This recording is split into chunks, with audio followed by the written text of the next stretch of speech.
We usually remember Avatar as a beacon of hope, humour and redemption, a show where the good guys always find a way. But beneath the family-friendly rating, there are theories and implications in this universe that are genuinely disturbing. Sometimes, what the show doesn't show you is far scarier than what it does. We are going to dive into the darkest corners of the lore, like the true horror hidden behind the walls of Ba Sing Se, the characters who didn't just disappear, but met a fate much worse than we realised, and so much more. Please like the video and subscribe if you love deep dives into disturbing theories, and tell me in the comments, what do you think is the scariest sub-bending technique? For me, it has to be bloodbending. Now, turn off the lights, get under the covers. Let's begin. Let's talk about something that Avatar casually dropped in the first episode and expected us to just process.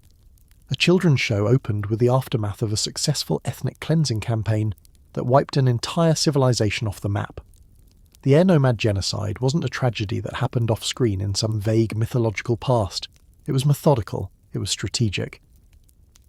And the show made sure we understood exactly what that meant when Aang walked through the ruins of the Southern Air Temple and found Gyatso's skeleton, his father figure, his mentor, surrounded by the bodies of Fire Nation soldiers. That wasn't a battle. That was a last stand. Gyatso fought so hard that he took dozens of them down before they overwhelmed him, and Aang had to see that. A 12-year-old kid waking up to discover everyone he ever loved was murdered a century ago. The logistics of extermination. Here's what makes it even more disturbing. Sozin didn't just attack the air temples on a whim. This was calculated. The Fire Nation knew the Avatar cycle.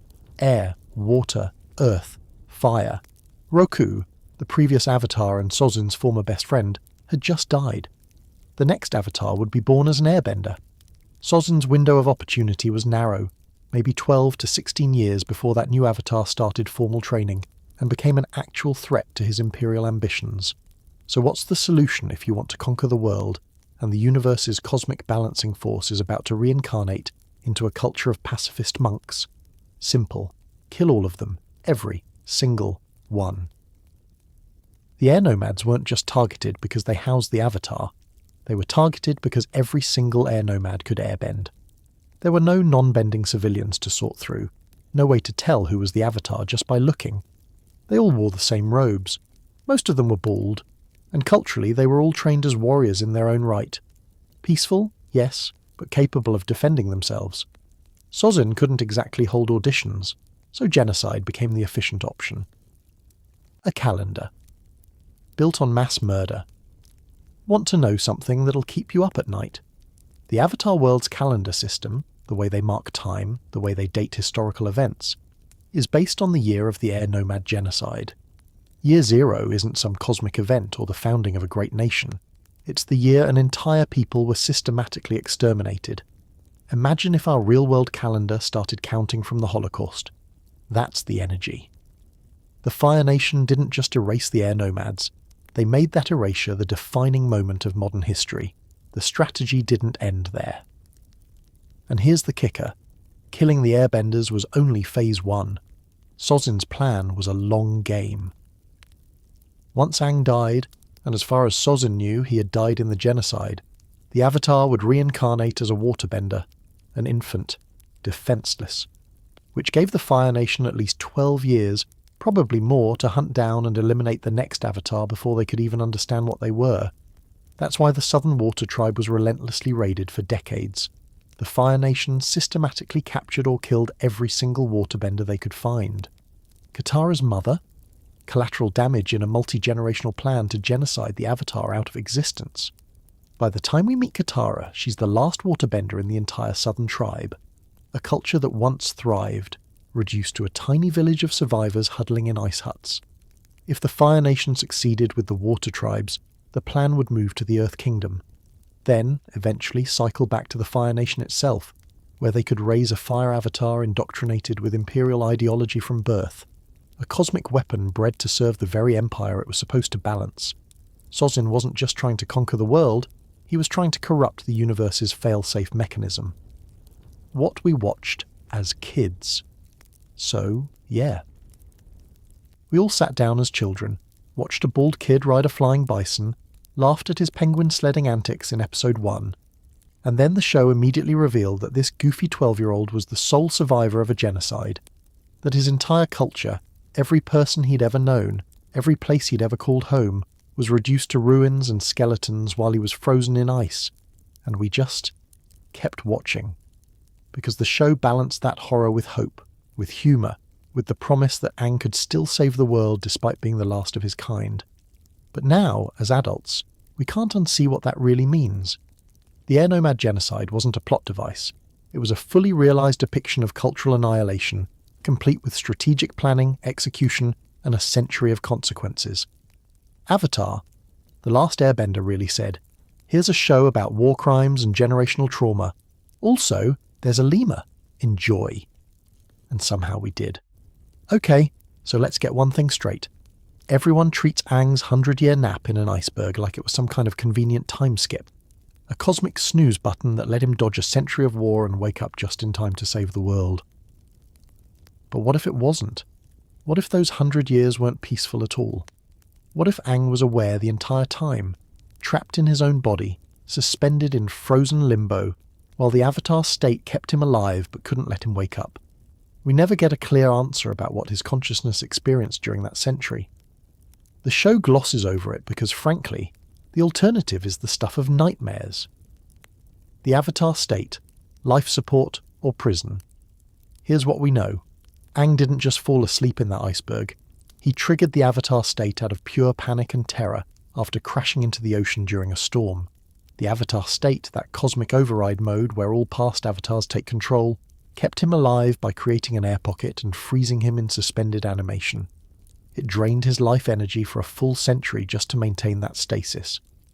But the Avatar state isn't sleep. It's a heightened state of consciousness where Aang becomes a conduit for thousands of lifetimes of knowledge and power. So what does that mean for someone locked in that state for 100 years? Some fan theories suggest he might have been in a dissociation state, a play dead until it's over response from a nervous system that couldn't process the trauma. That's almost more disturbing. Imagine being a 12-year-old kid, your mind essentially fracturing to protect itself, stuck in a void between consciousness and oblivion for a century. No dreams, no awareness of time passing, just nothingness. Waiting. Or worse, imagine if he was aware. If some part of Aang's consciousness remained active, trapped with the accumulated spirits of every avatar before him, unable to move, unable to scream, unable to do anything but exist in frozen stasis while the world burned around him. Waking up to the apocalypse. Even if Aang was blissfully unconscious the whole time, the psychological damage doesn't end when Katara cracks open that iceberg. He wakes up thinking maybe a few hours have passed. Then he finds out it's been a century. Everyone he ever knew, his friends, his mentors, his entire culture, is dead. Not just dead, murdered, systematically exterminated while he was playing ice sculpture.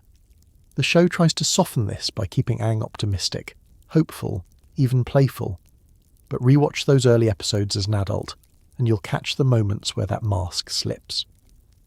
When he finds Gyatso's skeleton and goes into the Avatar state out of pure grief and rage. When he realises the world moved on without him and now expects him, a 12-year-old, to fix everything. When he admits he ran away because he was scared and now carries the guilt that maybe, just maybe, if he'd stayed, he could have stopped the genocide. That's not character development. That's unprocessed trauma wrapped in monk robes and a goofy smile. The survivor's burden. Aang develops what psychologists would call a persistent fear of inadequacy, a crushing sense that he's not good enough, that he failed once and will fail again. Every time someone dies, every village that burns, every person the Fire Nation hurts, Aang internalizes it as his fault because he wasn't there for 100 years. The kid constantly wonders what if. What if he hadn't run away? What if he'd faced his responsibilities? What if he'd been there to stop Sozin? It's the kind of spiralling guilt that would send most adults into therapy for years, but Aang has to deal with it while learning to bend three elements, fighting a war and still trying to be a kid who likes penguin sledding. Honestly, the fact that Aang didn't have a complete psychological breakdown is either a testament to his resilience or proof that the show was merciful enough not to depict what realistic trauma looks like, in a 12-year-old genocide survivor. The darkest perk. Here's the uncomfortable truth that the show occasionally acknowledges. If Aang hadn't been frozen for a century, he'd be dead. Sozin's entire genocide plan hinged on killing the new Avatar before they could become a threat. If Aang had stayed at the Southern Air Temple, he would have been just another skeleton in the ruins. So his century of ice wasn't just trauma, it was survival. The universe's cruelest gift. Congratulations, you get to live. The cost? Everyone you love dies, and you get to shoulder the guilt forever. Really puts that whole balance thing into perspective, doesn't it? Because in the end, Aang's frozen century wasn't a blessing or a curse. It was both. A cosmic horror story with a 12-year-old protagonist who somehow still finds joy in flying and makes friends and believes the world can be better. Which is either the most hopeful thing imaginable or the most devastating, depending on which angle you're viewing it from. Let's talk about the Avatar state. You know, that glowing eyes moment when Aang becomes an unstoppable force of nature and saves the day. Epic, right? Badass? The ultimate power-up? Sure. Until you realise what's actually happening, a 12-year-old child loses complete control of his body and mind while thousands of dead people take the wheel. That's not a power-up, that's possession, and the show just casually presents it as a good thing. When ultimate power means losing yourself. Here's what the Avatar state actually is. The combined knowledge, power and consciousness of every single Avatar who ever lived, spanning thousands of years, channeling through one person simultaneously. Aang doesn't tap into some reservoir of cosmic energy. He becomes a conduit for the collective will of the dead, and during that time, Aang is gone, not in control, not making decisions. The Avatar state makes him a passenger in his own body while ancient spirits pilot his meat suit like a giant, terrifying puppet. We see this most clearly in the early seasons, when Aang enters the Avatar state out of extreme emotional distress, grief, rage, fear, and immediately becomes a destructive force that his friends have to physically restrain or talk down from committing mass murder. Remember the Southern Air Temple?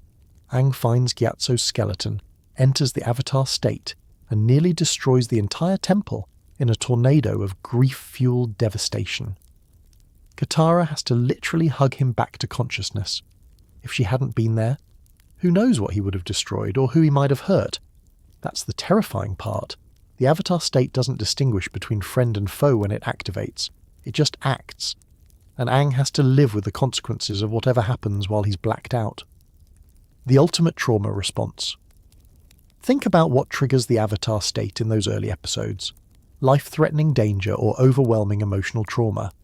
It's essentially Aang's nervous system hitting the panic button and summoning every dead Avatar to take over because he can't handle what's happening. From a psychological perspective, that's dissociation on a cosmic scale. A 12-year-old's brain deciding, nope, this is too much, someone else needs to deal with this, and then literally summoning the ghosts of his past lives to handle the situation, while his consciousness retreats somewhere safe. Except it's not safe, is it? Because when Aang comes back to himself, he has to deal with the aftermath, the destruction, the fear in his friend's eyes, the knowledge that he became something he couldn't control. That's its own kind of trauma. Imagine not being able to trust yourself. Imagine knowing that under the right circumstances you could become a weapon of mass destruction and have zero say in the matter. The show eventually addresses this, and Aang spends significant time learning to control the Avatar state rather than letting it control him. But that raises another uncomfortable question. If you can control it, are you still accessing the wisdom of past Avatars, or are you just suppressing them? Using their power while keeping their consciousness locked away? Dead people shouldn't be making decisions for the living. Here's the philosophical nightmare tucked into the Avatar state's concept. Every decision Aang makes in that state isn't really his decision. It's the collective judgment of Avatars who lived in completely different eras, with different values, different contexts, different understandings of morality. Avatar Kyoshi, who literally admitted to killing a tyrant and had zero regrets about it, gets just as much say in Aang's actions as Roku, who was all about balance and diplomacy. What happens when those past lives disagree? Whose values win? And what does it mean for Aang's agency when the right choice is determined by a committee of dead people who haven't experienced the world he's living in. It's cosmic democracy, except Aang doesn't get a vote. He just gets to be the vessel through which ancient judgments are executed. The price of power. And let's not forget, the Avatar state nearly killed Aang multiple times. It kept him alive in the iceberg for a century, sure, but it also drained his life force to do it. Every time he enters the Avatar state, he's burning through energy that has actual physical costs. The show hints that dying in the Avatar state means the entire reincarnation cycle ends. No more avatars, ever. So every time Aang goes glowy eyes mode, he's not just risking his own life. He's risking the entire concept of cosmic balance for every generation that comes after him. No pressure, kid. But hey, at least he gets to shoot cool laser beams and fly without his glider, right? Totally worth the existential horror of being possessed by thousands of ancient souls who may or may not agree with your pacifist philosophy when it comes time to fight the Fire Lord. When your superpower is also your curse.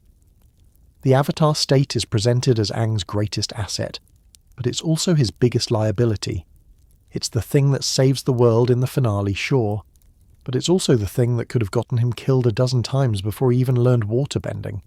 It's power without consent, strength without control, and a constant reminder that Aang is never truly alone in his own head. Which sounds poetic until you remember that being never alone in your own head is literally a symptom of psychological disorders that people seek therapy for. But this is a kids' show, so we just call it the Avatar state and give him glowing tattoos to make it look cool. Because nothing says heroic destiny quite like involuntary spiritual possession by your dead predecessors. Honestly, between this and the genocide survivor trauma, Aang's therapist, if he ever gets one, is going to need their own therapist just to process his intake session. And yet somehow, the kid still makes time for penguin sledding. Truly, Aang's greatest power isn't the Avatar state, it's his ability to stay optimistic despite being cosmically cursed. Katara talks about her mother's death a lot. Like, a lot. It became kind of a meme in the fandom. My mother used to insert literally anything here, but strip away the jokes and you're left with something genuinely horrifying that the show only gives us in fragments. Kaya died protecting Katara from Fire Nation raiders. We know this. What we don't talk about enough is how that scene actually played out, and what it means that the Southern Water Tribe was being systematically dismantled one raid at a time for decades. The raid that changed everything. Here's what we piece together from Katara's memories. Fire Nation soldiers came to the village looking for the last waterbender. Kaya knew they were looking for Katara, so she lied. She claimed she was the waterbender, the one they were hunting. The soldiers believed her, or didn't care enough to verify, and killed her on the spot. Think about that for a second. Kaya made a split-second decision to sacrifice herself, fully knowing what would happen. She looked at armed soldiers, claimed to be the person they wanted dead, and accepted her fate so her daughter could live. But here's the part that keeps you up at night. What happened in those final moments? Did Kaya try to fight back with whatever weapons she had? Did she beg for time to say goodbye? Or did the soldiers just execute her immediately? Efficient, brutal, moving on to the next village without a second thought. The show never tells us. Katara's flashbacks are fragmented, traumatic snapshots. A figure in the doorway, her mother's face, then nothing. That absence, that gap in the narrative, is where the real horror lives. The Southern Raiders' mission. The Fire Nation didn't raid the Southern Water Tribe once. They came back repeatedly over the course of decades, systematically capturing or killing every single waterbender they could find. This wasn't random violence. This was genocide by installment plan. By the time Aang wakes up, Katara is the only waterbender left in the entire Southern Tribe, a community that once thrived, reduced to a handful of people living in igloos, clinging to survival. Everyone else? Either captured, killed, or scattered to the winds. The Southern Water Tribe isn't just small because of resource scarcity. It's small because the Fire Nation made it that way. And Kaya's death was just one casualty in that multi-generational campaign of cultural erasure. The Fire Nation was hunting the next Avatar, yes, but they were also eliminating anyone who could resist them. Waterbenders were powerful, dangerous. So the solution was simple. Get rid of them all before the Water Avatar could grow up and become a problem. Kaya died protecting her daughter, but she also died as part of a calculated strategy to exterminate an entire people's ability to defend themselves. Katara's burden. Now think about what this does to Katara psychologically. She knows her mother died because of her. Not her fault, obviously, she was a child, but survivor's guilt doesn't care about logic. Every time Katara uses waterbending, every time she gets stronger, she's reminded that her mother died so she could have this power. That's why she talks about her mother so much. It's not bad writing or a character flaw. It's unprocessed trauma leaking out in every conversation, every conflict, every moment where she feels helpless or afraid. Katara is trying to make sense of a senseless death, trying to find meaning in a sacrifice that shouldn't have been necessary in the first place. And Sokka, he carries it differently. He doesn't talk about their mother the way Katara does, but you can see it in how he overcompensates, trying to be the protector, the warrior, the man of the village at 15 years old because their father left to fight and their mother is gone. He makes jokes to deflect. He plans obsessively because if he can just be smart enough, strategic enough, maybe he can prevent anyone else from dying the way his mother did. Honestly, it's a miracle either of them are functional, let alone heroic. The question we don't ask. Here's the disturbing theory that lives in the subtext. What if Kaya's death wasn't quick? What if the Fire Nation soldiers interrogated her first? What if they didn't believe she was the waterbender and tortured her for information? What if they made Katara watch, trying to get a scared little girl to reveal her powers? The show would never depict this. It's a kids' program, but the implications are there in every shadowy corner of Katara's trauma. We see what the Fire Nation does to prisoners.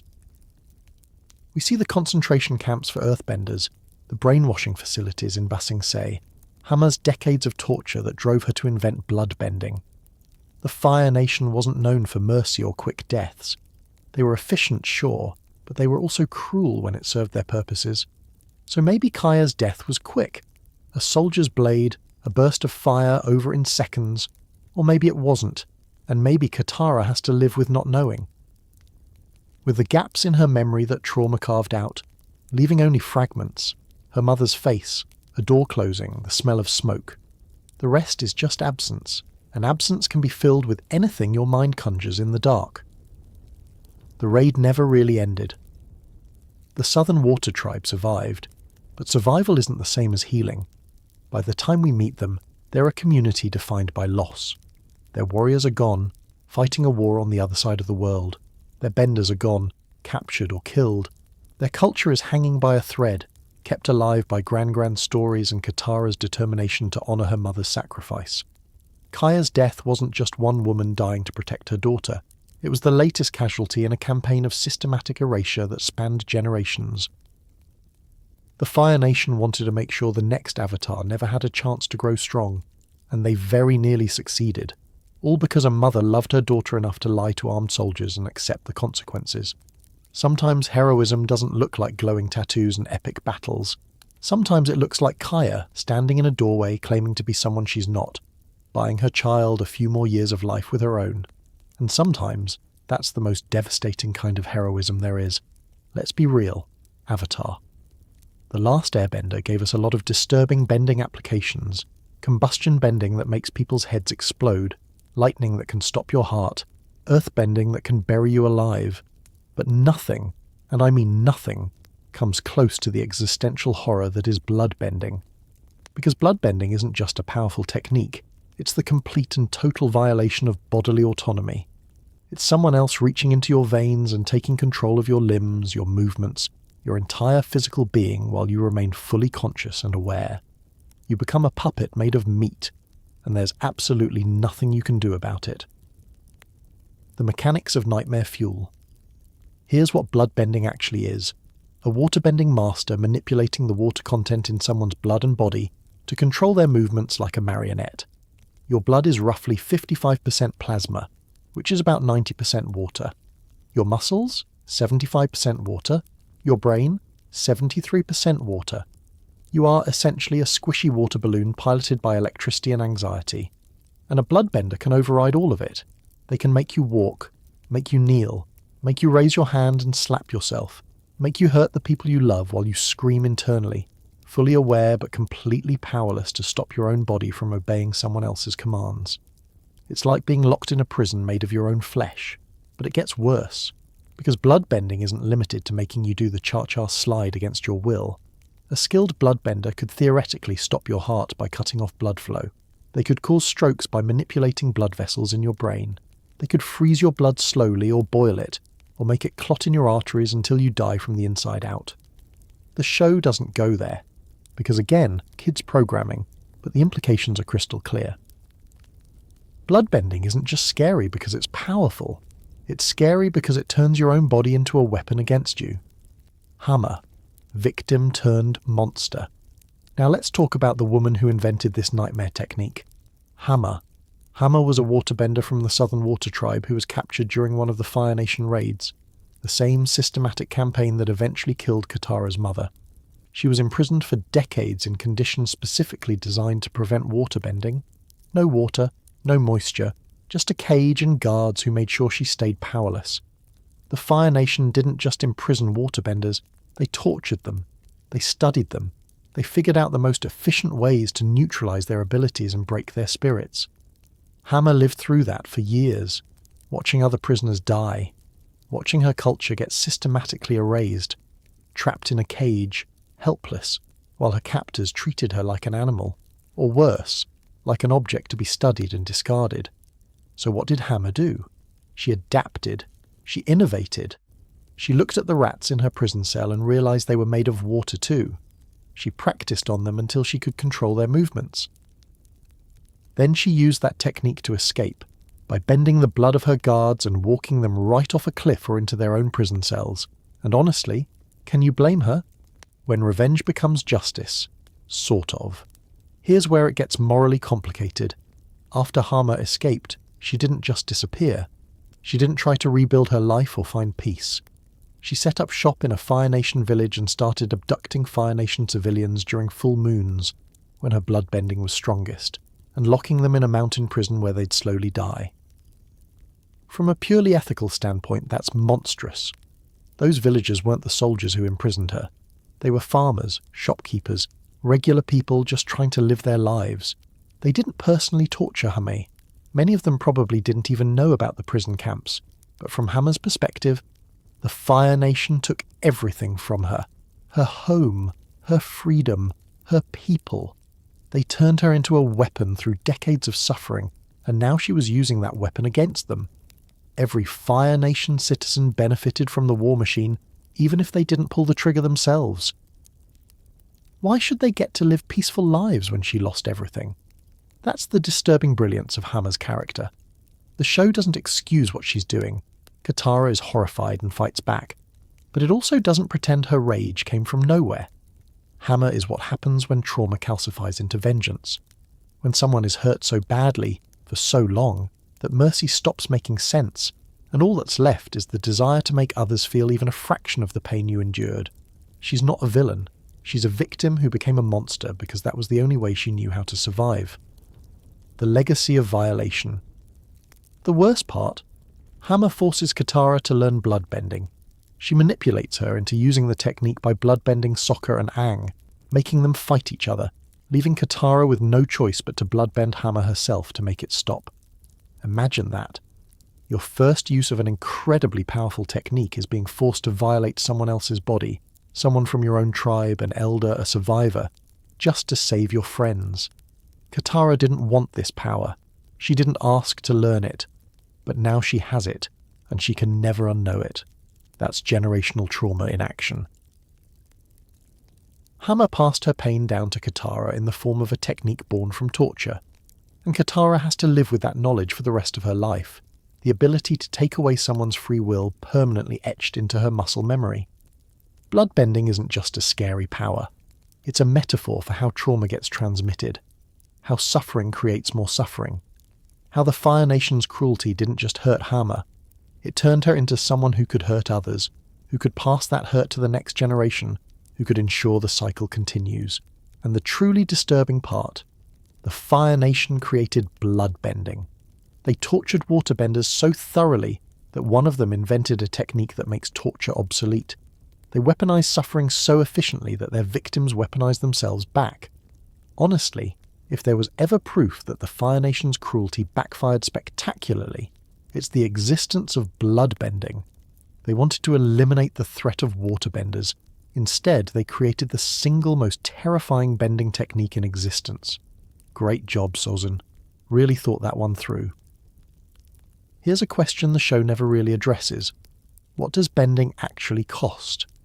We see people throw massive boulders, shoot lightning from their fingertips, create tsunamis out of thin air, and manipulate literal fire without any apparent physical consequences. Bending is treated as this natural extension of the body, like flexing a muscle or taking a breath. Easy, effortless, no big deal. But what if it's not? What if every time someone bends, they're paying a price the show just doesn't have time to depict? What if bending is slowly destroying the people who use it? The physics should be devastating. Let's start with basic physics. When Toph raises a massive wall of earth from the ground, that energy has to come from somewhere. She's not just controlling existing matter, she's generating the kinetic force to move hundreds of pounds of rock instantaneously. That's not a gentle exercise. That's the kind of exertion that should leave her collapsed on the ground, muscles screaming, bones aching. And she does it dozens of times per battle, while blind, while also using seismic sense to see by feeling vibrations through her feet, which means she's constantly channeling earth through her body just to navigate the world. The same applies to every bender. Katara pulls water from the air, freezes it mid-flight, then melts it again, all requiring precise temperature manipulation that should be burning through calories at an insane rate. Firebenders generate flames from their own chi, essentially creating combustion out of their life force. Airbenders manipulate atmospheric pressure with enough force to create tornadoes and send people flying. None of this should be free. The human body isn't designed to channel that kind of power without consequences. Chronic pain as the price of power. What if master benders, people who've been using their abilities for decades, live with constant chronic pain? What if Toph's knees are destroyed by age 30 from all the seismic force she channels through her body? What if Katara's hands cramp and ache from decades of precise water manipulation, the joints grinding bone on bone from overuse? Think about athletes in our world. Professional fighters develop arthritis, runners destroy their knees, people who perform repetitive motions for work end up with carpal tunnel, tennis elbow, chronic back pain. And that's from normal human activities. Now imagine what happens when you're regularly manipulating the fundamental forces of nature through your body. The wear and tear wouldn't just be muscular, it could be neurological. Chi pathways burning out like overloaded circuits. Chronic migraines from overstimulating the parts of your brain that control bending. Nerve damage from channeling too much energy too quickly. The show hints at this occasionally. When Aang learns firebending, he's exhausted. When Katara pushes herself too hard during training, she collapses. But those moments are treated as temporary. Catch your breath, drink some water, you're good to go. What we don't see is the long-term cumulative damage that could be building with every single use. Energy depletion and the cost of battle. Here's another disturbing thought. What if bending drains your life force? We know firebending is explicitly connected to chi, your internal life energy. Fire comes from within, generated by the bender's own power. But if you're constantly creating fire out of your own energy reserves, what happens when those reserves run low? Do firebenders just burn out faster? Is there a reason we don't see a lot of old firebenders in the show? Because maybe they don't get old. They burn through their life force too quickly and die young. The Avatar state already established this precedent. Aang's 100 years in the iceberg drained his life energy to keep him alive. The show explicitly states that this had long-term consequences. He died younger than most avatars because of it. So we know that bending can deplete life force. Why would regular bending be any different, just on a smaller scale? What if every master bender who pushes their limits is essentially trading years of their life for power in the present? What if Azula's lightning bending, one of the rarest, most intense forms of firebending, is literally burning through her lifespan every time she uses it? What if that's part of why she's so unhinged by the end? Not just psychological damage, but actual neurological degradation from overusing a technique that her body wasn't meant to sustain. The dark side of child soldiers. Now apply this theory to the fact that the Fire Nation trains children to be soldiers. Kids as young as 8 or 9 learning to generate fire, to create lightning, to weaponize their own life force. If bending has long-term health costs, then the Fire Nation isn't just creating child soldiers, they're creating children whose bodies are being systematically damaged by their own training. Azula was considered a prodigy, a master firebender by age 14. But what if that mastery came at a cost? What if her psychological breakdown was partially physical, her brain and body unable to handle the strain of that much power at such a young age? The Fire Nation didn't just traumatize her emotionally, they may have literally broken her body by pushing her too hard, too fast, too young. The same goes for every bending prodigy we meet. Toph ran away from home at 12 and immediately started earthbending in underground fighting rings, repeated intense physical strain on a developing body. Katara went from barely being able to bend a stream to fighting Fire Nation soldiers in a matter of months. Aang had to master 3 elements in less than a year, while also dealing with the Avatar state draining him. None of these kids should be functional by the end of the series. They should be wrecked, joints shot, chronic pain, energy levels bottoming out, possibly facing shortened lifespans they won't even realise until years later. The silence is the scariest part. And here's what makes this theory so disturbing. Nobody in the show talks about it. There are no healers specialising in bending-related injuries. No mention of veterans who can't bend anymore because they wore out their abilities in the war.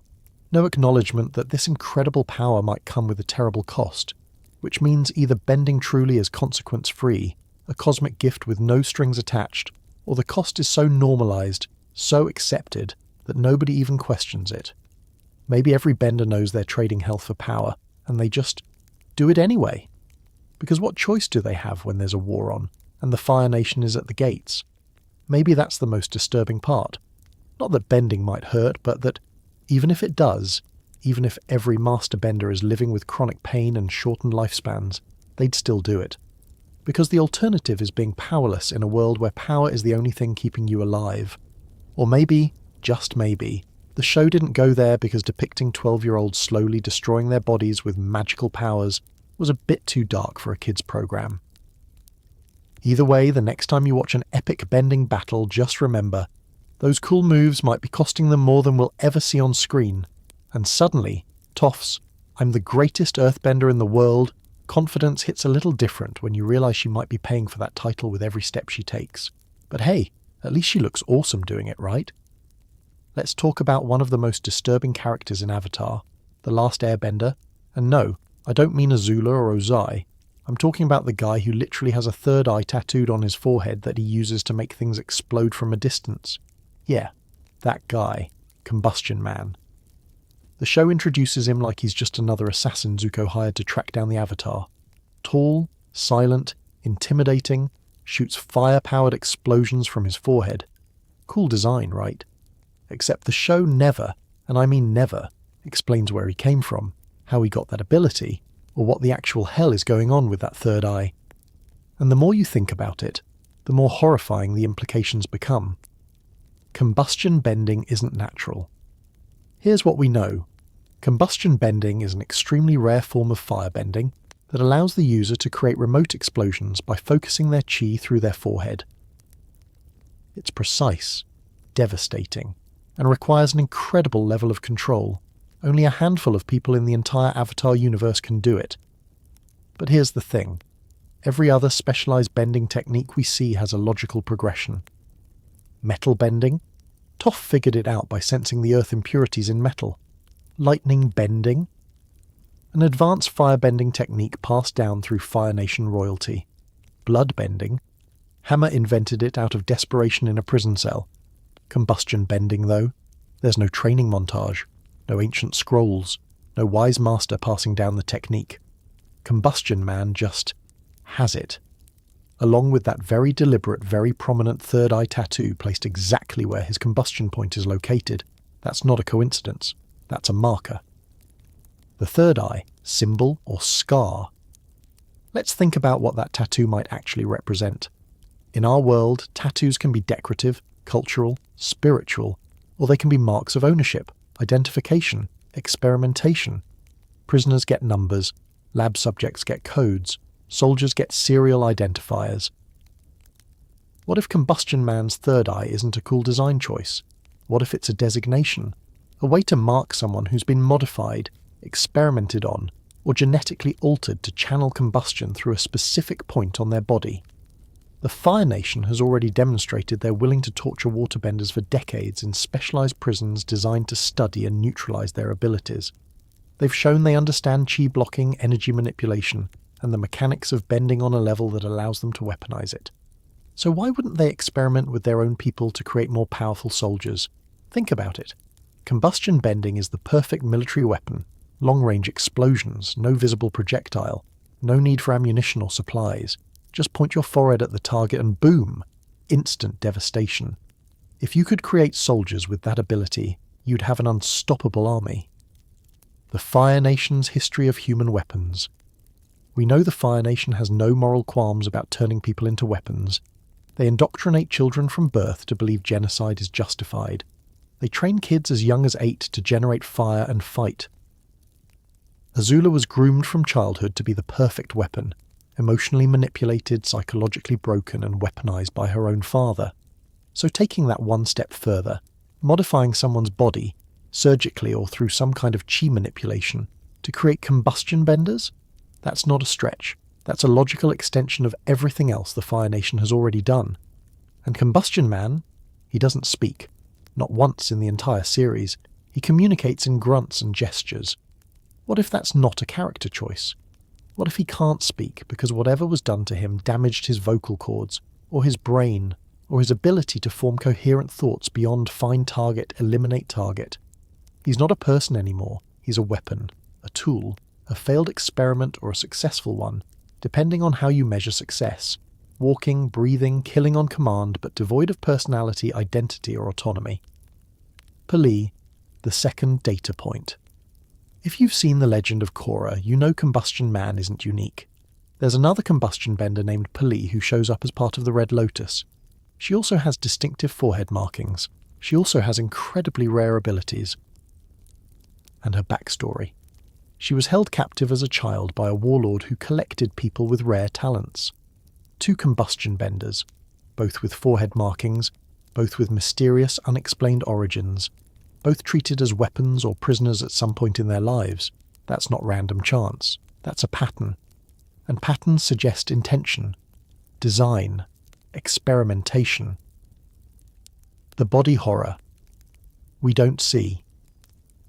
Here's the nightmare scenario. What if creating a combustion bender requires physical modification? What if the Fire Nation discovered that by surgically altering someone's skull, or implanting something in their forehead, or redirecting their chi pathways through invasive procedures, they could force a firebender to channel explosions through that specific point?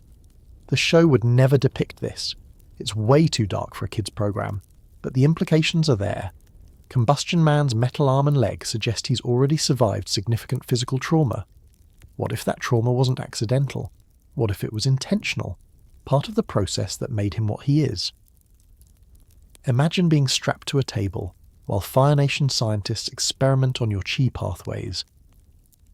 Imagine them carving into your forehead, testing, modifying, discarding failed subjects until they finally create someone who can explode things with their mind.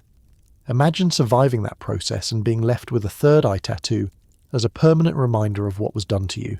And then imagine being so broken, so dehumanized by that experience that you don't even speak anymore.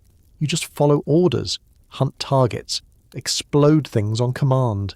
The silence is the horror combustion. Man dies without ever explaining who he is, where he came from, or why he has his abilities. The show treats him like a mini-boss. Cool fight, dramatic death scene, moving on. But his existence raises questions that never get answered. Who created combustion bending? Was it discovered or engineered? How many people did the Fire Nation experiment on before they got it right? How many corpses are buried in unmarked graves because the procedure failed? And what happened to the ones who survived but couldn't be controlled? Were they locked away? Executed? Kept in labs for further study? We'll never know. Because Combustion Man took those answers with him when he blew himself up in a final desperate explosion. But the fact that we don't know is somehow more disturbing than any answer the show could have given us. Because silence leaves room for imagination.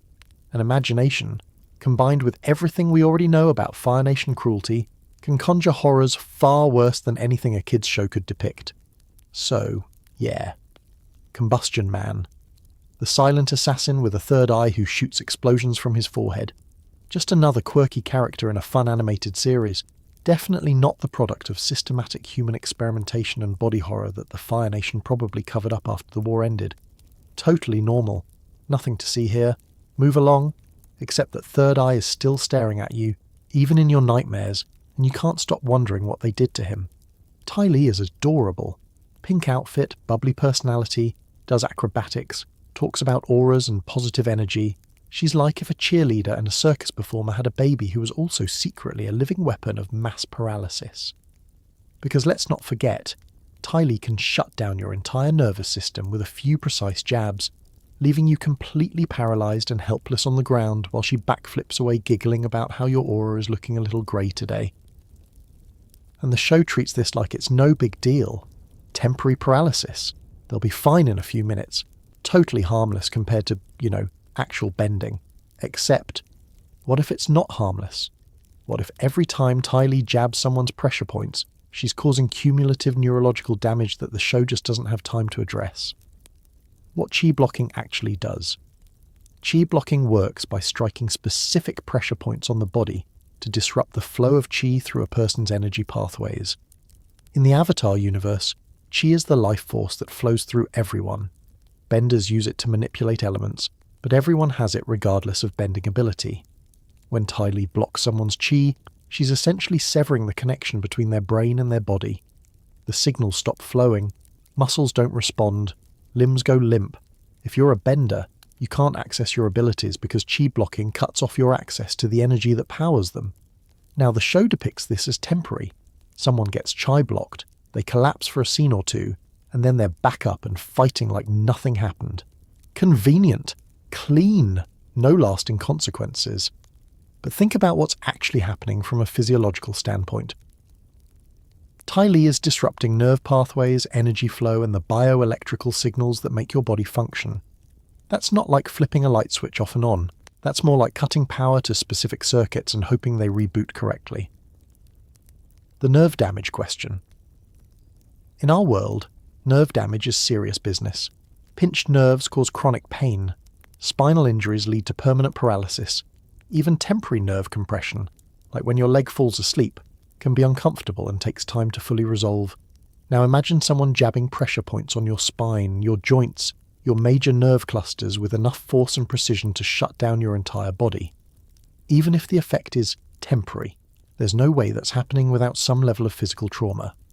What if repeated chi blocking causes scar tissue to form around those pressure points?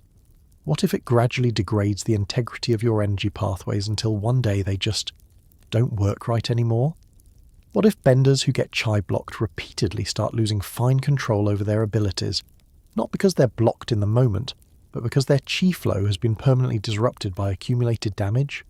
We see people get chi blocked multiple times throughout the series. Katara, Aang, Sokka, various Fire Nation soldiers, Dai Li goes through them like an acrobatic wrecking ball, and they all just bounce back. No lingering numbness, no chronic pain, no mention of long-term effects. But realistically, those people should be developing nerve conditions, chronic numbness in their extremities, difficulty walking, issues with fine motor control, maybe even permanent loss of bending ability if their chi pathways get damaged badly enough. Dai Li, cheerful menace. Here's what makes Dai Li so disturbing. She's cheerful about it. She disables people with a smile, talks about their auras while she's literally shutting down their nervous system, and treats the whole thing like it's a fun gymnastics routine. And honestly, that's probably a coping mechanism. Dai Li grew up in a family with 6 identical sisters, literal identical septuplets who looked exactly like her. Her entire childhood was spent trying to stand out, trying to be seen as an individual rather than 1/7 of a matching set. She ran away to join the circus, became a performer, and eventually developed chi blocking as both a defense mechanism and a way to make herself unique.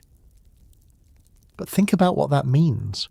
Dai Li learned to shut down people's nervous systems as a survival skill, in a circus, where she was performing for crowds and probably dealing with aggressive audience members, creepy handlers, and the general dangers of being a young woman in an entertainment industry with zero labour protections. Chi blocking wasn't just a cool party trick, it was how she kept herself safe in an environment where she had no other defences. She couldn't bend, she wasn't particularly strong, but she could make any threat, no matter how big, how powerful, how dangerous, collapse in seconds with a few precise strikes. That's actually kind of dark when you think about it. Dai Li's bubbly personality is masking someone who learned from a very young age that the world is dangerous, and the only way to survive is to be able to incapacitate anyone who threatens you. The victims we don't think about. Let's talk about the people Dai Li chi blocked during her time working for Azula. Not the main characters, we know they're fine because plot armour. I'm talking about the random Fire Nation soldiers, Earth Kingdom guards, and Dai Li agents who got hit during various battles and skirmishes. Did they recover fully? Or are there former soldiers somewhere in the Avatar world dealing with chronic pain, nerve damage, and phantom sensations in limbs that don't quite work right anymore? Are there earthbenders who used to be masters, but now struggle to lift pebbles because their chi pathways never fully healed? The show doesn't follow up on this because it's not relevant to the main plot, but the implications are there. Dai Li disabled hundreds of people over the course of the series. Statistically, some of them had to suffer lasting damage. And Dai Li, she probably has no idea. She chi blocks someone, they go down. She moves on to the next fight. She doesn't stick around to see if they wake up with permanent nerve issues. She doesn't visit them in hospitals months later when they're still dealing with numbness and pain. She just moves on, which means Dai Li could be indirectly responsible for ruining dozens of lives and she'd never know it. She'd just keep being cheerful, keep talking about auras, keep doing backflips while people she disabled years ago struggle with the long-term consequences of what she did to them. When self-defense becomes a war crime, here's the uncomfortable question. Is chi blocking actually worse than some forms of bending? A firebender can burn you, sure, but burns heal. Slowly, painfully, but they heal. An earthbender can break your bones, but bones can be set and mended.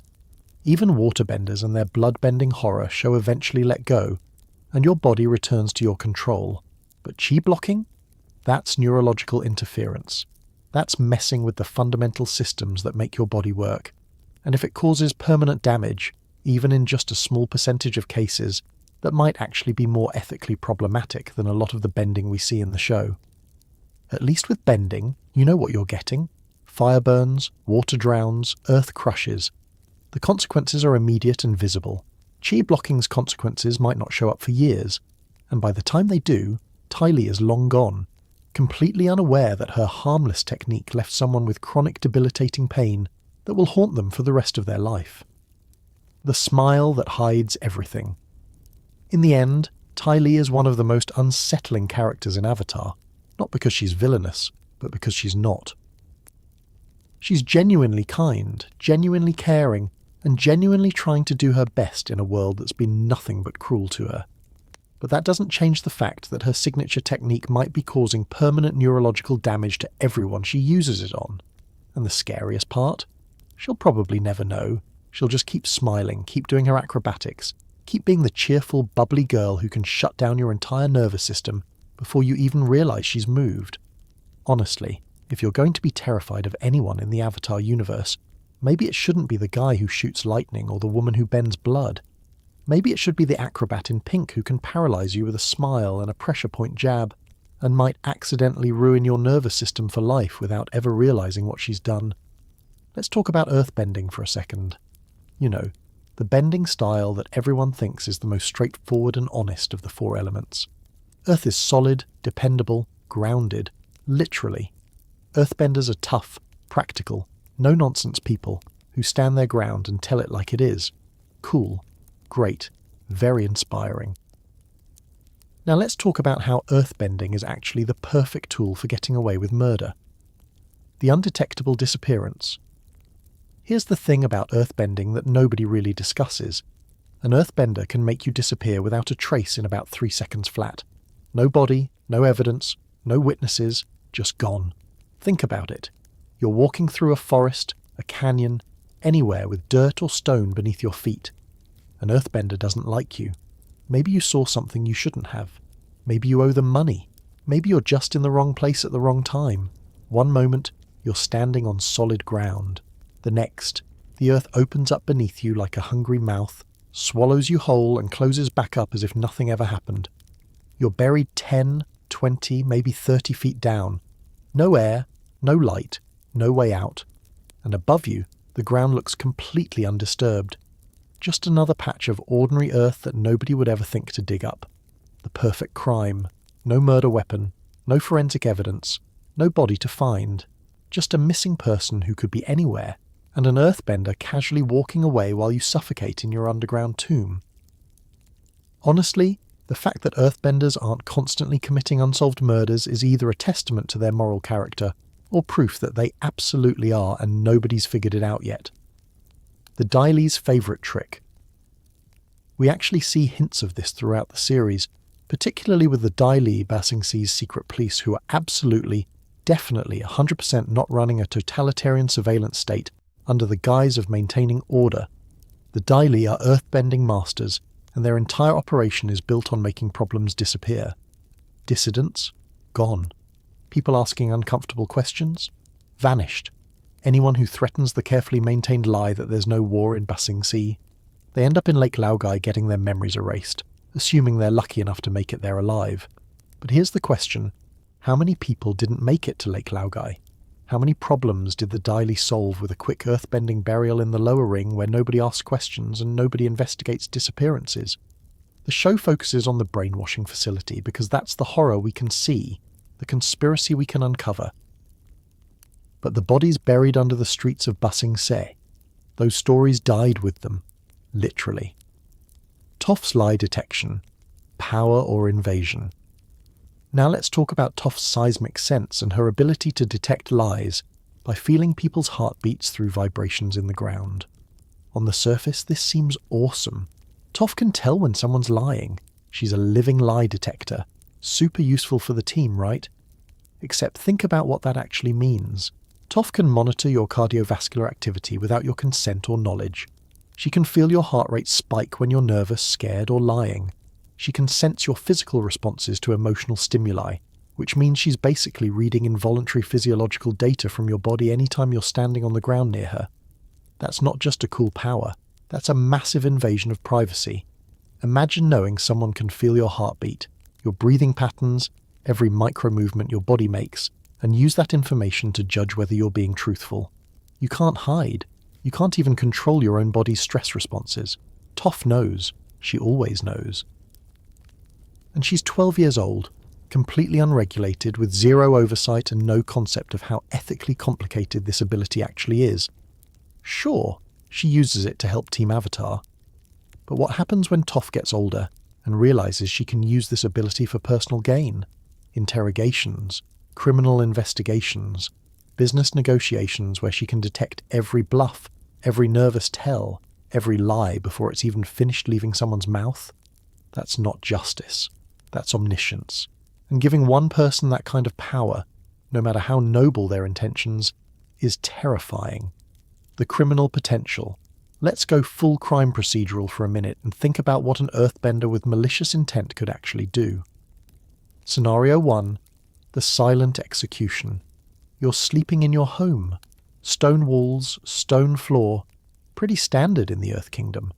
An earthbender walks by outside, feels your presence through the vibrations and decides tonight's the night. They don't break in. They don't make noise. They just bend a single stone pillar up through the floor of your bedroom and straight through your body while you sleep. Then they retract it, seal the hole, and walk away. You're dead before you even wake up, and the only evidence is internal trauma that looks like it could have been anything. Scenario 2. The living tomb. Someone knows too much. Can't have them talking. An earthbender creates a small underground chamber, seals the person inside with enough air for a few days, and just forgets about them. No confrontation, no mess. Just a slow, dark death underground, while the world above continues without ever knowing you're down there, screaming into stone that won't echo. Scenario 3. The avalanche. Need to make it look like an accident? cause a rock slide, collapse a tunnel, weaken a foundation. Earthbenders can manipulate massive amounts of stone with minimal effort, and in a world where infrastructure is primitive and accidents are common, nobody's going to investigate too closely when a building collapses on someone who owed you money. See how easy this is? Earthbending isn't just powerful, it's versatile. And the best part, in most cases it'd be nearly impossible to prove it was murder rather than natural causes or bad luck. The moral earthbenders, of course, most earthbenders don't do this. Kyoshi, Toph, Bumi, they all use their abilities for protection, defense, and occasionally showing off. The Earth Kingdom values strength and honor, and most earthbenders seem to have internalized those values pretty thoroughly. But that just makes the ones who would abuse this power even more dangerous. Because nobody suspects the earthbender. They're the solid, dependable ones, the ones who stand their ground and fight fair. Until they don't. And by the time you realize they're not playing by the rules, you're already 6 feet under, literally, with no one above ground even knowing you're gone. When the ground itself becomes the weapon, here's the final disturbing thought. In the Avatar world, earthbenders don't just control rocks and dirt. They control the ground you stand on, the walls around you, the foundation of your home, the mountains above you and the valleys below. Every single moment you spend in the Earth Kingdom, you are surrounded by potential weapons that any earthbender within range can activate instantly. You're never safe. You're always one bad decision, one wrong word, one earthbender's moment of anger away from being buried alive or crushed under stone. And the worst part? You'd never see it coming. No drawn weapon, no warning. Just the earth itself turning against you because someone decided you were a problem that needed to be solved. So, yeah, earthbending. The honest bending style. The straightforward element. The power that definitely, absolutely 100% hasn't been used to commit countless undetectable murders throughout history. Sleep well tonight. Try not to think about the earthbender who lives next door, or the one who walks past your house every morning, or the fact that the ground beneath your bed could swallow you whole before you even woke up to scream. But hey, at least Toph is on the good guy's side, right? And she'd never use her abilities for anything morally questionable, right? You know what, Avatar? The Last Airbender needed more of. An ancient spirit that lives in a cave in the spirit world and literally steals people's faces if they show any emotion in his presence, leaving them as blank, featureless husks condemned to wander for eternity. Oh wait, they already did that, in a show rated for children. With a character design that looks like a centipede had a nightmare about identity theft and decided to make it everyone else's problem. Meet Koh the Face Stealer, arguably the most genuinely terrifying entity in the entire Avatar universe, and the show just casually drops him into one episode like it's no big deal. The encounter that traumatized a generation. Let's set the scene. Aang needs information to save the world, as one does, so he ventures into the spirit world and gets directed to visit Koh. Roku warns him. Koh is very dangerous. They call him the Face Stealer, which is about as subtle as a warning gets, but doesn't really prepare you for the actual experience. Aang descends into a dark cave. The atmosphere shifts from mystical to genuinely unsettling. And then we see him, a massive centipede-like spirit crawling along the walls and ceiling, wearing different human and animal faces that he cycles through like a disturbing slideshow of stolen identities. The rule is simple. Show any emotion. Fear, surprise, happiness, anything. And Koh steals your face permanently. You have to maintain perfect emotional neutrality while talking to an entity specifically designed to unsettle you, whose entire existence is predicated on making people react so he can take what makes them recognizable as individuals. That's not just scary, that's cosmic horror. That's Lovecraftian, your sanity is a resource you're constantly depleting just by existing in this thing's presence territory. What actually happens to the victims? Here's where it gets really disturbing. Koh doesn't kill you. Death would be merciful.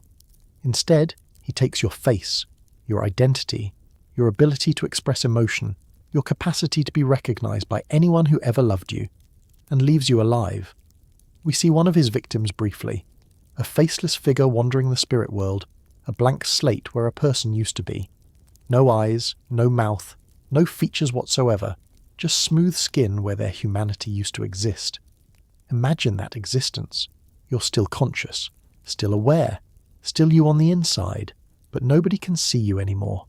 You can't express joy, sadness, fear, love, not because you don't feel those things, but because you literally don't have the physical capacity to display them. You can't eat, can't speak, can't cry even if you wanted to. You're trapped in your own body, isolated from every form of human connection, unable to communicate or be recognized forever. And Koh? He wears your face like a trophy, cycling through it occasionally just to remind himself of another successful hunt. That's not a villain move. That's existential annihilation while keeping you alive to experience it, the psychological torture of suppression. Now think about what Aang has to do during this encounter. Suppress every single emotion while talking to something designed to provoke emotional responses. Koh moves unpredictably, crawling on walls, circling behind Aang, getting uncomfortably close to his face. He changes faces constantly, including showing Aang the face of Umi, Kuruk's lost love, specifically to get a reaction. He tells stories designed to elicit surprise, fear, or sympathy. Every instinct Aang has is screaming at him to react. Fear response, suppressed, startle reflex, controlled, natural human empathy when hearing about tragedy, shut down completely. Aang is 12 years old, and he has to achieve the emotional control of a meditation master while facing down a cosmic predator that's actively hunting for any crack in his composure. One slip, one moment of genuine human reaction, and his face is gone forever. The fact that he succeeds is honestly miraculous. The fact that we watched this as kids and thought, wow, cool spirit monster, instead of holy existential nightmare Batman, is testament to how well the show disguised absolute horror as fantasy adventure. The immortal collector Koh has been doing this for thousands of years. He tells Aang about stealing faces from previous avatars, including Avatar Kuruk's fiancée right before their wedding. He's not just ancient, he's old in a way that makes human lifespans meaningless. Think about how many faces he's collected over millennia, how many people have been reduced to blank wandering shells, how many families lost loved ones who then had to watch some centipede spirit wear their mother's face, their child's face, their partner's face like it's a costume change. And here's the kicker. Koh exists in the spirit world, which operates on different rules than the physical world. Time is weird there. Cause and effect don't work the same way, which means there's no reason to believe Koh can ever die, or be stopped, or face consequences for what he does. He's eternal, inevitable, a force of nature that happens to have malicious intent and a collection of stolen identities. You can't negotiate with him beyond the transaction he offers, information in exchange for maintaining perfect composure. You can't appeal to his morality because he operates on a value system so alien to human understanding that stealing faces is just what he does, the way spiders spin webs or birds build nests.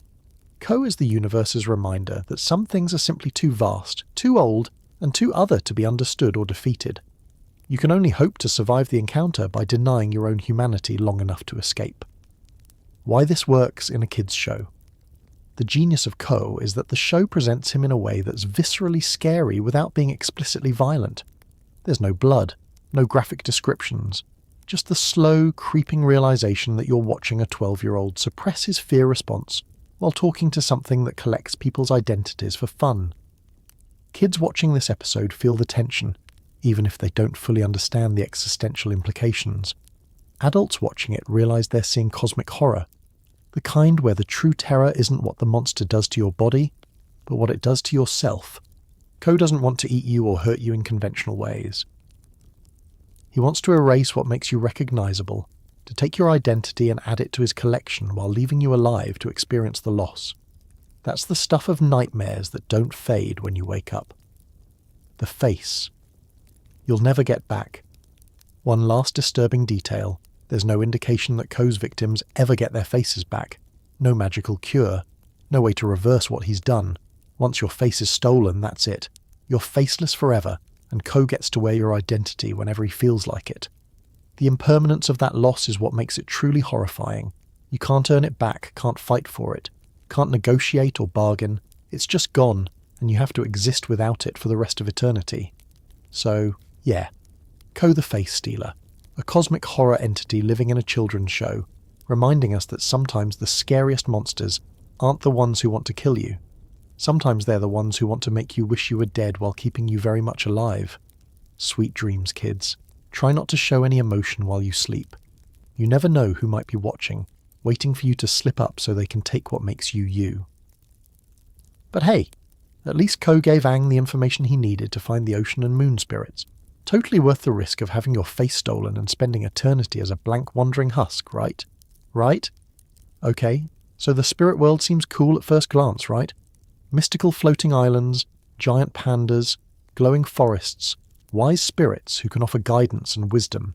It's presented as this magical parallel dimension where anything is possible and enlightenment awaits those brave enough to seek it. Except here's the thing. The spirit world doesn't operate on logic. It operates on vibes. And those vibes can get you killed, trapped, or fundamentally altered in ways you'll never understand because the rules change depending on which spirit you're talking to, what day it is, and apparently whatever cosmic mood the universe happens to be in at that particular moment. Welcome to the spirit world, where the laws of physics are suggestions, causality is optional, and you might accidentally doom yourself to eternal torment because you smiled at the wrong centipede. Rule number 1. There are no consistent rules. Let's start with the most obvious problem. Every spirit operates by different rules, and there's no guidebook. Koh the Face Stealer? Don't show any emotion or he takes your face forever. Okay, clear rule, terrifying, but at least you know what you're dealing with. Bai the forest spirit. He's kidnapping villagers and dragging them into the spirit world because humans destroyed his forest. Fair enough. Environmental devastation has consequences, but then Aang shows him a single acorn that survived, and suddenly Bai is chill again and releases everyone. So the rule was, show him hope, prove nature can recover, the spirit equivalent of just vibe it out, bro.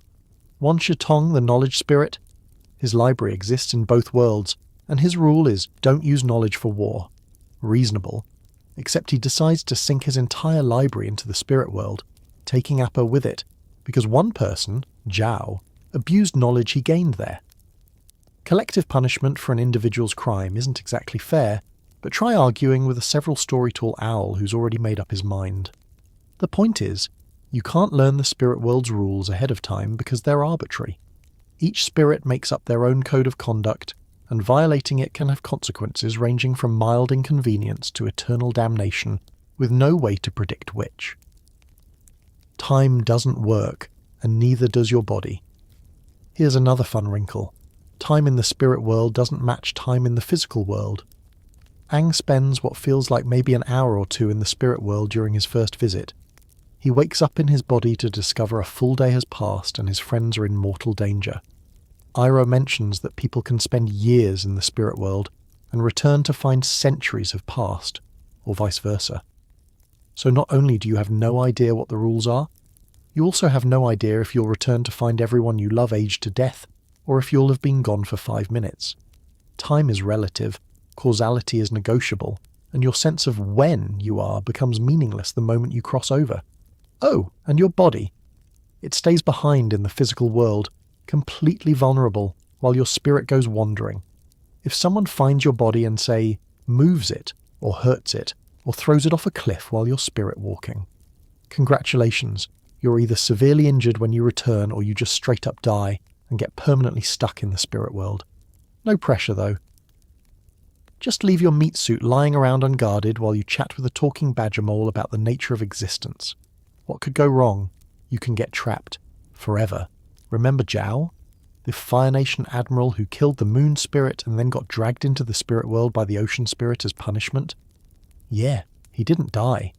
He got trapped in the fog of lost souls, a place in the spirit world where people lose their identities and wander for eternity, reliving their worst memories and traumas on an endless loop.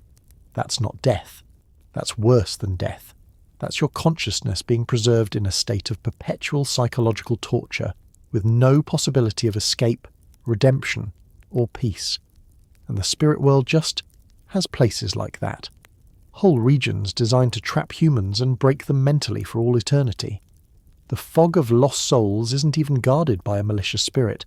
It's just there, a natural feature of the spirit world landscape, waiting for someone to wander in by accident and never find their way out.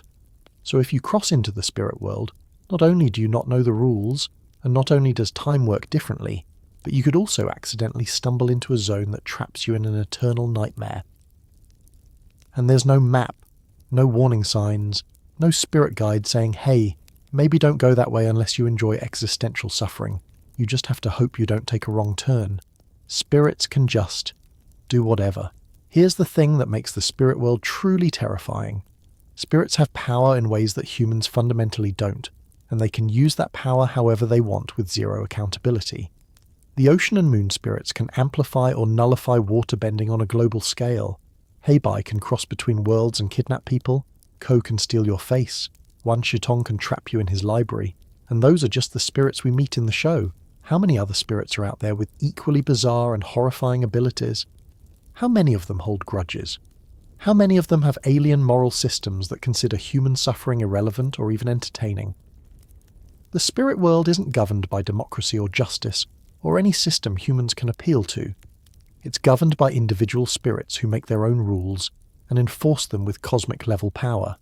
You can't sue a spirit. You can't vote them out. You can't even really fight them unless you're the avatar, and even then you're basically hoping they're willing to negotiate rather than just unmake you. The fundamental horror of unknowability. At the core of all this is the most disturbing aspect of the spirit world. It's unknowable. Humans thrive on patterns, logic, cause and effect. We build systems of understanding to make sense of the world. But the spirit world rejects all of that. It operates on dream logic, emotion, and rules that shift based on context you can't perceive. You can't prepare for a place where the laws of reality are negotiable. You can't strategize when every spirit has different expectations, and the consequences for failure range from nothing to lose your identity forever.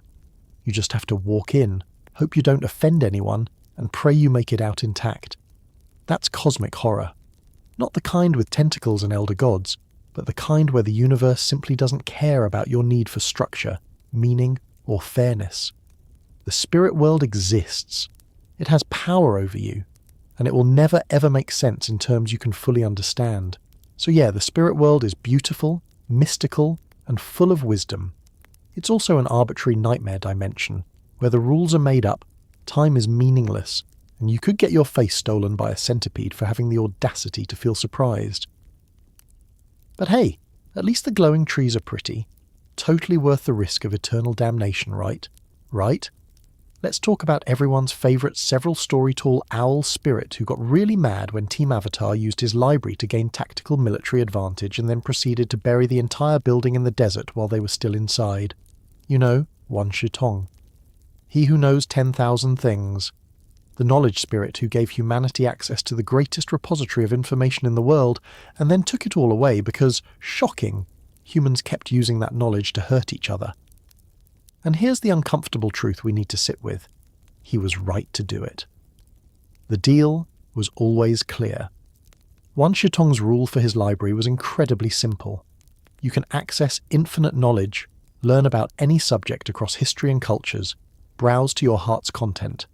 The only condition, don't use what you learn here for military purposes, don't weaponize knowledge, that's it. One rule. And it's not even an unreasonable rule when you think about it. The library exists in both the physical and spirit world, making it a neutral ground, a place where knowledge should be pursued for its own sake, for understanding, for enlightenment. Not for figuring out how to more efficiently kill your enemies. So what does Team Avatar do? They explicitly tell Wan Shitong they're researching the Fire Nation to help end the war. Sokka discovers information about a solar eclipse that will render firebenders powerless, perfect for a military invasion, and Wan Shitong catches them in the act of using his library for exactly the thing he forbids.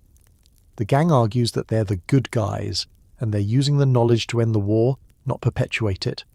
But from Wan Shitong's perspective, that's exactly what the last guy said, and the guy before him, and probably hundreds of people throughout history who thought their war was justified, their cause was righteous, their violence was necessary.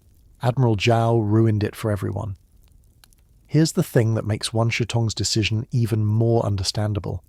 He's been burned before, literally. Admiral Zhao visited the library years earlier, gained knowledge about the moon and ocean spirits, and then used that information to try to kill the moon spirit. Zhao nearly destroyed the natural order of the world, eliminating waterbending forever, disrupting tides, throwing the planet into ecological chaos, all because Wan Shitong gave him access to knowledge he then weaponized. From Wan Shitong's perspective, that's not just betrayal. That's proof that humans cannot be trusted with knowledge. Give them information, and they'll find a way to turn it into a weapon. Tell them about the moon spirit, and they'll try to kill it. Show them eclipse patterns, and they'll plan an invasion. Share the secrets of history, and they'll use it to repeat the worst parts of that history more efficiently. And you know what? Looking at human history, both in the Avatar world and ours, it's really hard to argue he's wrong about that. The punishment fits the crime. When Wan Shitong catches Team Avatar using his library for military intelligence, he doesn't kill them. He doesn't attack them directly. He just decides, you know what? I'm done. Humans had their chance. The library is leaving the physical world permanently. He sinks the entire structure into the desert, taking it fully into the spirit world where humans can't access it anymore. It's not revenge. It's not cruelty. It's protection. Protecting knowledge from being used as a weapon, and protecting the world from the consequences of weaponized knowledge. Sure, it's collective punishment. Team Avatar isn't the same as Admiral Zhao. But from an immortal spirit's perspective, humans are humans. They all make the same promises, have the same justifications, and then turn around and use knowledge to hurt each other. Individual circumstances stop mattering when you've watched the same pattern repeat for thousands of years. Wan Shitong gave humanity a gift: free, unlimited access to knowledge across all of history. And humanity said, cool, how can we use this to win wars? Over and over and over again until the spirit finally said, that's it, we're done here. Honestly, fair. Knowledge isn't neutral. Here's the deeper philosophical question Wan Shitong raises. Should knowledge be freely accessible if it's going to be weaponized? In our world, we like to believe that knowledge is inherently good, that information wants to be free, that education and understanding will lead to peace and progress. But the Avatar world, and our own history, shows us that's not always true. Knowledge is a tool, and tools can be used to build or destroy. The Fire Nation didn't conquer half the world through ignorance. They did it through innovation, strategy, and the systematic application of knowledge to military conquest. They studied waterbending to figure out how to imprison waterbenders. They researched the Avatar cycle to plan genocides. They used engineering knowledge to build massive war machines. So when Wan Shitong says, humans don't deserve this library, he's not being petty. He's recognizing a fundamental truth. Giving humans unlimited knowledge doesn't make them better. It just makes them more efficient at whatever they were already going to do. And if what they were already going to do is hurt each other, well, now they can do it on a much larger scale. The library was never ours. Here's the part that makes Team Avatar's outrage kind of absurd. The library was never humanity's to begin with. It belongs to Wan Shitong. He built it. He curated it. He maintained it for thousands of years, and he generously allowed humans to visit as guests. When a host tells you, you can stay in my house but don't use my kitchen to cook meth, and you immediately start cooking meth, you don't get to act surprised when you get kicked out. You don't get to argue, but I was cooking good meth that would help people. The host doesn't care. You violated the one rule. You're out. Wan Shitong didn't owe humanity continued access to his library. He gave it as a gift, and when that gift was repeatedly abused, he took it back. That's not villainy. That's consequences. The real tragedy. The saddest part of Wan Shitong's story isn't that he took the library away. It's that he was forced to take it away, because humans couldn't be trusted to use it responsibly. Imagine being an immortal knowledge spirit who genuinely wants to share information with humanity. You create this beautiful space where anyone can learn anything. You watch scholars, historians, and philosophers make incredible discoveries. You see the potential for knowledge to elevate civilization. And then, over and over, you watch people use your gift to hurt each other. Every few decades, someone walks in with good intentions, learns something profound, and then uses it to gain military advantage. You give second chances, third chances, 100th chances, and every single time humans prove they'll weaponize knowledge the moment it's convenient. At what point do you say, enough? At what point does optimism about humanity's potential curdle into resignation about humanity's nature? Wan Shitong reached that point. And honestly, after watching Admiral Zhao try to destroy the moon, can you blame him? When the good guys aren't so good, the most uncomfortable part of this whole situation is that Team Avatar, the heroes we're rooting for, are the ones who prove Wan Shutong right in the end. They show up promising they're different. They're not like those other humans, they just want to learn, and then the instant they find militarily useful information, they grab it and run, prioritizing their war effort over the spirit's trust. Sure, they're fighting to end the war. Sure, their intentions are noble. But intentions don't matter to a spirit who's been hearing the same excuses for millennia. Actions matter. And their actions, using the library for military intelligence, are identical to every other human who betrayed Wan Shutong's trust. The show frames Wan Shutong as an antagonist in that episode, but really, he's just a librarian who got tired of watching people check out books on how to build better weapons, and then act shocked when he revoked their library card. The knowledge we don't deserve. In the end, Wan Shutong's story is about the relationship between knowledge and responsibility. It's about whether humanity can be trusted with information, and the answer the show gives us, through Zhao, through Team Avatar, through the entire 100-Year War, is no, probably not. We like to think we'd use infinite knowledge wisely, that we'd pursue understanding for its own sake, that we'd elevate civilization, that we'd make the world better. But history, both real and fictional, suggests that the first thing we do is figure out how to use that knowledge to beat the other guy, to gain advantage, to win wars, to hurt the people we've decided are our enemies. Wan Shutong saw that pattern play out for thousands of years. He gave humanity every chance to prove him wrong, and humanity consistently, repeatedly, predictably proved him right. So he took his library and left.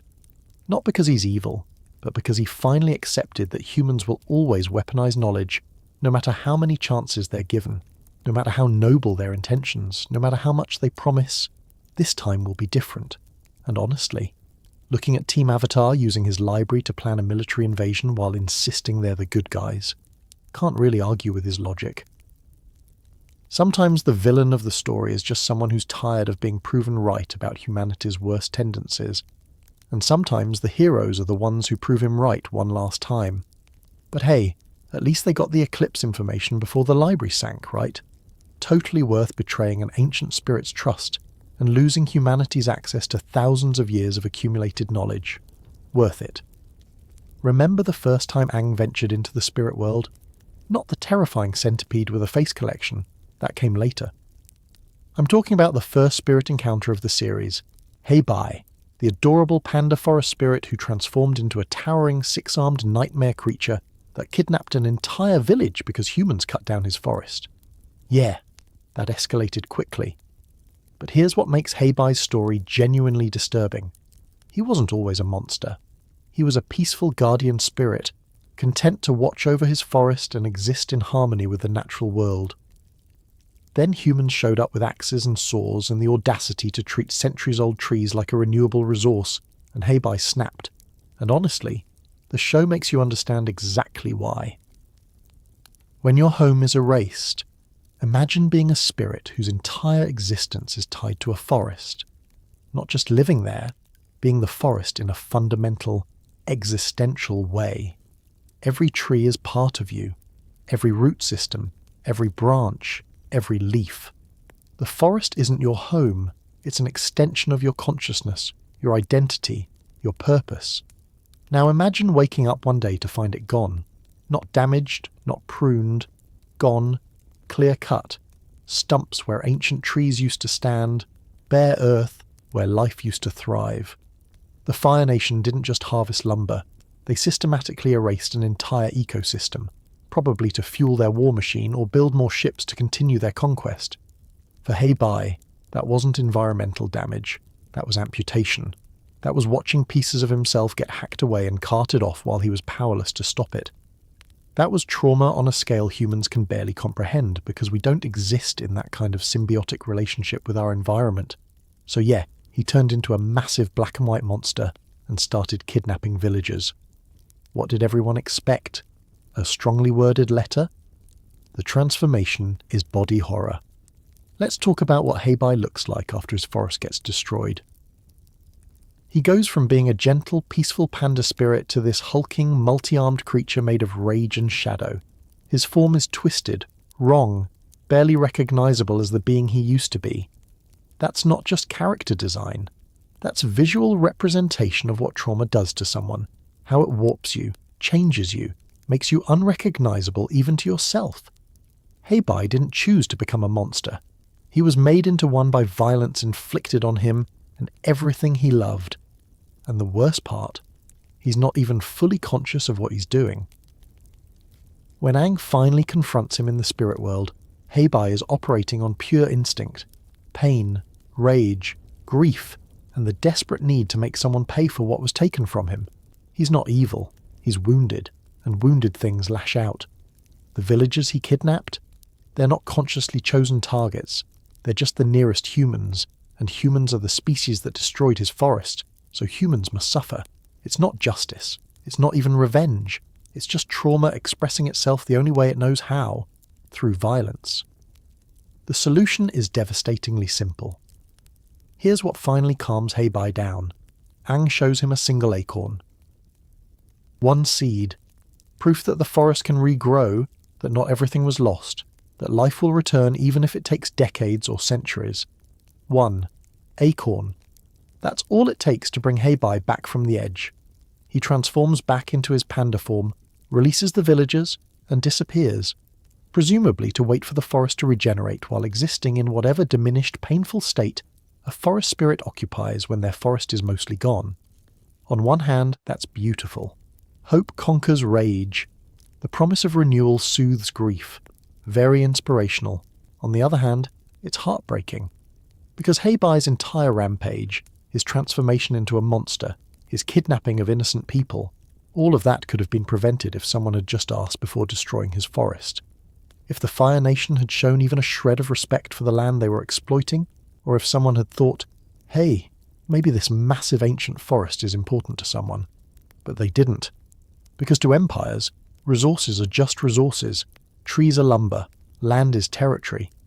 And if some spirit gets traumatized in the process, well, that's just collateral damage in the name of progress and conquest.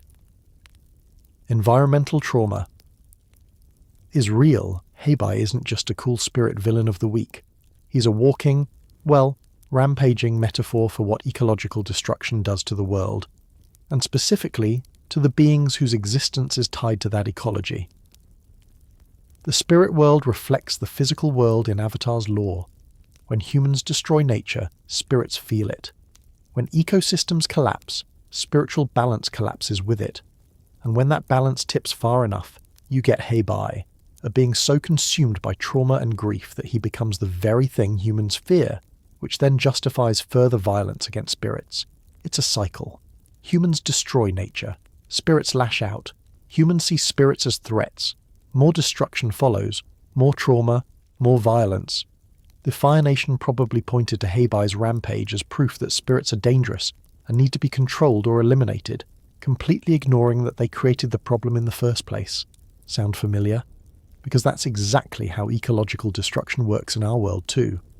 We clear forests, then act shocked when ecosystems collapse, species go extinct, and natural disasters increase. We create the conditions for catastrophe, and then blame nature for being hostile. The villagers caught in the middle. Here's the really messed up part. The people Heibai kidnapped probably had nothing to do with destroying his forest. They were just villagers living near the site of destruction, trying to survive in a world at war. They didn't cut down the trees. The Fire Nation did. But Heibai doesn't make those distinctions because he can't. He's a spirit in crisis, operating on pure traumatic response. To him, all humans are the same species that destroyed his home. Individual culpability doesn't matter when you're drowning in existential pain.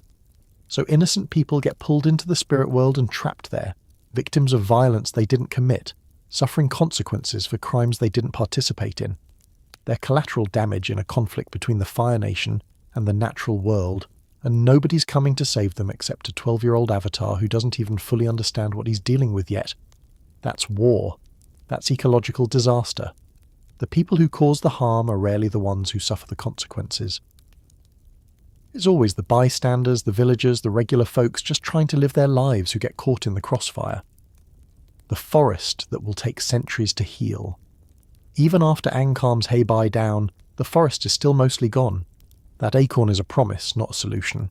It'll take decades for those trees to regrow, centuries before the forest is anything close to what it was.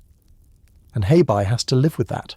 He has to exist in a diminished state, watching the slow, painful process of regeneration, knowing that everything he was is gone and won't return in his lifetime. Assuming spirits even experience time the way humans do, that's not a happy ending. That's a tragedy with a tiny glimmer of hope attached. Hei-Bai went from being a content forest guardian to a traumatized spirit waiting centuries for his home to maybe, possibly, eventually return to something resembling what it was.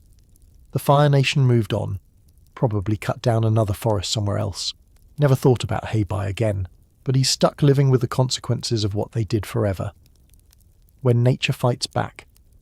Hei-Bai's story is a warning that the show doesn't really follow up on, but probably should. When you push nature too far, it will push back. And when it does, it won't be gentle or fair or surgical in its response. Spirits are forces of nature given consciousness. They don't operate on human morality or human timescales. They exist in balance with the world, and when that balance is violated, they react. Sometimes that reaction is proportional. Sometimes it's catastrophic, but it's always inevitable. The Fire Nation spent a century conquering, exploiting and destroying, and the show gives us glimpses of the spiritual consequences. Hei-Bai, dark spirits appearing near the sealed portals, the general imbalance that Avatar Kuruk had to spend his life fighting. What happens when 100 years of ecological and spiritual violence finally comes due? When all those traumatized spirits, all that accumulated damage, all that rage finally reaches a tipping point? The show doesn't fully explore this because it's focused on the human war. But the implication is there. Nature doesn't forgive. It doesn't forget. It just waits. And then it reminds you, in the most devastating way possible, that you were never really in control. The acorn of hope or denial. Aang's solution, showing Hei-Bai the acorn, is either the most hopeful moment in the series or the most naive, depending on how you look at it. Hope says, look, life persists, forests regrow, damage can heal with time. Even in the worst destruction, seeds survive. Nature is resilient. Naivety says, one acorn doesn't undo the trauma, doesn't bring back the centuries-old trees, doesn't erase the pain of watching your entire world get clear-cut. It's a band-aid on a mortal wound, a pretty lie that lets everyone move on without addressing the scale of harm that was done. Maybe it's both. Maybe hope is naive sometimes, but it's also all we have. Maybe Hei-Bai accepted the acorn not because it solved his problem, but because even in his grief, he wanted to believe things could get better. Or maybe he just got tired of being angry, tired of being a monster, tired of carrying rage that was eating him alive from the inside.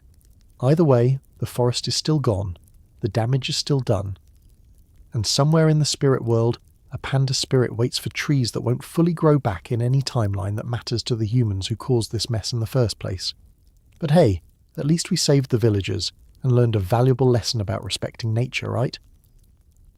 Right? Here's a question that'll keep you up at night. Can spirits actually die? Like really die? Permanent annihilation? Lights out forever? Cease to exist in any meaningful way? The show gives us conflicting answers, and honestly, every single one of them is disturbing in its own special way. When spirits take physical form. Let's start with what we know for certain. Spirits who cross into the physical world and take on physical bodies become vulnerable to physical attacks. They can be hurt, they can be killed. The moon spirit, Tui, was killed by Admiral Zhao, just straight up murdered in koi fish form while swimming in a sacred pond. But here's where it gets weird. Princess Yue sacrificed herself to bring the moon spirit back, giving her life force to restore Tui. So did the moon spirit die? Or was it more like a temporary discorporation that could be reversed with the right intervention? The show doesn't clarify. Zhao killed a primordial cosmic entity that controls the ocean's tides and enables all waterbending globally, and we're just supposed to accept that Princess Yue's mortal life force was enough to resurrect it. That raises more questions than it answers. What if Yue hadn't been there? What if no one had been willing to sacrifice themselves?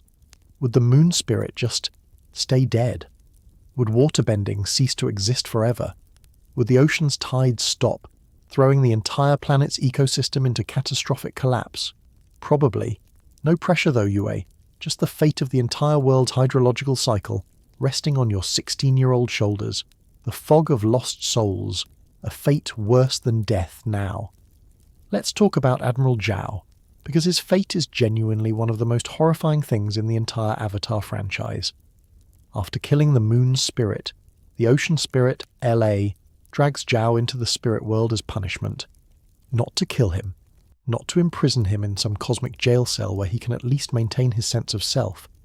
No, Lair drops him in the fog of lost souls, a region of the spirit world where people lose their minds and identities, trapped in an endless loop of their worst memories and traumas for all eternity. When we see Zhao again in The Legend of Korra, he's completely insane. He's been in the fog for decades, still thinking he's hunting the Avatar, still reliving his mission for the Fire Lord, unable to process that he's trapped in a nightmare that will never end. He recognizes Tenzin, Aang's son, and mistakes him for Aang, thinking he can finally complete his mission if he just captures this airbender. That's not punishment. That's eternal psychological torture. Zhao isn't dead. He's trapped in a state of perpetual suffering with no possibility of escape, death, or peace. His consciousness persists indefinitely while his mind fractures and refractures, unable to hold on to reality, doomed to chase phantoms in the fog forever. And here's the kicker. The fog of lost souls isn't even guarded by some malicious spirit. It's powered by the fog spirit, sure, but it's basically just there. A natural feature of the spirit world designed to trap and break anyone who wanders in. A cosmic prison that exists not because someone built it as punishment, but because the spirit world just casually has regions that inflict eternal suffering. So can spirits die? Maybe. But based on Zhao's fate, not being able to die might be worse. Rava and Vatu, the eternal cycle. Then we have Rava and Vatu, the primordial spirits of light, trust, peace, and darkness, chaos, who have been locked in cosmic conflict since literally the beginning of time. Here's what we learn from The Legend of Korra. You can destroy these spirits. Avatar 1 locked Vatu in the Tree of Time for 10,000 years. Later, during Korra's era, Vatu actually destroys Rava. We watch her light get extinguished, her form disintegrate, the Avatar cycle seemingly broken forever. Except she comes back. Because Rava and Vatu are locked in an eternal cycle where one cannot exist without the other. When one is destroyed, they're immediately reborn within the other. Darkness contains the seed of light. Light contains the seed of darkness. The cycle is literally unbreakable. So these primordial cosmic forces have been dying and being reborn for thousands of years, locked in an endless war neither can ever truly win. That's not death. That's eternal recurrence. They're doomed to fight, lose, die, be reborn, and fight again forever. No escape, no final victory, just cosmic Groundhog Day with apocalyptic stakes. Honestly, I'm not sure which is more horrifying. Zhao's eternal consciousness trapped in madness, or Rava and Vatu's eternal consciousness trapped in a cycle of death and rebirth they can never break free from. The question of spiritual mortality. So what's the actual answer? Can spirits die? The show suggests it depends. Some spirits seem vulnerable when they take physical form. Others, like Rava and Vatu, can be destroyed but will inevitably regenerate. Still, others might be effectively immortal. Koh the Face Stealer has been around for thousands of years, collecting faces, apparently unkillable. One Shutong has existed for countless generations, maintaining his library, showing no signs of aging or vulnerability. But here's the truly disturbing part. Even if spirits can die, what does that death actually look like? Do they experience oblivion? Do they move to some other plane of existence? Do they dissolve back into the cosmic fabric of the spirit world? Do they reincarnate as something else? Nobody knows. Not even the avatars seem to fully understand spiritual mortality, and they're literally fused with a primordial spirit. The horror of immortality versus the horror of annihilation. Let's get philosophical for a second. Which is worse, living forever or ceasing to exist? From a human perspective, immortality sounds great until you really think about it. You'd watch everyone you love die. You'd outlive civilizations, you'd exist long past the point where anything has meaning, trapped in an eternity of repetition and boredom. Eventually you'd probably beg for death just to make it stop. That's Koh's existence. That's Wan Shitong's reality.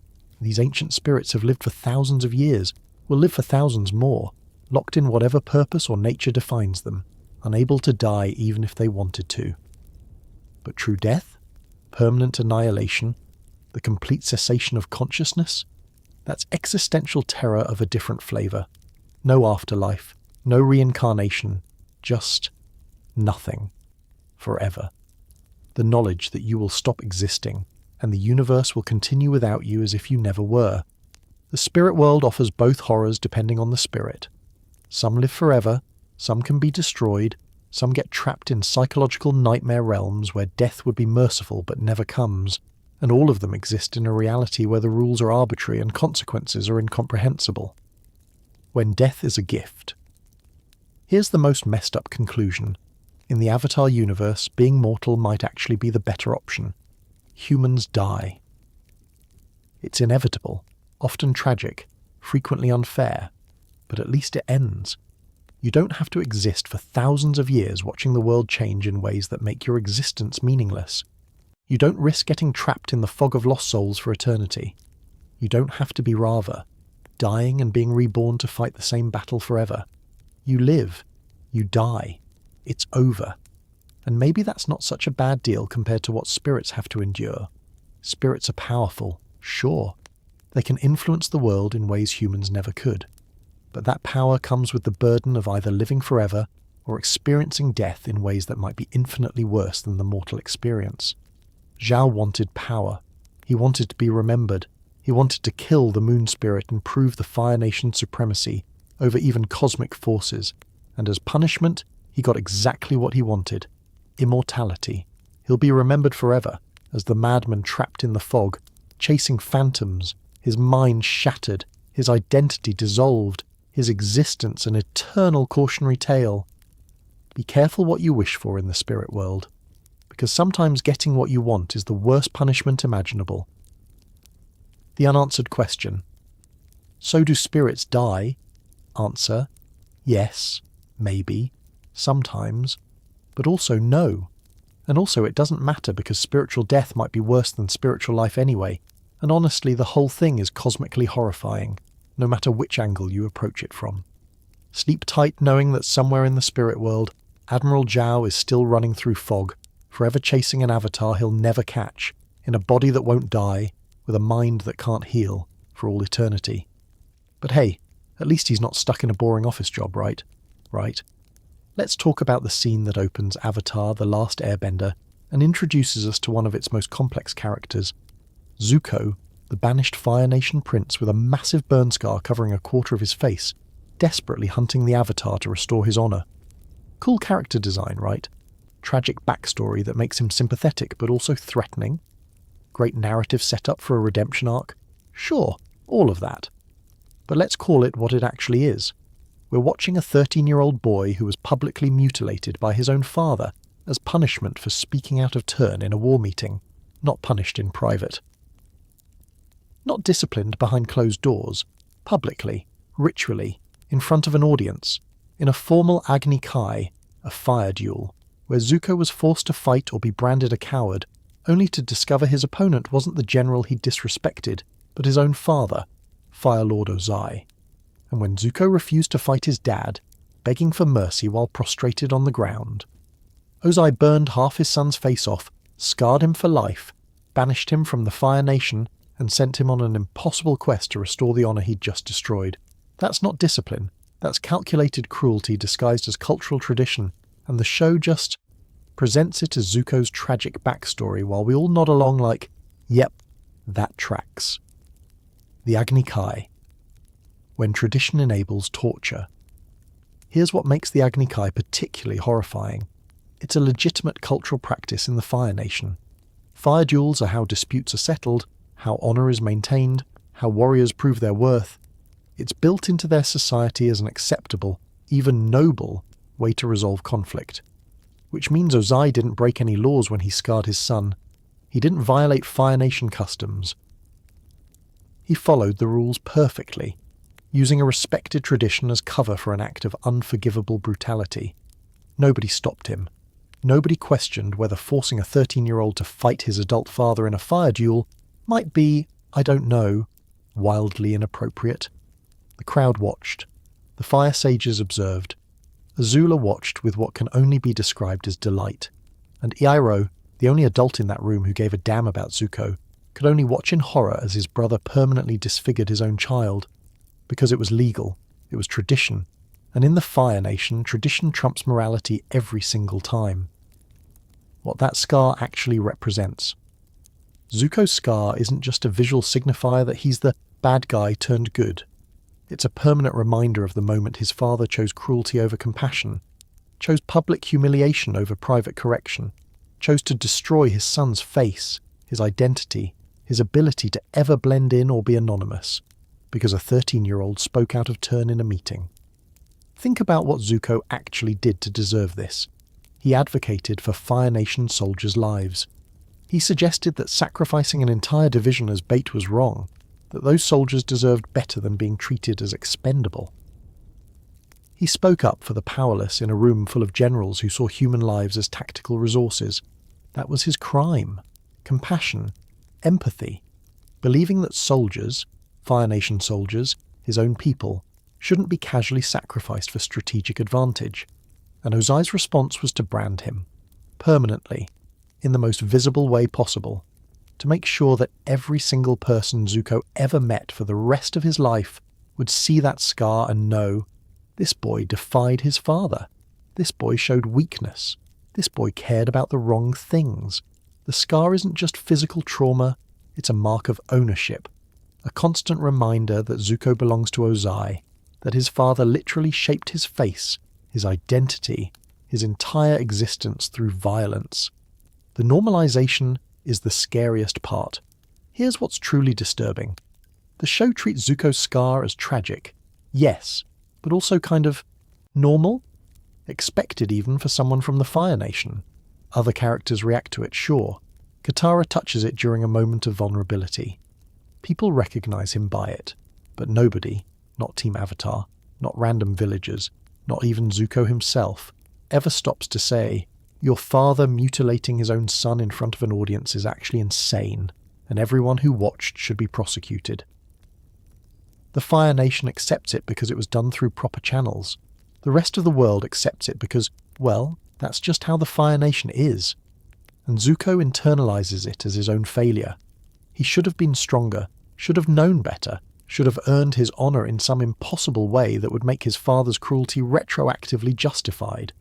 That's how indoctrination works. The victim believes they deserved it. The system supports the tyrant, and everyone else just shrugs because that's how things are done in that culture, that family, that situation. We watched a children's show casually depict a child being mutilated by his father, banished from his home, and sent on a trauma-fueled quest for redemption, and we all just accepted it as character backstory. Because the show normalized it, made it part of Zuko's journey rather than the inciting incident of a lifelong nightmare. Ozai is a monster, but the system made him possible. Fire Lord Ozai is clearly the villain here. He's cruel, megalomaniacal, abusive to both his children in different ways, and ultimately willing to commit genocide to achieve his goals. He's not complicated. He's just evil. But here's the thing. Ozai didn't create the Agni Kai system. He didn't invent the cultural values that prioritize strength over compassion, honor over empathy, power over humanity. He just used them. The Fire Nation's entire culture enabled him to publicly torture his son and call it discipline. How many other children suffered similar fates? How many Fire Nation kids grew up in households where disagreeing with your parents meant physical violence disguised as honor duels? How many families used cultural traditions to justify abuse because the system not only allowed it but celebrated it? Zuko's scar is visible. But how many invisible scars exist throughout the Fire Nation? Psychological, emotional, spiritual, inflicted by a culture that weaponizes honor and uses tradition as a shield for cruelty? The redemption arc doesn't erase the abuse. Zuko gets one of the best redemption arcs in television history. We watch him struggle, fail, grow, and ultimately choose the right side. He confronts Ozai during the eclipse, calls him out for his cruelty, and walks away to forge his own path. It's cathartic. It's beautiful. It's everything a redemption arc should be. But it doesn't erase the fact that we watched a show where a child's suffering was treated as character motivation rather than a crime, where the scar became iconic rather than a constant reminder of systematic failure by a father, a culture, a nation to protect children from violence. Zuko heals. He finds peace. He eventually becomes Fire Lord and presumably works to dismantle the systems that enabled his abuse. But that scar never goes away. Every time Zuko looks in a mirror for the rest of his life, he sees what his father did to him. Every person he meets sees it too. It's permanent, indelible, a mark of trauma he can never fully escape no matter how much he grows or heals. What we accepted as kids. Here's the uncomfortable truth. We watched this as children and thought it was normal. Sad, sure. Tragic, absolutely. But within the context of the show, just Zuko's backstory, just the thing that made him interesting and gave him motivation. We didn't question it the same way we didn't question the genocide, the imperialism, the systematic oppression, because the show presented these horrors in a framework that made them digestible for a young audience.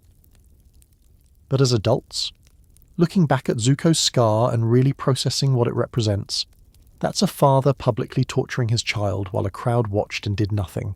That's a culture so broken that ritualized violence against a minor is considered acceptable under the right circumstances. That's a boy who spent 3 years hunting the Avatar, not because he was evil, but because his father destroyed him so thoroughly that he believed earning back Ozai's approval was the only way to be whole again. And we watched that happen in a kids' show and called it good character development. Because sometimes the most disturbing thing about Avatar, The Last Airbender, isn't what it showed us. It's what we accepted as normal because the show wrapped it in beautiful animation, compelling characters, and the promise that everything would work out in the end. Zuko got his happy ending. He found his honor on his own terms, built a new life, became a good man and a great leader. But that scar is still there. Will always be there. A permanent reminder that even in a show about hope, redemption, and the power of good, some wounds never fully heal. They just become part of who you are. And maybe that's the most honest thing the show ever did, showing us that trauma doesn't disappear just because you grow past it. It stays with you, written on your skin, carried in your heart, shaping who you become even after you've done the work to heal. Zuko's scar is tragic, iconic, part of what makes him such a compelling character. It's also a mark of parental cruelty we all watched happen, and somehow just accepted as backstory. And that's pretty messed up when you really think about it. Let's talk about Azula, the prodigy, the perfect princess, the lightning-bending genius who could lie with a straight face and manipulate anyone into doing exactly what she wanted. The final boss of Season 2, the terrifying antagonist who hunted Team Avatar across the world with ruthless efficiency. Also, a 14-year-old girl who was systematically groomed by her father to be a weapon, emotionally neglected by her mother, and suffered a complete psychotic breakdown by the series finale while crying for a parent who was never coming back. Yeah, that Azula. Here's the uncomfortable truth we need to sit with. Azula isn't a villain. She's a victim. A child soldier manufactured by Fire Nation royalty, broken by the same system that gave her power, and abandoned by everyone who should have protected her. And the show lets us watch her unravel in real time while we cheer for the heroes to defeat her. Ozai's perfect weapon. From the moment Azula could walk, she was Ozai's chosen one. Not because he loved her. Ozai doesn't love anyone. But because she showed promise, raw talent, the ability to firebend at an exceptionally young age. And most importantly, she was moldable. Where Zuko had empathy, Azula had ambition. Where Zuko questioned, Azula obeyed. Where Zuko sought his father's approval through compassion, Azula learned that cruelty was rewarded. Every time she demonstrated ruthlessness, Ozai praised her. Every time she manipulated someone, he smiled. Every time she showed the weakness of caring about others, he corrected her. By age 8, she could generate lightning, one of the rarest, most difficult firebending techniques in existence. By 10, she was a strategic genius. By 14, she was leading military operations, overthrowing kingdoms, and hunting the Avatar with a precision that made grown men terrified. That's not natural development. That's cultivation. Ozai didn't raise a daughter. He manufactured a weapon and happened to call it Azula. The mother who looked away. Now let's talk about Ursa, because her role in Azula's tragedy is more complicated than the show initially presents. Ursa loved Zuko openly, protectively, fiercely. She defended him when Ozai was cruel. She advocated for him at every turn, and Azula saw that. Watched her mother shower affection on her brother while treating her with distance, caution, sometimes even fear. In Azula's memory, Ursa called her a monster. Whether that's accurate or a trauma-distorted recollection doesn't actually matter. What matters is that Azula believed her own mother saw her as fundamentally wrong, broken, evil from birth. Now imagine being a child in that situation. Your father rewards you for being cruel. Your mother recoils from you for the same behaviour. You're too young to understand that you're being groomed, too desperate for approval to recognise the abuse. So you double down on what gets you positive attention, Ozai's praise, and internalise your mother's rejection as proof that something is wrong with you, not the system that's shaping you. Ursa didn't make Azula evil, but her inability or unwillingness to fight for both her children, to protect Azula from Ozai's influence the way she protected Zuko, contributed to Azula's isolation. When Ursa disappeared, Azula lost the only parent who might have given her a different path, leaving her completely in Ozai's control. Friends or hostages? Azula's relationship with Mai and Dai Li is fascinating and heartbreaking once you really examine it. She calls them friends. She seems to genuinely enjoy their company, or at least she enjoys having people who obey her without question. But the foundation of those relationships is fear. Mai and Dai Li follow Azula because they're terrified of what happens if they don't. They've seen what she does to people who disappoint her. They know she'll turn on them the instant they're no longer useful. That's not friendship. That's controlled companionship. Azula learned from Ozai that love is weakness, that loyalty must be enforced through fear, that the only way to keep people close is to make them afraid to leave. So she applies that lesson to every relationship in her life. When Mai betrays her to save Zuko, choosing love over fear, Azula's world shatters. When Dai Li chi blocks her to protect Mai, Azula loses the last two people she thought belonged to her, and her response isn't just anger, it's confusion, genuine incomprehension that someone would choose compassion over self-preservation. Because nobody ever taught Azula what real friendship looks like. Nobody showed her that relationships built on trust are stronger than relationships built on fear. She genuinely doesn't understand why Mai would risk everything for Zuko, because in Azula's world, love is a liability, and self-interest is the only rational motivation. That's not villainy. That's trauma. That's a child raised in an environment so toxic that basic human connection became incomprehensible to her. The breakdown. We all watched.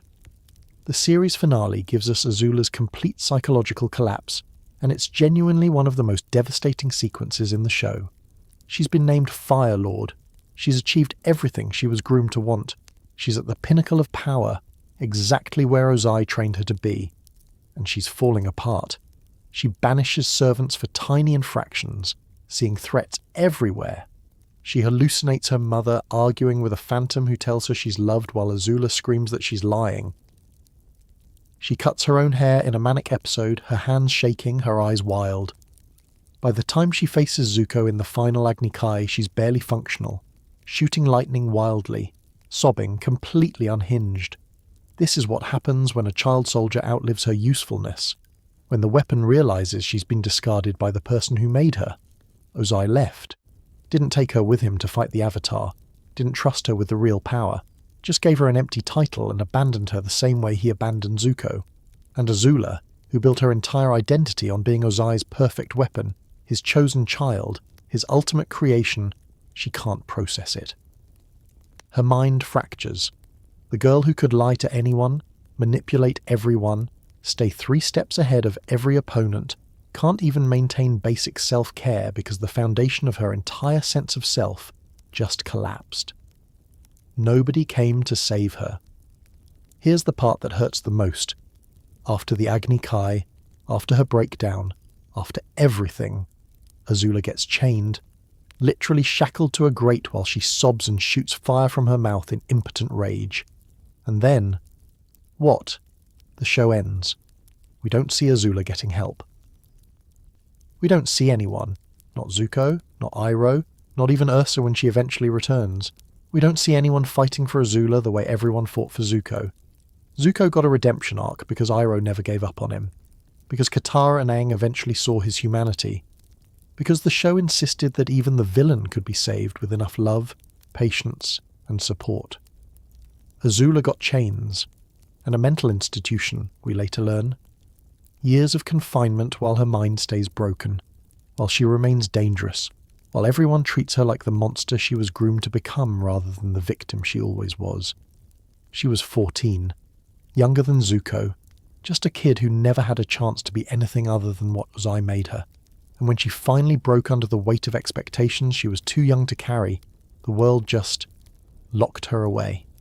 The tragedy of perfect victory.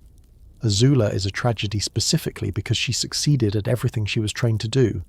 She was the perfect Fire Nation princess, ruthless, strategic, powerful, obedient to Ozai's vision. She won every battle, conquered Ba Sing Se, nearly killed Aang. And her reward? Abandonment, betrayal, madness, chains. If she'd been less perfect, maybe someone would have intervened earlier. If she'd shown weakness like Zuko, maybe Iroh would have fought for her too. If she'd failed more often, maybe Ozai would have discarded her sooner, and she could have found a different path. But she didn't fail. She succeeded at being exactly what she was groomed to be, and that success destroyed her more thoroughly than any defeat ever could. She never had a chance born into Fire Nation royalty, raised by a megalomaniacal father who rewarded cruelty, neglected by a mother who couldn't, or wouldn't, fight Ozai's influence over her, trained from childhood to see compassion as weakness and fear as the only reliable tool for control. Azula never chose evil. She was taught it, shaped by it, rewarded for embodying it, and by the time she was old enough to question whether there might be another way, she was already too deep in the role Ozai created for her. She's not a cautionary tale about power corrupting. She's a cautionary tale about what happens when children are weaponized by the adults who should protect them. When a system values control over compassion, strength over empathy, victory over humanity. Azula was made into a monster by people who benefited from her monstrosity, and when she was no longer useful, they discarded her, broken, alone, and still just a teenager who never learned how to be anything other than what they made her. So, yeah, Azula wasn't born evil. She was made that way, piece by piece, lesson by lesson, until the girl who might have been got buried under the weapon everyone needed her to be. And unlike Zuko, who got multiple seasons and unconditional support to unlearn his trauma and find redemption, Azula got chains and a cell, and the show moving on without her. Because apparently some victims are worth saving, and others are just too broken to bother with, even when they're still just kids who never had a choice to begin with. Let's talk about Jet. Freedom fighter, charismatic rebel leader, guy with excellent hair and a tragic backstory who seemed like he was going to be a recurring character with a full redemption arc, and then the show just killed him. Maybe. Probably. We think? Yeah, that's right. Avatar, The Last Airbender, a show that explicitly showed us Zhao getting dragged into the spirit world, that made sure we knew exactly what happened to every major character, gave us Jet's death as an ambiguous fade to black while Toph says he's lying about being okay, and Smellerbee and Longshot stay behind with his body as our heroes just leave. No confirmation, no funeral, no follow-up, just a strong implication that a teenager bled out in the catacombs of Ba Sing Se, while the main characters moved on with their quest because they had bigger problems to deal with. And somehow, that's darker than most deaths in shows that aren't aimed at kids. Who was Jet, anyway? Let's back up. Jet wasn't a villain, or at least he wasn't supposed to be. He was a refugee. The Fire Nation destroyed his village, killed his parents right in front of him, and left him orphaned with nothing but rage and a burning need for revenge. So he did what any traumatized teenager would do. He formed a guerrilla resistance group of other displaced kids, lived in the trees like a proto-eco-terrorist Robin Hood, and started attacking Fire Nation soldiers. Noble enough, right? Fighting the occupiers, protecting the innocent classic resistance fighter stuff. Except Jet's trauma twisted his judgment. He didn't just fight soldiers, he was willing to drown an entire Fire Nation village, civilians included, because to him, every Fire Nation citizen was complicit. Every one of them benefited from the war machine that killed his family. So why should he distinguish between soldiers and shopkeepers, between generals and children? That's when Team Avatar stepped in, stopped his plan, and Jet got exposed as someone whose righteousness had curdled into something dangerous. He wasn't the hero he thought he was. He was a kid so consumed by trauma and revenge that he'd become the very thing he claimed to fight against. Someone willing to commit mass murder for a greater good. And the show made that clear. Jet was wrong. His methods were wrong. Katara, who'd initially been charmed by him, rejected him. The gang moved on. End of arc, right? The redemption that wasn't accept Jet came back in Ba Sing Se, working in a tea shop, trying to start over, seemingly on a better path. And then he recognised Iroh as a firebender, correctly identified Zuko as the Fire Nation prince, and tried to expose them to the Dai Li. Classic misunderstanding setup, right? Jet's technically correct. Zuko is Fire Nation royalty. Iroh is a firebender, but Zuko's in the middle of his own redemption arc, and Iroh's just a tea-loving uncle trying to help his nephew find peace. So when Jet goes to the Dai Li with this information, it seems like he's making the same mistake again, letting his hatred of the Fire Nation override his judgment. Except the Dai Li don't care about the truth. They're running a secret police state. They don't want disruption. They don't want some kid asking questions and causing problems. So what do? They take Jet to Lake Laogai. They brainwash him with their creepy hypnosis thing. They turn him into a weapon aimed at Team Avatar and Zuko. And when Jet finally breaks free of the brainwashing, when he actually helps the gang escape, the Dai Li agent Long Feng kills him for his defiance. Not in a cool battle, not in a heroic sacrifice, just a casual strike with a rock glove thing, internal injuries, fatal wounds, a teenager left bleeding on the floor of an underground prison while the heroes have to choose between staying with him and completing their urgent mission. They choose the mission. And Jet gets a line, "I'll be fine," that Toph immediately identifies as a lie with her heartbeat detection. Then the screen fades, Smellerbee and Longshot stay behind, and we never see Jet again. The ambiguity is the horror. Here's what makes Jet's death so disturbing. The show never explicitly confirms it. We don't see him die. We don't get a funeral scene. The creators later confirmed in interviews that yes, Jet died in that scene. But in the show itself, nothing. Just the strong implication, and then silence. Why is that worse than an explicit death scene? Because explicit deaths have closure. When Yue sacrifices herself to save the moon spirit, we see her transformation. We get a goodbye. We understand what happened and why. It's sad, but it's complete. Jet's death is incomplete. It's a kid dying alone, or with only his friends who can't help him, in a dark underground prison, from injuries sustained by a corrupt government official, while the heroes, people he was trying to help, leave him behind because they have more important things to do.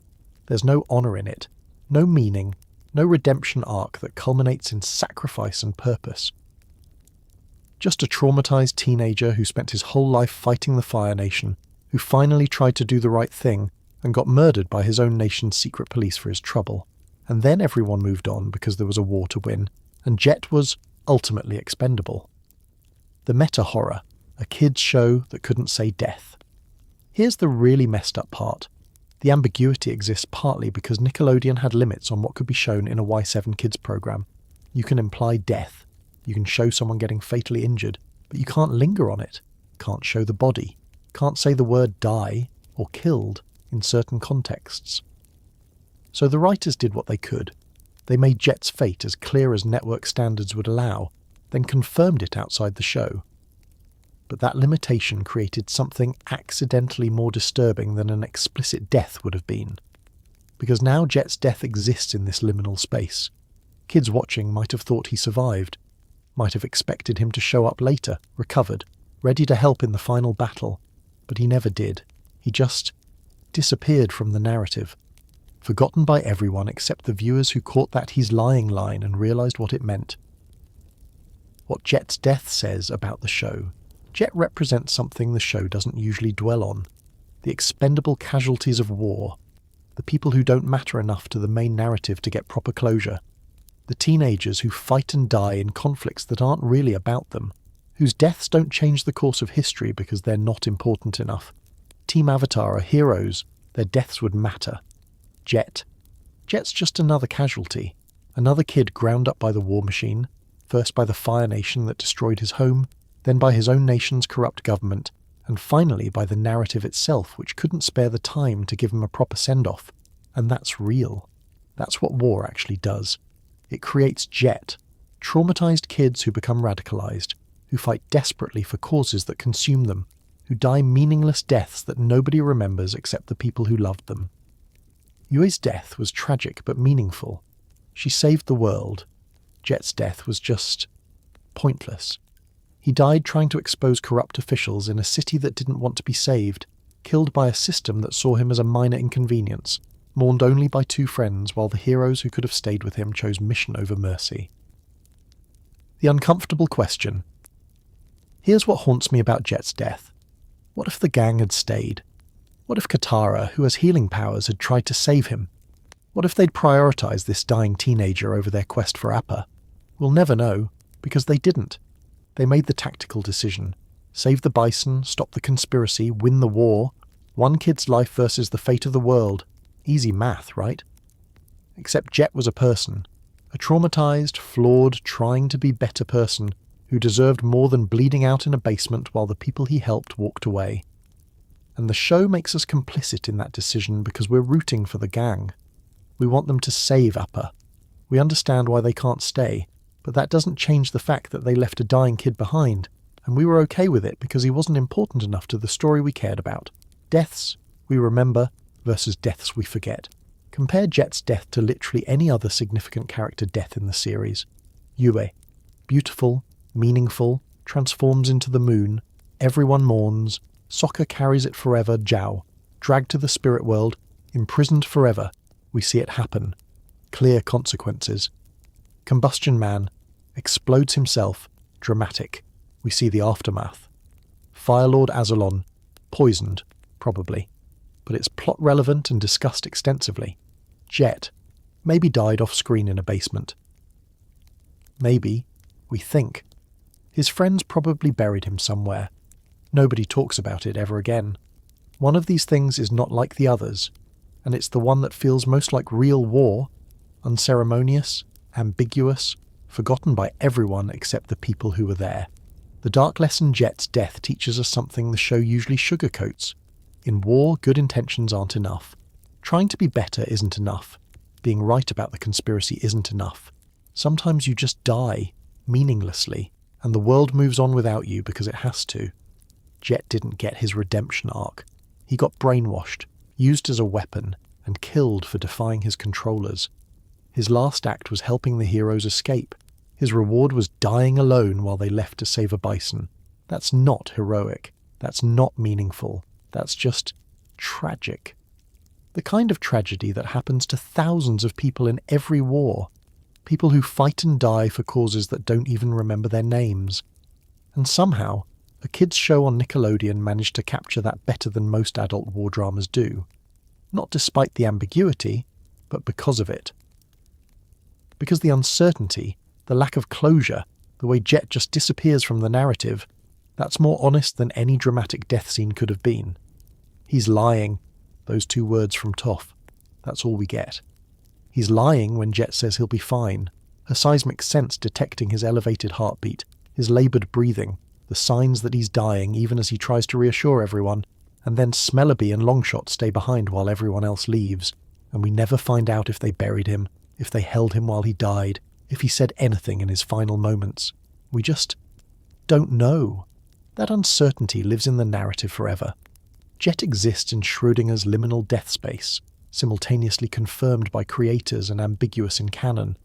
Dead but not definitively shown. Gone but not conclusively mourned. And somehow, that's the darkest fate the show could have given him. Not a heroic sacrifice, not a meaningful death, just an uncertain one. The kind that leaves people wondering, hoping, and eventually accepting that, yeah, he probably died down there, and nobody cared enough to tell us for sure. Welcome to war, kids. Sometimes people just disappear, and you never get closure, and life goes on anyway because it has to. Thanks for that lesson, Nickelodeon. Real uplifting stuff. But hey, at least Jet's hair looked great until the very end. Priorities. Let's talk about Toph Beifong's parents. You know, the incredibly wealthy Earth Kingdom nobles who gave their blind daughter everything she could possibly need. A massive estate, private tutors, the finest clothes, protection from every possible danger, and somehow still managed to be emotionally abusive in ways that stunted her development and denied her basic autonomy. Because that's what the Beifongs represent. The insidious form of abuse that hides behind concern, that justifies control with, "we're just trying to protect you," that wraps imprisonment in silk and calls it love. And the show presents this with remarkable nuance, showing us that you don't need to be Firelord Ozai actively burning your children to cause lasting psychological damage. Sometimes all it takes is loving parents who are so terrified of their child getting hurt that they refuse to let her exist as a full human being. The Gilded Cage Toph was born blind into one of the wealthiest families in the Earth Kingdom. Her parents' response: lock her away. Not literally. There were no chains, no prison cells, but they constructed an invisible cage made of rules, restrictions, and lowered expectations that was just as confining. She wasn't allowed to leave the estate unsupervised, wasn't allowed to learn earthbending beyond the basics needed for a proper young lady, wasn't allowed to have friends her own age, to play rough, to take risks, to make mistakes. Her parents saw her blindness and decided that meant she was fragile, helpless, incapable of independence. And here's the insidious part. They did it out of love. Genuine, sincere, heartfelt love. They weren't trying to be cruel. They genuinely believed they were protecting her, keeping her safe from a world that would hurt their delicate, disabled daughter. Which makes it so much worse. Because when abuse comes wrapped in concern, when control is justified as protection, it's almost impossible for the victim to recognize what's happening. How do you rebel against parents who insist they're only doing what's best for you? How do you argue with, "we're just trying to keep you safe"? The lie of helplessness. The Beifongs treated Toph like she was made of glass. They hired tutors who taught her basic earthbending, just enough to be ladylike, nothing that might be dangerous. They spoke about her in the third person while she was in the room. They made decisions for her without consulting her. They essentially told her, through every action and policy, that her disability meant she couldn't be trusted to make her own choices. Except Toph wasn't helpless. She was a prodigy. She'd been sneaking out to earthbending tournaments and absolutely demolishing grown men in combat under the alias the Blind Bandit. She'd invented metal bending by pure instinct and willpower. She'd developed seismic sense to such a refined degree that she could see better than most sighted people. But her parents never knew any of this, because they never asked, never gave her the opportunity to show them who she actually was. They just assumed, based on her blindness, that she needed to be protected, managed, controlled. That's the heart of ableism disguised as care, the assumption that disability equals inability, the refusal to see the person beyond the limitation, the conviction that you know better than the disabled person what they're capable of. Emotional neglect disguised as love. Here's what makes the Beifongs' treatment of Toph particularly insidious. They gave her everything except what she actually needed. Material wealth, check. Beautiful home, check. Private education, check. Safety from physical harm, check. But what about emotional support? What about believing in her capabilities? What about treating her as an autonomous person with her own desires, goals and agency? What about letting her take risks, make mistakes, and learn from them like any other child? Nope. Because those things were scary. Those things meant accepting that Toph might get hurt, and the Beifongs couldn't handle that possibility, so they wrapped her in bubble wrap and called it parenting. That's emotional neglect, providing for physical needs while completely ignoring emotional and developmental ones. Loving someone so much that you refuse to let them be someone. It's the kind of damage that doesn't leave visible scars, but it shapes everything about how a person sees themselves and their place in the world. The double bind of good abuse. Toph faced an impossible situation. Her parents loved her, provided for her, and genuinely wanted her to be happy. How do you rebel against that? How do you tell people who are trying their best that their best is suffocating you? When abuse looks like love, when control is framed as protection, victims often struggle to name what's happening to them. There's immense guilt in pushing back. My parents give me everything. Who am I to complain? Other kids have it so much worse. But having material wealth doesn't negate emotional abuse. Being physically safe doesn't compensate for being psychologically imprisoned. And the Beifong's privilege, their money, their status, their ability to shield Toph from the world, actually made their abuse more effective because it was harder to recognize and harder to escape. Toph couldn't even articulate what was wrong at first. She just knew she felt trapped, diminished, invisible despite being the center of her parents' anxious attention. She had to literally run away from home, abandon everything, join a group of fugitives and risk her life repeatedly, just to experience basic autonomy. The runaway who found herself. When Toph joins Team Avatar, she's not just escaping her parents. She's escaping the version of herself that they created, the helpless blind girl who needs constant protection and can't be trusted with her own life. And she overcomes. She becomes the greatest earthbender in the world. She invents metal bending. She fights in a war. She makes friends, has adventures, takes risks, gets hurt sometimes, and survives. She does everything her parents insisted she couldn't do. But here's the tragedy. Even after proving herself over and over, even after literally saving the world, Toph still carries the damage her parents inflicted.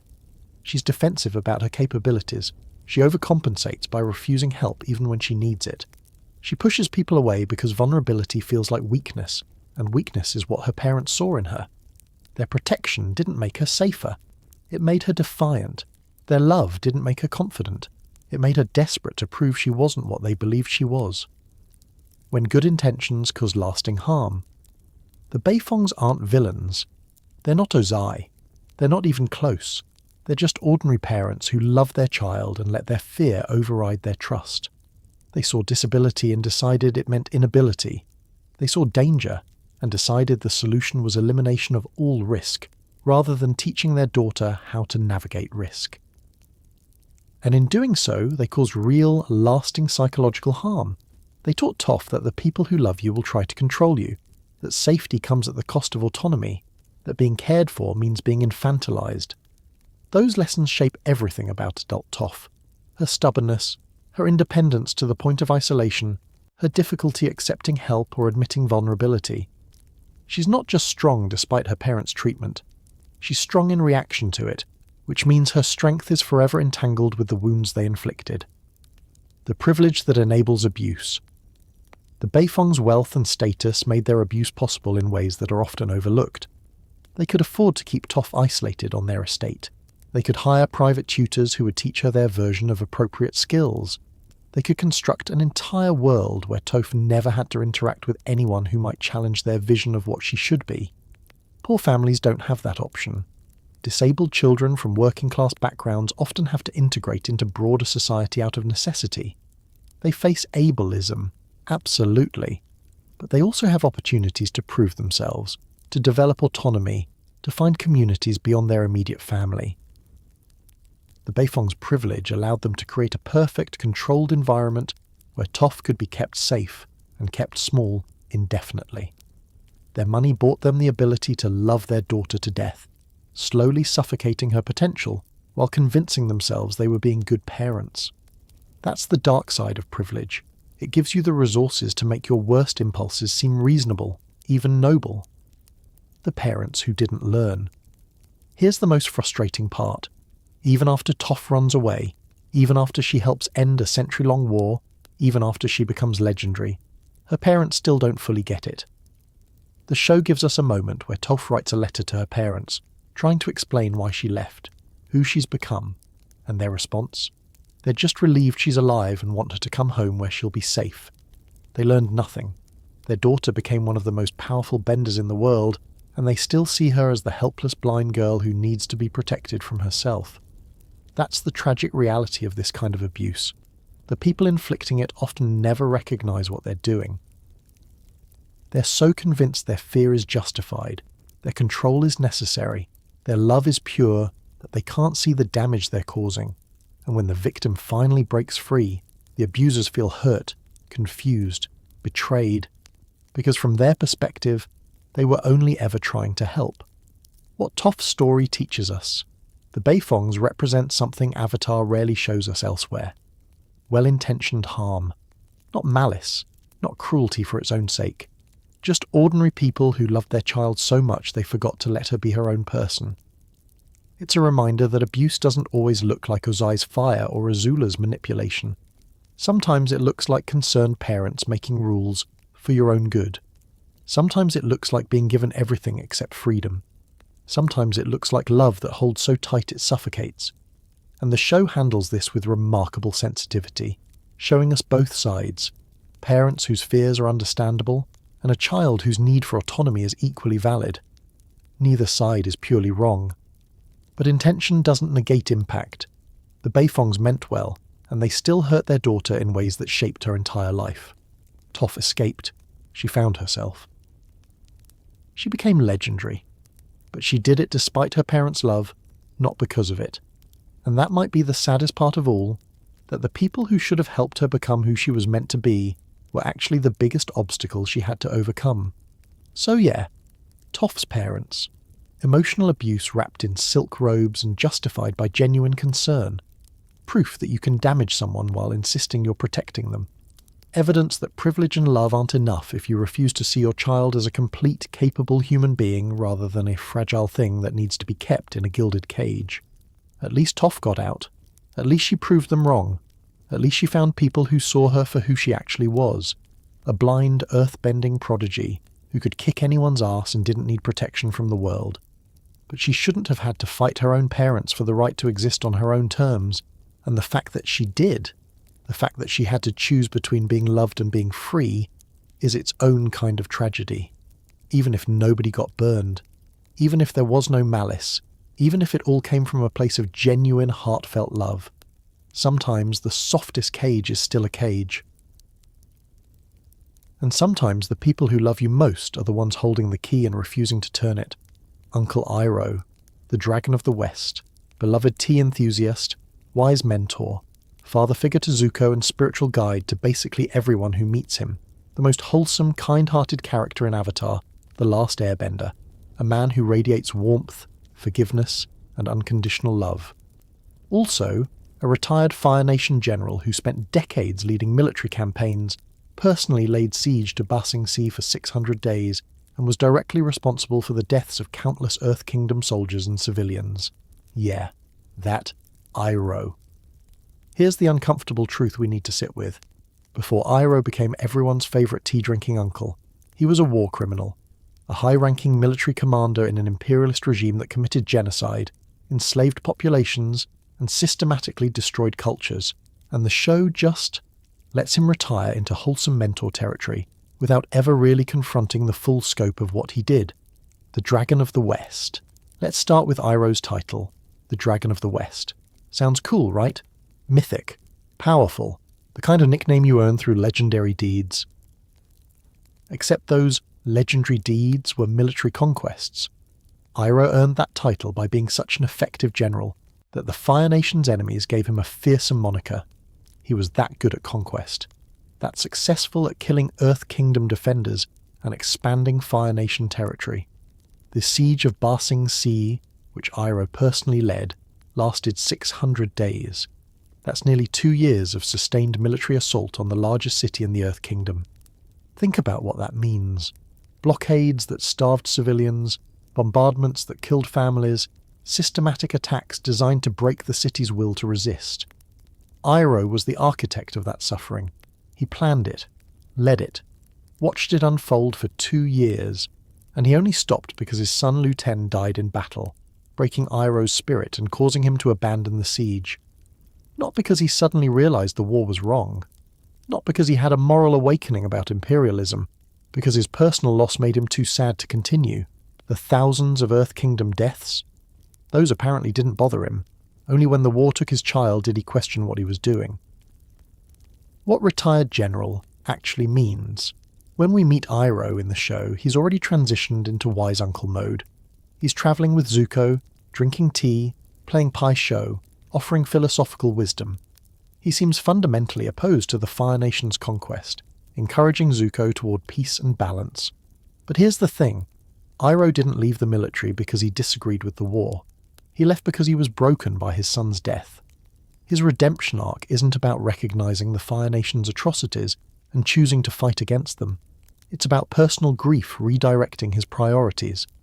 And even after leaving military service, Iroh doesn't actively oppose the Fire Nation for most of the series. He follows Zuko around, supporting his nephew's quest to capture the Avatar, which would directly aid the Fire Nation's war effort. He offers advice that sometimes nudges Zuko toward better choices, but he never says, hey, maybe helping Dad complete his genocide is wrong, actually. It's only when Zuko sides with Azula and betrays him in Ba Sing Se that Iroh finally breaks with the Fire Nation completely. And even then, it's reactive, a response to personal betrayal, not a principled stand against imperialism. The crimes we don't talk about. Let's be specific about what Iroh probably did during his military career.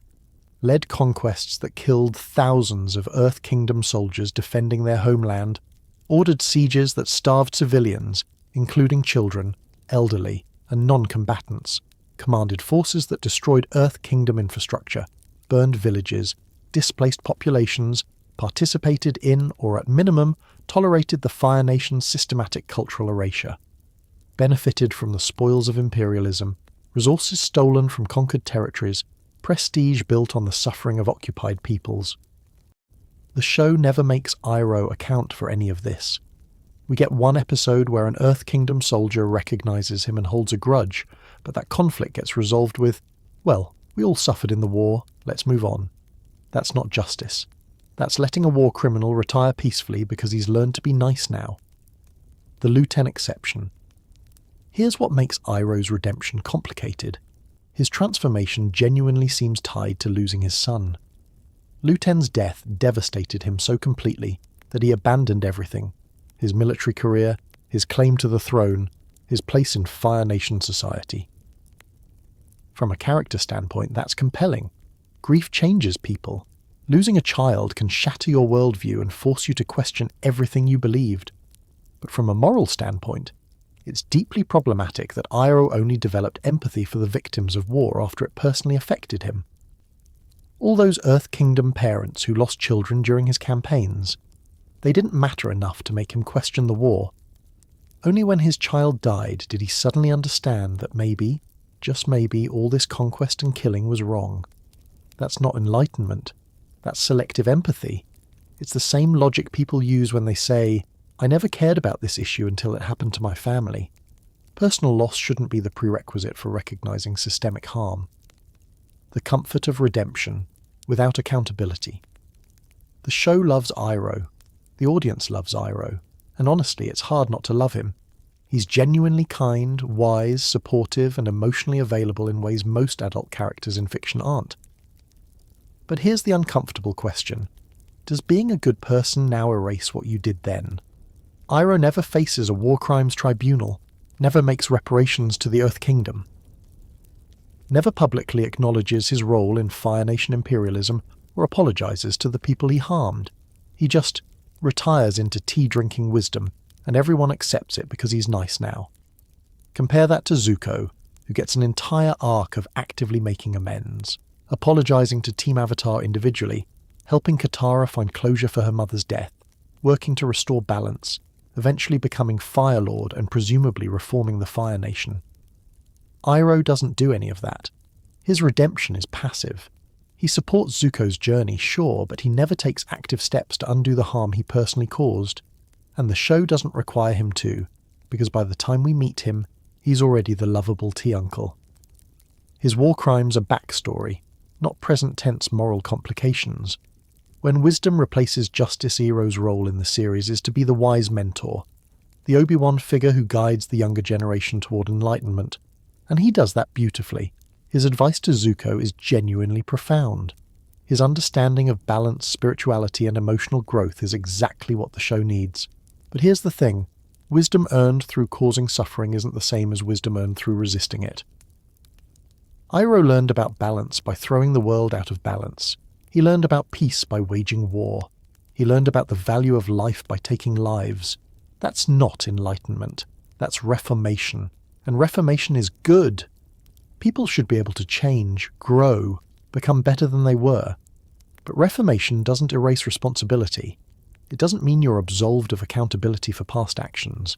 The show treats Iroh's wisdom as if it justifies his past, or at least makes it irrelevant. Look how enlightened he is now. Look how much he's grown. Isn't that what matters? But to the families of the people who died at Ba Sing Se, to the Earth Kingdom's soldiers who fought against his armies, to the civilians who starved during his siege, Iroh's personal growth probably doesn't feel like justice.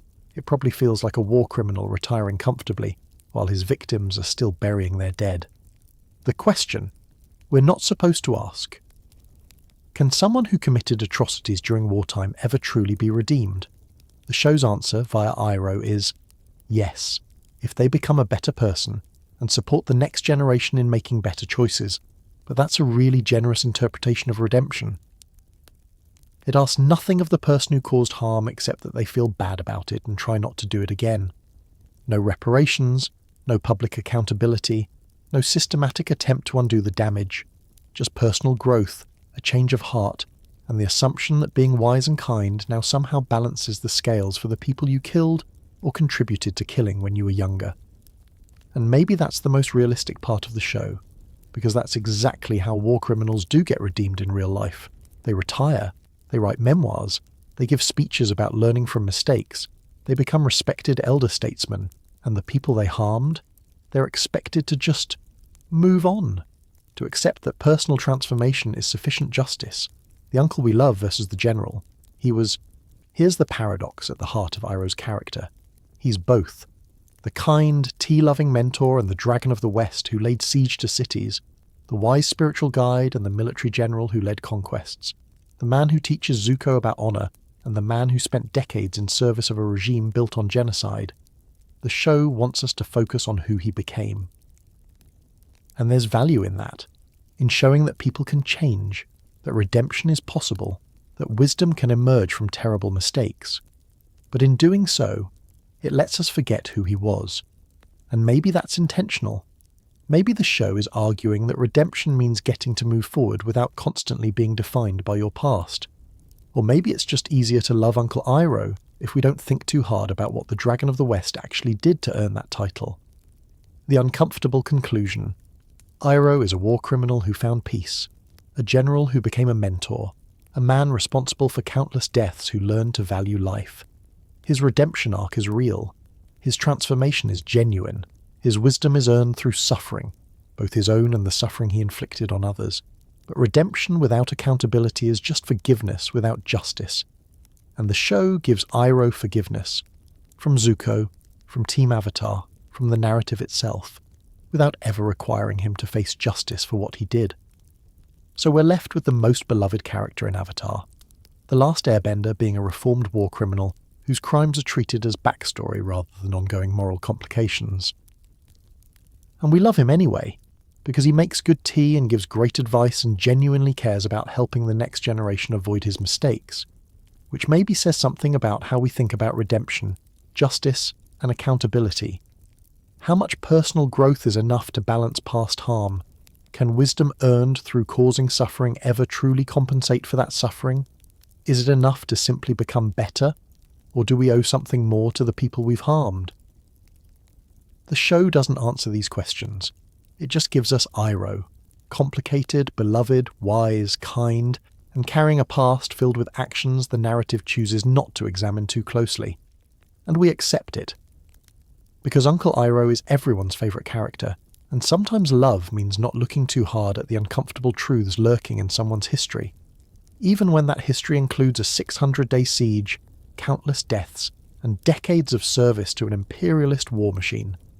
Let's talk about Ba Sing Se, the last great Earth Kingdom stronghold, the impenetrable city, the cultural heart of Earth Kingdom civilization, where refugees flee for safety and citizens live in apparent peace despite a century-long war raging outside the walls. Sounds great, right? A beacon of stability in a war-torn world. Except Ba Sing Se isn't a refuge. It's a police state. A carefully orchestrated totalitarian nightmare where the Dai Li, the city's cultural authority, have created a system of surveillance, brainwashing, and systematic information control that would make authoritarian regimes in our world take notes, and the show just casually presents this as quirky world building until Team Avatar stumbles into Lake Laogai and realizes, oh wait, this whole city is running on systematic oppression and mind control. There is no war in Ba Sing Se, that phrase. That sickeningly cheerful phrase that gets repeated by brainwashed citizens, Dai Li agents, and the creepy Judy automatons who escort visitors around the city. There is no war in Ba Sing Se, except there obviously is. The Fire Nation has been systematically conquering the Earth Kingdom for 100 years. Refugees pour into the city daily, displaced by Fire Nation attacks. The outer wall has massive battle damage. Everyone knows there's a war, they just can't say it. Because the Dai Li have made it illegal to acknowledge reality. They've created a citywide delusion where mentioning the war gets you arrested, re-educated, and returned as a shell of yourself who parrots party lines about how peaceful and safe everything is. That's not just censorship, that's reality erasure. The Dai Li aren't just controlling what people say, they're controlling what people are allowed to know, what they're permitted to believe, what version of reality they're forced to accept as truth. And they enforce this through a combination of secret police surveillance, systematic brainwashing at Lake Laogai, and the constant threat that if you step out of line, you'll disappear and come back different. The Dai Li. Secret police with earth bending. Let's be clear about what the Dai Li actually are. They're not cultural authorities. They're secret police. Plain and simple. They operate outside normal legal channels. They answer to Long Feng, not the Earth King. They have the authority to arrest anyone without charge, detain them indefinitely and subject them to re-education, read brainwashing, without trial or oversight. They monitor the population constantly. They have agents embedded throughout the city, watching for signs of dissent, rebellion, or even just acknowledging uncomfortable truths. They escort all visitors, controlling what they see and who they talk to. They intercept messages, including letters from the warfront to maintain the illusion of peace. And here's the kicker, they're earthbenders, which means they can create underground prisons that nobody knows exist. They can wall people up in stone cells instantly. They can construct entire secret facilities like Lake Laogai beneath the city, where they conduct their cultural re-education away from prying eyes. The Dai Li aren't just using political power, they're using bending as a tool of systematic oppression. That's not law enforcement, that's state-sanctioned terrorism against your own population. Lake Laogai, where minds go to die. Lake Laogai is presented as this mysterious, beautiful underground lake beneath Ba Sing Se. Peaceful, serene, hidden. It's also a concentration camp where the Dai Li systematically brainwash anyone who threatens the manufactured peace of the city. The process is horrifying. Prisoners are held in stone cells, subjected to hypnosis and psychological manipulation, while being forced to stare at lanterns and repeat phrases until their original memories, beliefs and personalities are overwritten with Dai Li-approved programming. Jet gets sent there for asking too many questions about Zuko and Iroh. He comes back as a weapon, programmed to attack Team Avatar, his will completely subverted, his agency erased. When he finally breaks free of the conditioning, it's so traumatic that he can barely function. And Jet's not alone. How many citizens of Ba Sing Se have been through Lake Laogai? How many people walking the streets have had their minds rewritten, their memories altered, their entire sense of self restructured to serve the Dai Li's vision of order? The show implies it's happened to thousands. Every Judy is a brainwashed victim. Every person who mechanically repeats there is no war might have been someone who once dared to speak truth and got reprogrammed for it. The Earth King, prisoner in his own palace. Here's where it gets really dystopian. The Earth King, the nominal ruler of Ba Sing Se and the entire Earth Kingdom, has been kept prisoner in his own palace for his entire life. Not literally imprisoned. He can move around the palace grounds, he's treated with respect, he's given everything he needs for comfort, but he's also been systematically isolated from reality. The Dai Li intercept all information that reaches him, ensuring he only hears what they want him to hear. They've convinced him the war doesn't exist. They've kept him ignorant of the actual state of his kingdom, so they can rule in his name without his interference. When Team Avatar finally reaches him and tells him about the war, about the Dai Li's conspiracy, about Lake Laogai. He doesn't believe them at first because the cognitive dissonance is too extreme. His entire worldview has to shatter and rebuild in real time. That's not governance. That's a coup carried out so slowly and carefully that nobody, not even the person being overthrown, realizes it's happening. Long Feng isn't the Earth King's advisor. He's the actual ruler, using the king as a figurehead while maintaining total control of the city through the Dai Li, the ring system. Segregation by class. Ba Sing Se is divided into rings. Outer ring for refugees and the poor, middle ring for working class, inner ring for the wealthy and nobility, and the palace at the centre. The show presents this as just how the city is organised, but it's actually a caste system enforced through geographic segregation and internal passports. You can't move between rings without authorisation.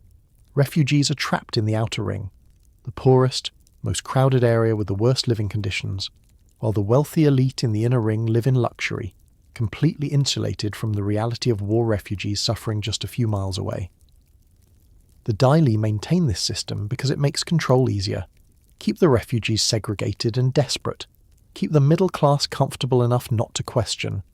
Keep the elite privileged enough that they benefit from the status quo. And make sure none of these groups can organise together against the Dai Li's authority. It's systematic oppression through urban planning. Totalitarianism built into the architecture of the city itself. Propaganda as policy.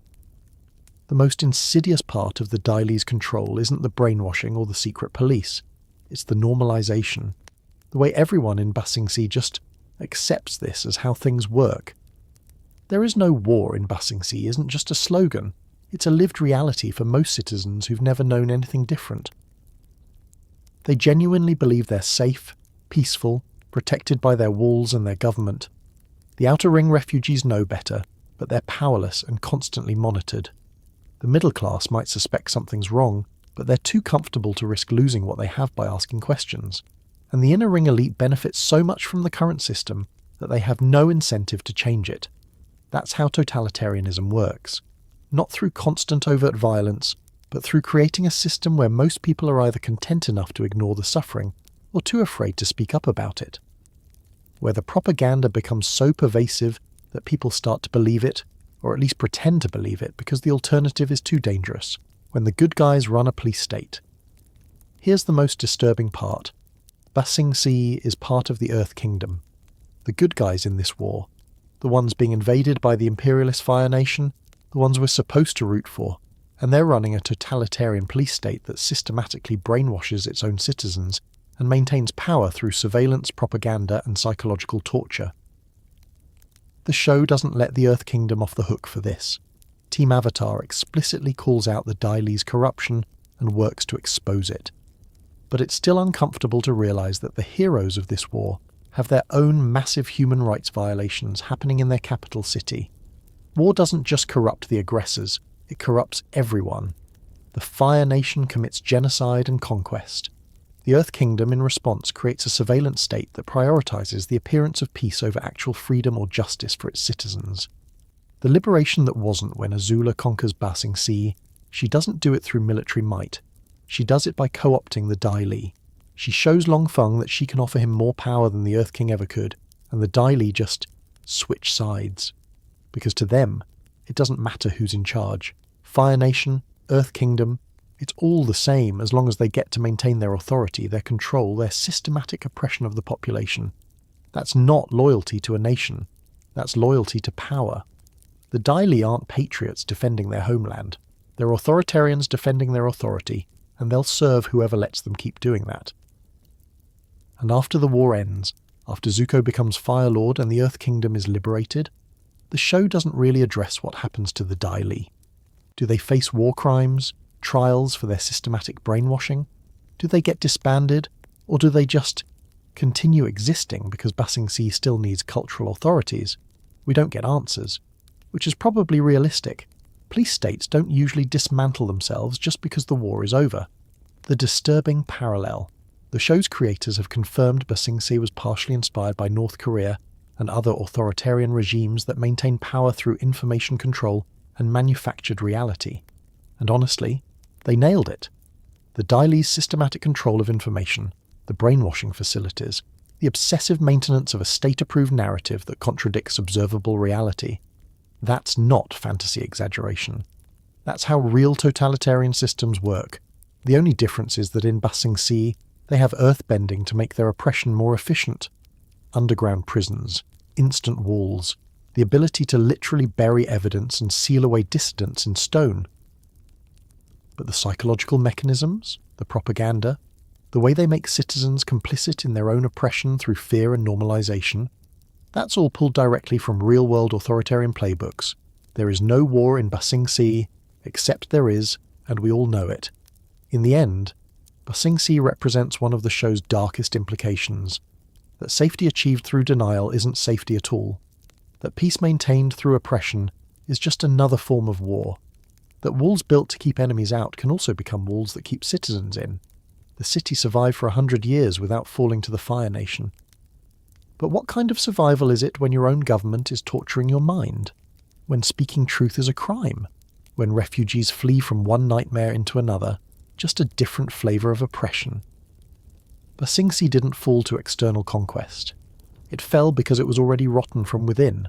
A beautiful city built on lies, maintained through fear, and ruled by secret police who cared more about control than the people they claimed to protect. And the scariest part?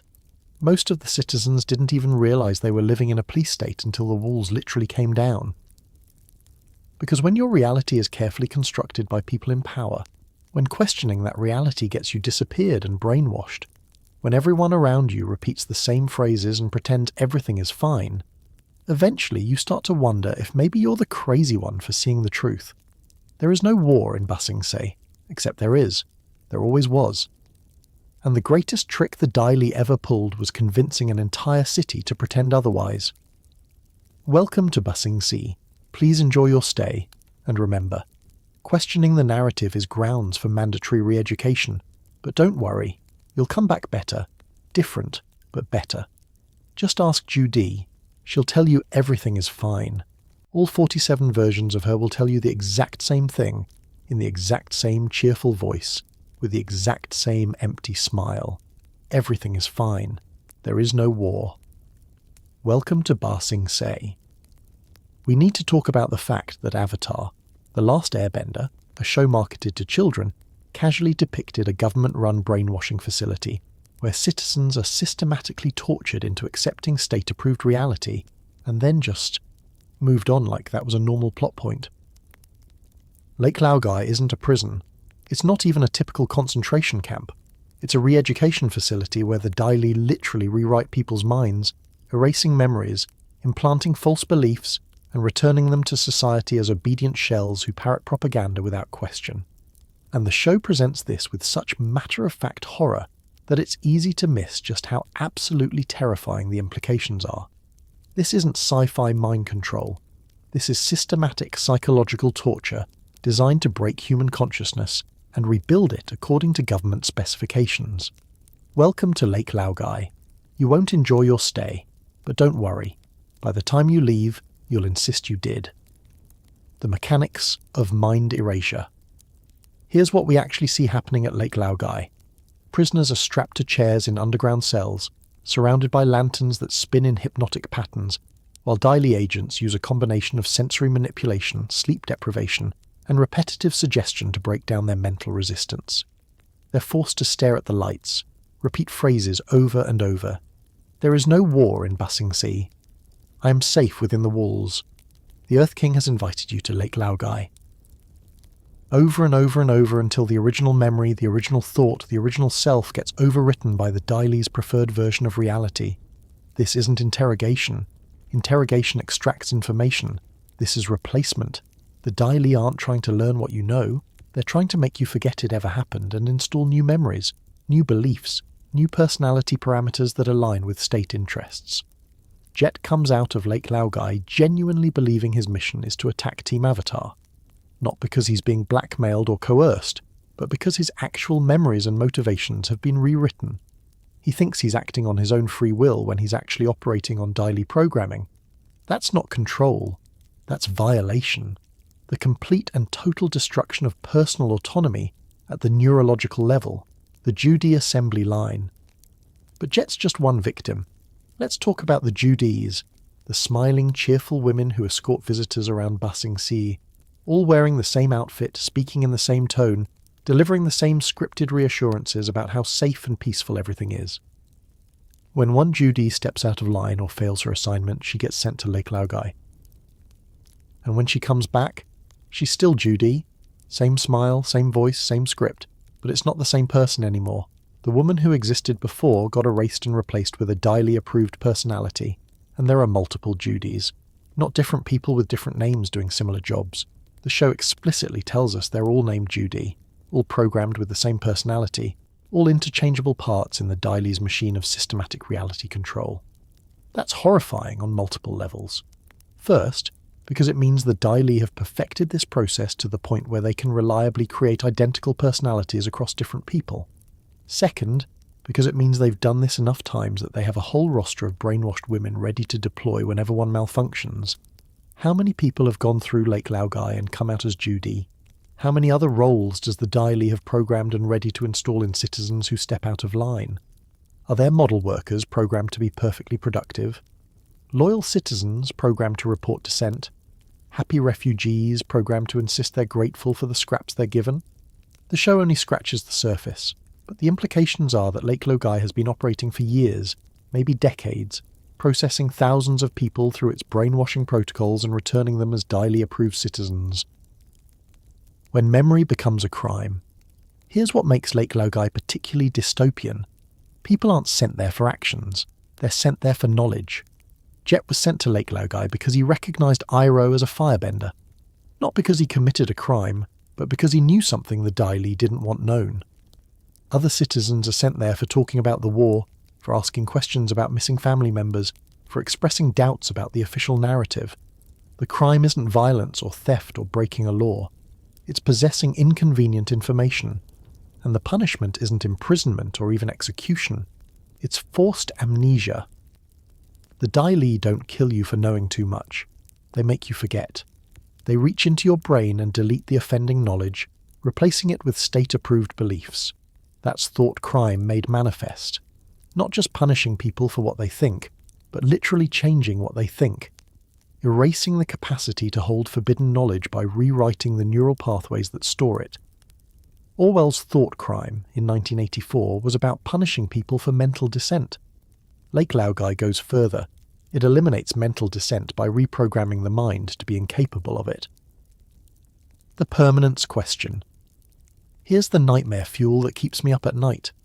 What happens to Lake Laogai victims long term? Jet breaks free of his conditioning, but it nearly kills him from the mental strain. The cognitive dissonance between his programmed mission and his emerging genuine memories creates so much psychological trauma that he can barely function. And Jet's one of the lucky ones. He had people actively trying to break the conditioning, helping him fight through the programming. What about all the Judys? What about the thousands of other citizens who went through Lake Laogai and came back fine? Are they permanently brainwashed? Can the damage be undone? If they somehow regain their original memories, do they fracture psychologically from the conflict between two contradictory sets of memories existing in the same mind? The show doesn't answer these questions because it can't. Addressing them would require acknowledging that Lake Laogai's victims are permanently damaged, that even after the Dai Li are defeated, thousands of people are walking around Ba Sing Se with their minds irreparably altered by state-sanctioned psychological torture. The efficiency of erasure. What makes Lake Laogai so disturbing is how efficient it is. The Dai Li don't need to execute dissidents or imprison them for life. They just fix them. A few days at Lake Laogai, and you come back a model citizen who genuinely believes the party line. From an authoritarian standpoint, it's the perfect system. No martyrs, no prisoners who might be rescued or escape, no families mourning the disappeared and demanding answers, just citizens who step out of line, briefly vanish for re-education, and return grateful for the correction. And because the victims genuinely believe their new programming, they can't be turned against the Dai Li. You can't convince a brainwashed Judy that she's being controlled because from her perspective, she's making her own choices. The Dai Li's programming is her will now. That's the insidious genius of it. Create a system where victims police themselves because they've been conditioned to believe the oppression is freedom, the control is choice, the erasure of self is enlightenment. real-world parallels we can't ignore. The show's creators have acknowledged that Lake Laogai was inspired by real-world re-education programs used by authoritarian regimes, everything from Maoist struggle sessions to North Korean prison camps to cult deprogramming facilities. And honestly, they captured the horror accurately. The repetitive phrases, the sensory manipulation, the combination of physical exhaustion and psychological pressure designed to break resistance. Those are all techniques used in real-world brainwashing scenarios. The only fictional part is how effective it is. Real-world brainwashing is messy, unpredictable, often fails. But in a world with chi manipulation and spiritual energy, maybe the Dai Li figured out how to make it reliable, how to consistently rewrite consciousness using a combination of earth-bending enforced physical control and systematic psychological breakdown, which makes it even more terrifying, because it's not just fantasy horror, it's fantasy horror rooted in real techniques of human rights violation that governments have actually used on real people, the facility we never fully see. Here's what bothers me. We only see a tiny fraction of Lake Laogai, a few cells, a couple of prisoners, the underground lake itself. But how big is this facility really? How many cells? How many prisoners at any given time? How many Dai Li agents dedicated to operating it? How much of Ba Sing Se's infrastructure is secretly devoted to maintaining this brainwashing apparatus? The show hints that it's massive, enough to process hundreds, maybe thousands of people over the years. Enough to maintain multiple Judees, reprogram an entire population's understanding of reality, and still have capacity for new patients. Somewhere under Ba Sing Se, there's an entire government agency dedicated to systematic mind control, complete with facilities, staff, protocols, and presumably training programs to teach new Dai Li agents how to break human consciousness and rebuild it according to specifications. That's not a plot point. That's a horror premise. And it exists in a show about a bald kid riding a flying bison, when liberation isn't enough.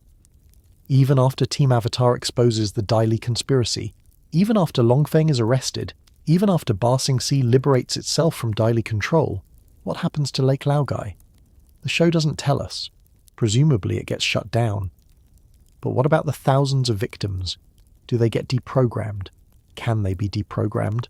Who even has the expertise to reverse systematic brainwashing at that scale? And what about the Dai Li agents who ran it? Do they face war crimes trials for systematic psychological torture, or do they just integrate back into society claiming they were following orders and the New Earth Kingdom government lets it slide because prosecuting them would be too complicated?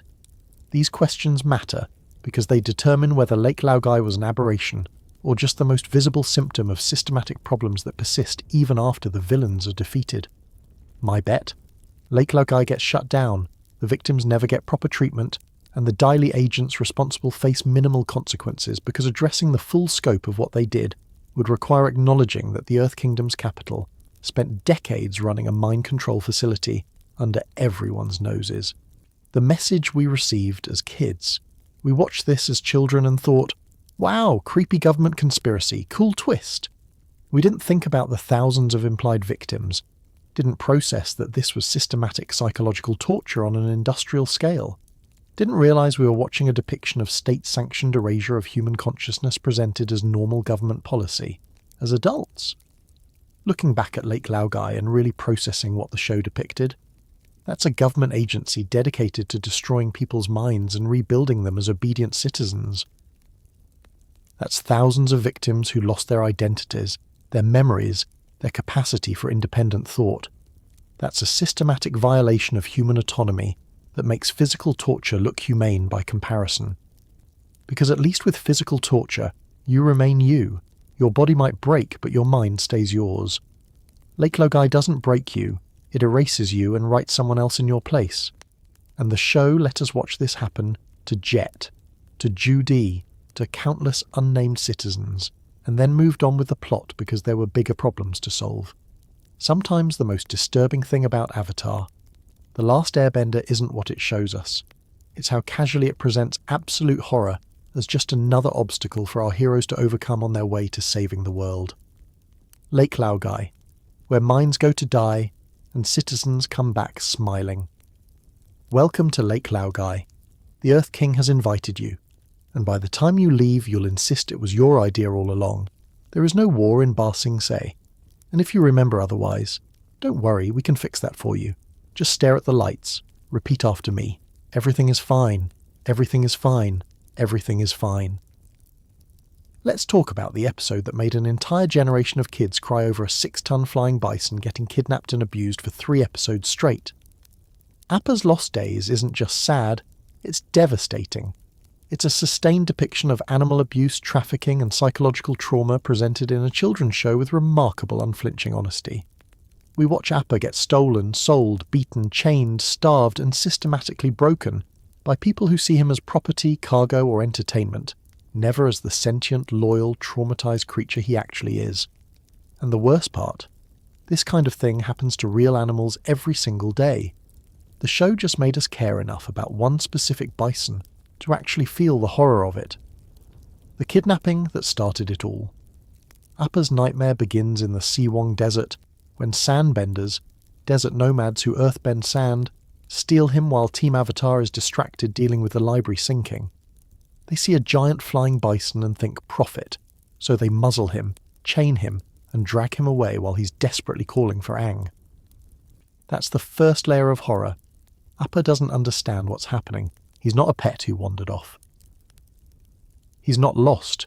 He was taken, violently, by people who had to physically restrain him because he was trying to get back to his family.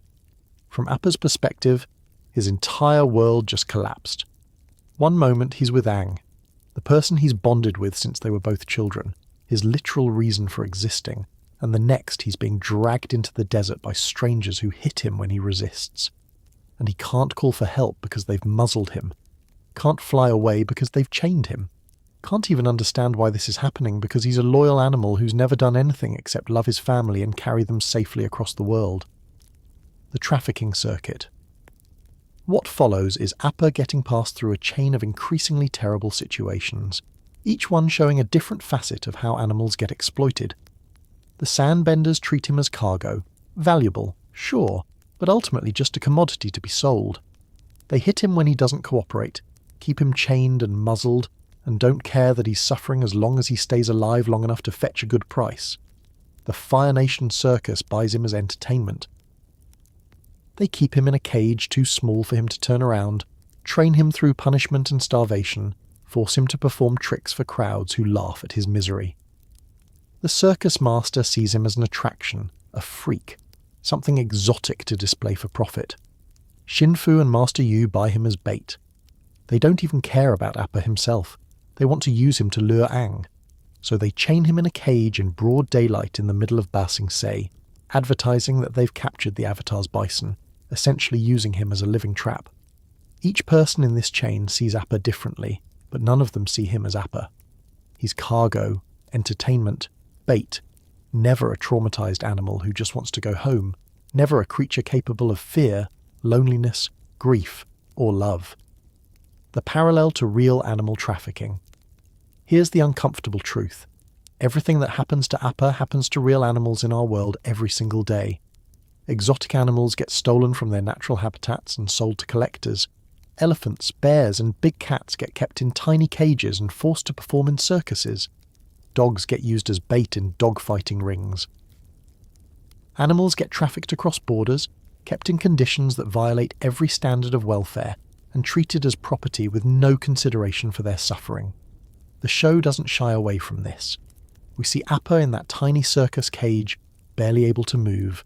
We see him being starved so he'll be more motivated to perform. We see him beaten with whips and sticks when he doesn't obey fast enough. We see the absolute defeat in his eyes as he stops resisting, because resistance only brings more pain. That's not fantasy exaggeration. That's what captive animal abuse actually looks like, and the show made millions of kids watch it happen to a character they loved, forcing them to confront the reality that this isn't just something that happens to fictional bison. It happens to elephants, dolphins, orcas, bears, and countless other animals whose suffering we ignore because it's easier than acknowledging our complicity. Aang's breakdown. Meanwhile, Aang is losing his mind. The normally peaceful, optimistic 12-year-old monk descends into rage, desperation, and barely controlled grief. He snaps at his friends. He nearly kills sandbenders in a fit of Avatar state fury. He pushes himself to exhaustion searching for any trace of Appa. Because Appa isn't just his transportation. Appa is family. Appa has been with Aang since before the iceberg. They grew up together, survived together, woke up in a new century together.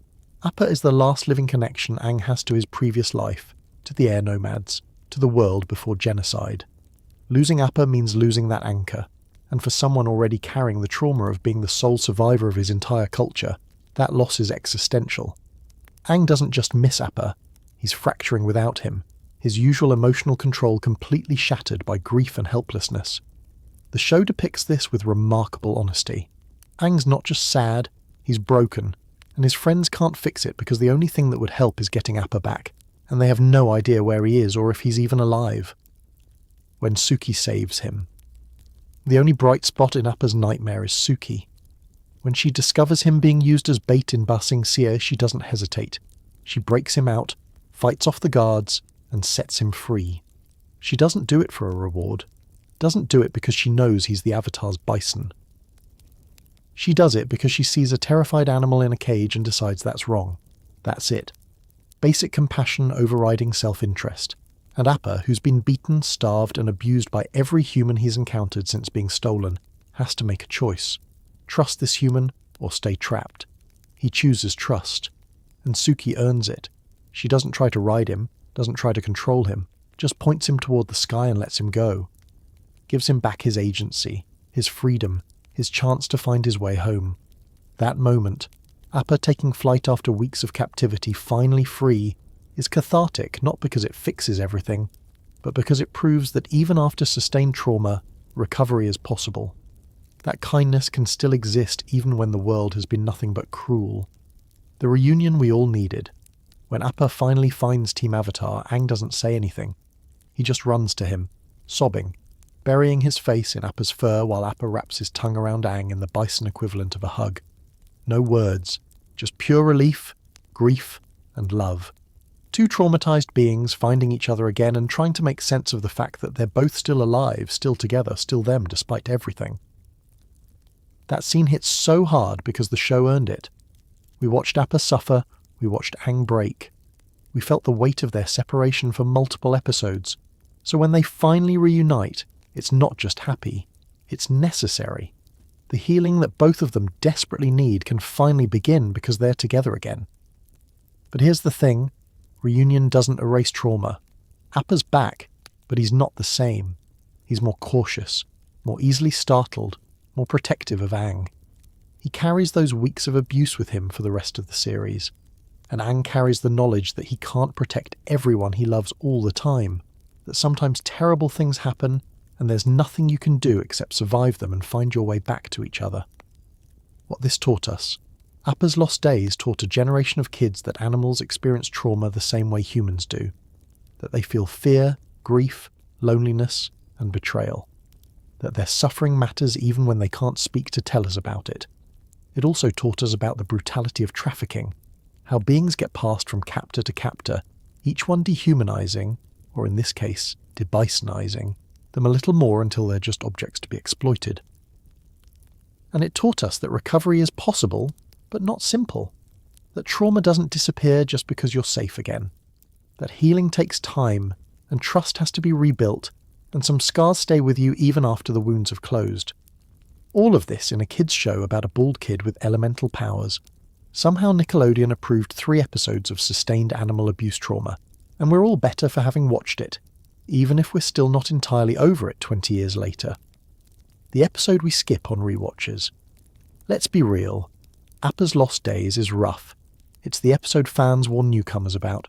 The one people skip on rewatches because it's just too emotionally draining to experience again. Because watching a character you love suffer when they can't understand why it's happening, when they can't even ask for help, when every person they encounter treats them as less than, that cuts deeper than most adult dramas manage. The show didn't have to do this.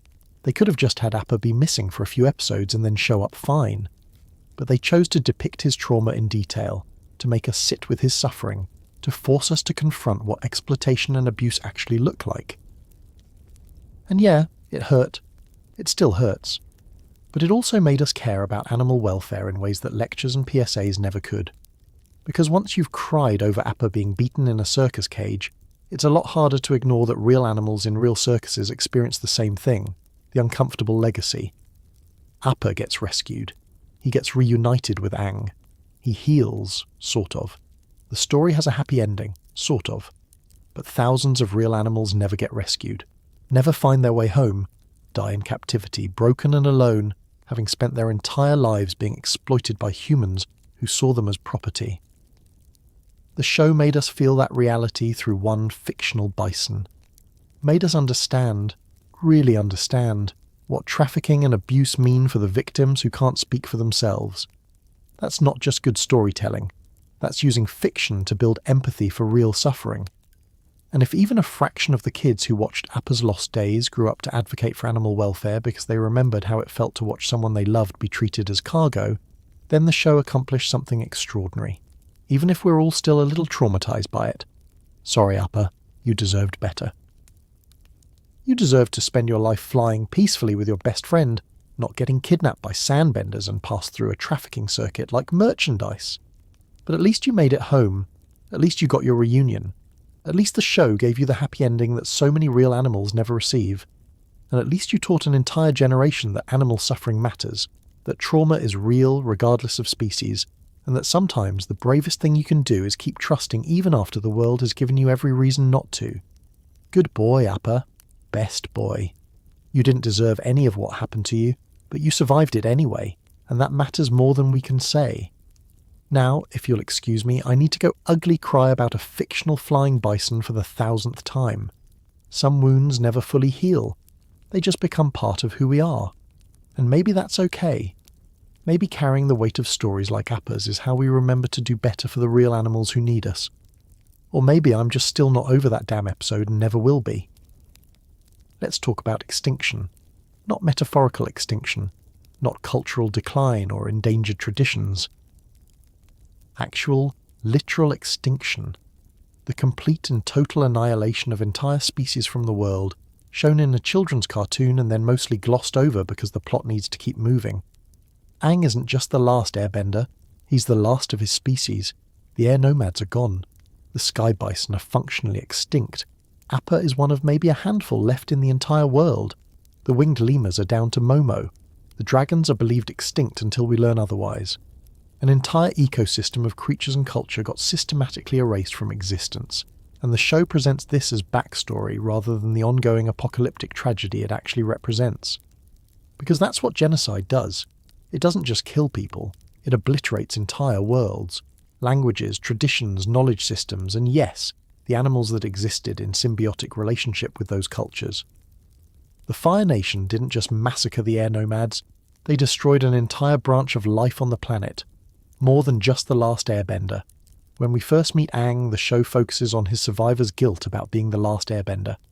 He's 12 years old and responsible for an entire element of the world's balance. Heavy stuff. But as the series progresses, we realise the full scope of what last means. He's not just the last person who can airbend, he's the last person who knows air nomad philosophy, the last person who remembers their jokes, their games, their food, their music. The last person who can properly care for a sky bison, or communicate with winged lemurs in their native language. The last keeper of knowledge accumulated over thousands of years. When Aang dies, and eventually he will, all of that dies with him. Sure, he can teach airbending to his children, pass down some traditions, but he can't recreate an entire culture single-handedly. He can't restore the biodiversity that existed in the air temples. He can't bring back the monks who would have taught him things he'll now never learn because they died before passing that knowledge on. That's the insidious nature of extinction. It's not just about numbers. It's about the permanent, irreversible loss of everything those beings represented. Their unique perspective on the world, their contributions to the ecosystem, their knowledge, their art, their very existence. The sky bison. Functionally extinct Appa is presented as special because he's Aang's companion. But he's also special because he's one of the last sky bison in existence. The Fire Nation systematically hunted them during the genocide, knowing that eliminating the air nomads' animal companions would make the eradication more complete. That's not just military strategy, that's ecocide, the deliberate destruction of an entire species to ensure a culture can't rebuild. Because you can't have air nomads without sky bison. They're not just transportation, they're integral to the culture, the philosophy, the way of life. And the show treats this as fine, sort of. We get sad about Appa specifically when he's in danger, but nobody talks about the broader tragedy that an entire species that existed for millennia has been reduced to maybe a handful of individuals scattered across the world. That means no viable breeding population. Even if there are other sky bison out there, there probably aren't enough to maintain genetic diversity. Appa might have children, but unless there's a secret population of hundreds somewhere, sky bison as a species are doomed to fade out within a few generations. The air nomads got wiped out in a day. The sky bison are dying slowly over decades until one day there just won't be any left, and the world will have lost something irreplaceable. Momo, the loneliest lemur. Then there's Momo, the adorable winged lemur who provides comic relief and emotional support to the gang. Cute, right? Except Momo is probably the last winged lemur on the planet. When Aang finds him at the Southern Air Temple, he's alone, scrounging for food in the ruins. No others, no population, just one lemur who somehow survived a century after the genocide, and the show just doesn't address this. Momo joins Team Avatar, does funny things, steals food. Nobody ever says, hey, this might be the last of an entire species, and we're just carrying him around on dangerous missions where he could die at any moment. What happens when Momo dies? Do winged lemurs just disappear from the world forever? Does anyone even care? Or is extinction so normalized in this post-genocide world that one more species vanishing doesn't register as noteworthy? Dragons. The myth that almost came true. At least dragons get a mini-arc about their near extinction. We learn that the Fire Nation hunted them almost to extinction, that killing a dragon became a mark of prestige for Fire Nation nobility, that Iroh earned his Dragon of the West title supposedly by slaying the last dragon. Except he didn't. He lied to protect the last two dragons, who survive in hiding because they know humanity will hunt them if their existence becomes known. That's not just tragedy. That's a damning indictment of human behaviour. Dragons are ancient, wise, the original firebenders, and humanity's response was, let's hunt them for sport and status. Not because dragons were dangerous or threatening, just because killing something rare and powerful made you look cool. And it worked. They succeeded in making dragons functionally extinct, forcing the last survivors into hiding, severing the connection between firebending and its spiritual source. The Fire Nation literally destroyed the original teachers of their own element for bragging rights. The air temples, ghost towns. Every time Team Avatar visits an air temple, we're seeing a cemetery. Not a monument or a historical site, an actual mass grave where an entire civilization was slaughtered and left to rot among the ruins of their home. The show presents these locations as plot points, places to learn airbending moves, find relics, encounter spirits. But they're also crime scenes that nobody cleaned up. Skeletons still lie where they fell. Buildings remain destroyed. 100 years later, and the physical evidence of genocide just sits there, gradually being reclaimed by nature. That's not peaceful. That's not poetic. That's nobody survived to bury the dead, and nobody from the other nations cared enough to do it for them. The air temples aren't abandoned. They're extinct. The people are gone. The culture is gone. The animals are gone. What remains is ruins and ghosts and one traumatized 12-year-old who has to process all of this while also being expected to save the world. The environmental message. Nobody noticed. Here's what's really dark about the extinction theme in Avatar. It's a direct commentary on real-world biodiversity loss, environmental destruction, and the permanent consequences of human violence against nature. Species go extinct in our world every day. Habitats get destroyed. Indigenous cultures get erased along with the ecosystems they managed for millennia. And we treat this as background noise, statistics, unfortunate but inevitable. Avatar showed us what that actually means through Aang's eyes, showed us a child coming to terms with the fact that everything and everyone he loved is gone forever. That he'll never hear his language spoken by native speakers again, never see herds of sky bison flying in formation, never learn the traditions that died with the elders who didn't survive. And we watched this happen in a kids' show and thought, wow, deep backstory, without fully processing that this is happening in our world right now. Languages dying with their last speakers, species disappearing before we can study them, indigenous knowledge systems being lost because colonization destroyed the cultures that maintained them. Aang's grief is real. His isolation is real.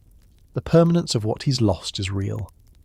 And the show used fantasy to make us feel the weight of extinctions we ignore in our own reality. What restoration looks like when it's too late. The series ends with hope. Aang survives. He has children who can airbend. There's potential for the culture to rebuild. But it'll never be what it was. A culture rebuilt by one person and their children is fundamentally different from a living, evolving culture maintained by thousands. It's reconstruction, not continuation. A museum recreation, not the original. And the animals, even less hope there.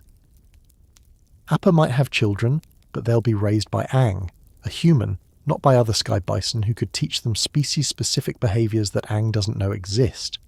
That's not revival. That's domestication of the last survivors. Extinction isn't just about numbers dropping to zero. It's about the loss of everything that species was. Their behaviours, their ecological role, their genetic diversity, their cultural significance. You can't restore that once it's gone. You can create something new, but you can't resurrect what was destroyed. The children who watched this. We watched Avatar as kids and thought it was a cool adventure show. We didn't fully process that we were watching Aang experience ongoing grief for the apocalypse that destroyed his entire world, that we were seeing the last representatives of extinct or nearly extinct species just existing in the background while everyone focused on the war.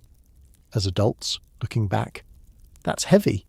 That's a children's show that looked at extinction, genocide, and irreversible loss, and said, yeah, we're going to make kids feel this. And maybe that's good. Maybe we needed to learn early that some things can't be fixed, that extinction is permanent. That losing a culture or a species means losing everything they could have been, everything they might have contributed, every moment of beauty or wisdom or wonder they would have created if they'd survived. Aang saved the world, but he couldn't save the air nomads, couldn't bring back the sky bison herds or the dragon flights or the winged lemur colonies, couldn't undo extinction or reverse genocide or restore what the Fire Nation destroyed. He could only carry it forward, the last living ember of a fire that once burned across the world, trying to keep it alive long enough to pass it to the next generation, and hoping that's enough. Spoiler, it's never enough. But it's all we have when extinction comes calling and takes everything we love. All we can do is survive, remember, and try to make sure it doesn't happen again, even though we all know it will. Because humans are really, really good at destroying things we can never bring back. And Avatar made sure we understood exactly what that looks like, feels like, costs. One extinct culture, one functionally extinct species of flying bison, one lone lemur, and one 12-year-old kid carrying the weight of all of it on his bald head, while trying to save a world that didn't even bother to properly mourn what it lost. That's not just backstory. That's the whole tragedy of existence crystallized into cartoon form. Welcome to extinction. It's permanent, it's painful, and sometimes the last survivor is a kid who never asked for any of this but has to live with it anyway. At least Aang had Appa. At least Appa had Aang. At least they survived together, two last remnants of a world that doesn't exist anymore, holding on to each other because there's nobody else left who understands what they lost. Sometimes that has to be enough, even when we all know it isn't. Let's talk about the fact that Avatar, The Last Airbender, opens with genocide, the systematic extermination of an entire people, and then ends without a single person facing consequences for it. Not metaphorical consequences, not the Fire Nation learned their lesson, or Zuko feels bad about it. Actual legal war crimes tribunal consequences for the deliberate mass murder of every air nomad on the planet. Fire Lord Sozin ordered the genocide. Fire Nation generals carried it out. Fire Nation soldiers participated in it. Thousands of people were directly complicit in hunting down and killing every man, woman and child in the air temples, burning their bodies, destroying their culture, and systematically eliminating their animal companions to ensure the erasure was complete. And 100 years later, when the war ends and Zuko becomes Fire Lord, nobody gets prosecuted, no trials, No truth and reconciliation commissions, no public reckoning with what the Fire Nation did. Just Zuko apologizing on behalf of his nation and everyone moving on because there's a new era of peace now. That's not justice. That's amnesia disguised as healing. What genocide actually means. The Air Nomad. Genocide wasn't a battle that went wrong or collateral damage in a military campaign. It was a planned, systematic extermination of an entire people, because Fire Lord Sozin knew the next Avatar would be born among them and wanted to eliminate that threat before it could stop his imperial ambitions. Think about what that required. Coordinated attacks on all 4 air temples simultaneously. Enough military force to overwhelm peaceful monks who weren't prepared for war. Systematic hunting of survivors to ensure no one escaped. Deliberate targeting of sky bison and other fauna integral to air nomad culture. Continued surveillance for 100 years to make sure no airbenders survived in hiding. That's not impulsive violence, that's industrialized murder. The Fire Nation built a genocide machine, deployed it efficiently, and then maintained it for a century to ensure the job stayed done. And Sozin didn't stop there. After eliminating the air nomads, the Fire Nation moved on to the water tribes, systematically capturing and imprisoning southern water tribe benders to prevent the next Avatar from emerging there. Killed Katara's mother when they came looking for the last waterbender, would have kept going through the entire water tribe population if they'd had to, cycling through killing avatars until one was born in the Fire Nation that they could control. That's the logic of genocide. Eliminate the threatening population entirely, no matter how many people you have to kill to do it. The survivors who aren't. Here's what makes the Air Nomad Genocide particularly complete. Unlike most real-world genocides where survivors eventually form diaspora communities and work to preserve their culture, there are no Air Nomad survivors except Aang. No refugees who escaped to the Earth Kingdom, no hidden communities in the mountains, no children who were away from the temples when the attacks happened. Just Aang, one 12-year-old boy who survived by accident because he got frozen in an iceberg. That means there's no one to remember the songs Aang never learned. No elders who can teach him the traditions that died with the monks who knew them. No community to help him process his grief or maintain cultural practices. Just one kid trying to reconstruct an entire civilization from fragmentary childhood memories. And the show presents this as fine. Aang's sad about it sometimes, but mostly he just moves forward with saving the world because dwelling on the extinction of his entire people would be too depressing for a kid's show. But that's exactly the problem. By moving past the genocide so quickly, the show normalizes it, treats it as tragic backstory rather than ongoing catastrophe. Makes it something Aang has to get over, rather than something the Fire Nation has to answer for. The war criminals who retired peacefully. By the time the show takes place, most of the people directly responsible for the genocide are dead. Sozin's long gone. The generals who led the attacks are probably dead of old age. The soldiers who participated are mostly elderly or deceased, but some are still alive. Iroh was a high-ranking general during the war's continuation. Azulon presided over decades of continued imperialism. Countless Fire Nation officers, bureaucrats and officials who maintained the war machine and benefited from conquered territories are still walking around, living comfortable lives. And when the war ends, they just continue existing. No purges of the military, no investigations into who participated in atrocities, no requirement that Fire Nation officials account for their actions during the occupation. The show implies that Zuko works to reform the Fire Nation, but we don't see any of that difficult work. Don't see tribunals deciding what constitutes a war crime versus following orders. Don't see the moral complexity of prosecuting people who genuinely believed they were spreading civilization and prosperity. Just the assumption that because the good Fire Lord is in charge now, justice has been served, even though the actual perpetrators face no consequences and the victims are still dead. What Aang is expected to forgive the finale's big moral dilemma is whether Aang should kill Fire Lord Ozai. The show frames this as Aang choosing between his peaceful air nomad values and the practical necessity of stopping a tyrant. But here's what the show doesn't address. Ozai is the grandson of the man who genocided Aang's entire people. He's not just a bad guy, he's the direct beneficiary of that genocide, the inheritor of an empire built on air nomad corpses, someone who planned to continue that legacy by burning the Earth Kingdom to ash. And Aang is expected to show him mercy, to find a solution that lets Ozai live, To choose peace over vengeance because that's what a good avatar does, that's an enormous ask for a genocide survivor. The people who killed everyone you ever loved and destroyed your entire culture? Yeah, you need to be the bigger person and not kill their descendant who was actively trying to finish the job. The show treats Aang's decision to spare Ozai as moral growth, as choosing wisdom over violence, as honouring his Air Nomad heritage by refusing to perpetuate the cycle of killing. But you could also read it as a genocide survivor, being forced to prioritise his oppressors' lives over his own people's justice, being told that his trauma, his loss, his people's annihilation matter less than maintaining his moral purity. The reparations that never happened. When the war ends, what does the Fire Nation owe the other nations? What does it owe Aang specifically as the sole survivor of their genocide? Material reparations, return of stolen resources, reconstruction aid for the territories they destroyed, public acknowledgement of their crimes, educational programs to ensure future Fire Nation citizens understand what their nation did. The show doesn't address any of this. We get Zuko apologising and the implication that he'll work toward peace, but no concrete discussion of what the Fire Nation owes the people it spent a century oppressing, conquering, and in one case completely annihilating. That's realistic, actually. Most post-conflict societies struggle with reparations and accountability, but it's also deeply unsatisfying from a justice perspective. The Fire Nation gets to just stop being evil and move on? No restitution? No systematic attempt to undo the damage? Aang gets Zuko's friendship and an apology. The Earth Kingdom gets its territories back. The Water Tribes presumably get to rebuild without Fire Nation interference, but the Air Nomads, they're still dead. Their temples are still ruins.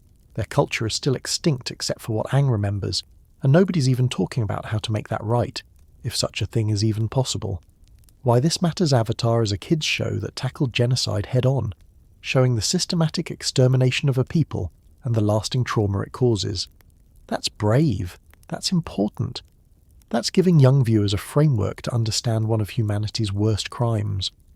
But by ending without addressing accountability, justice, or consequences for the perpetrators, the show accidentally teaches a different lesson.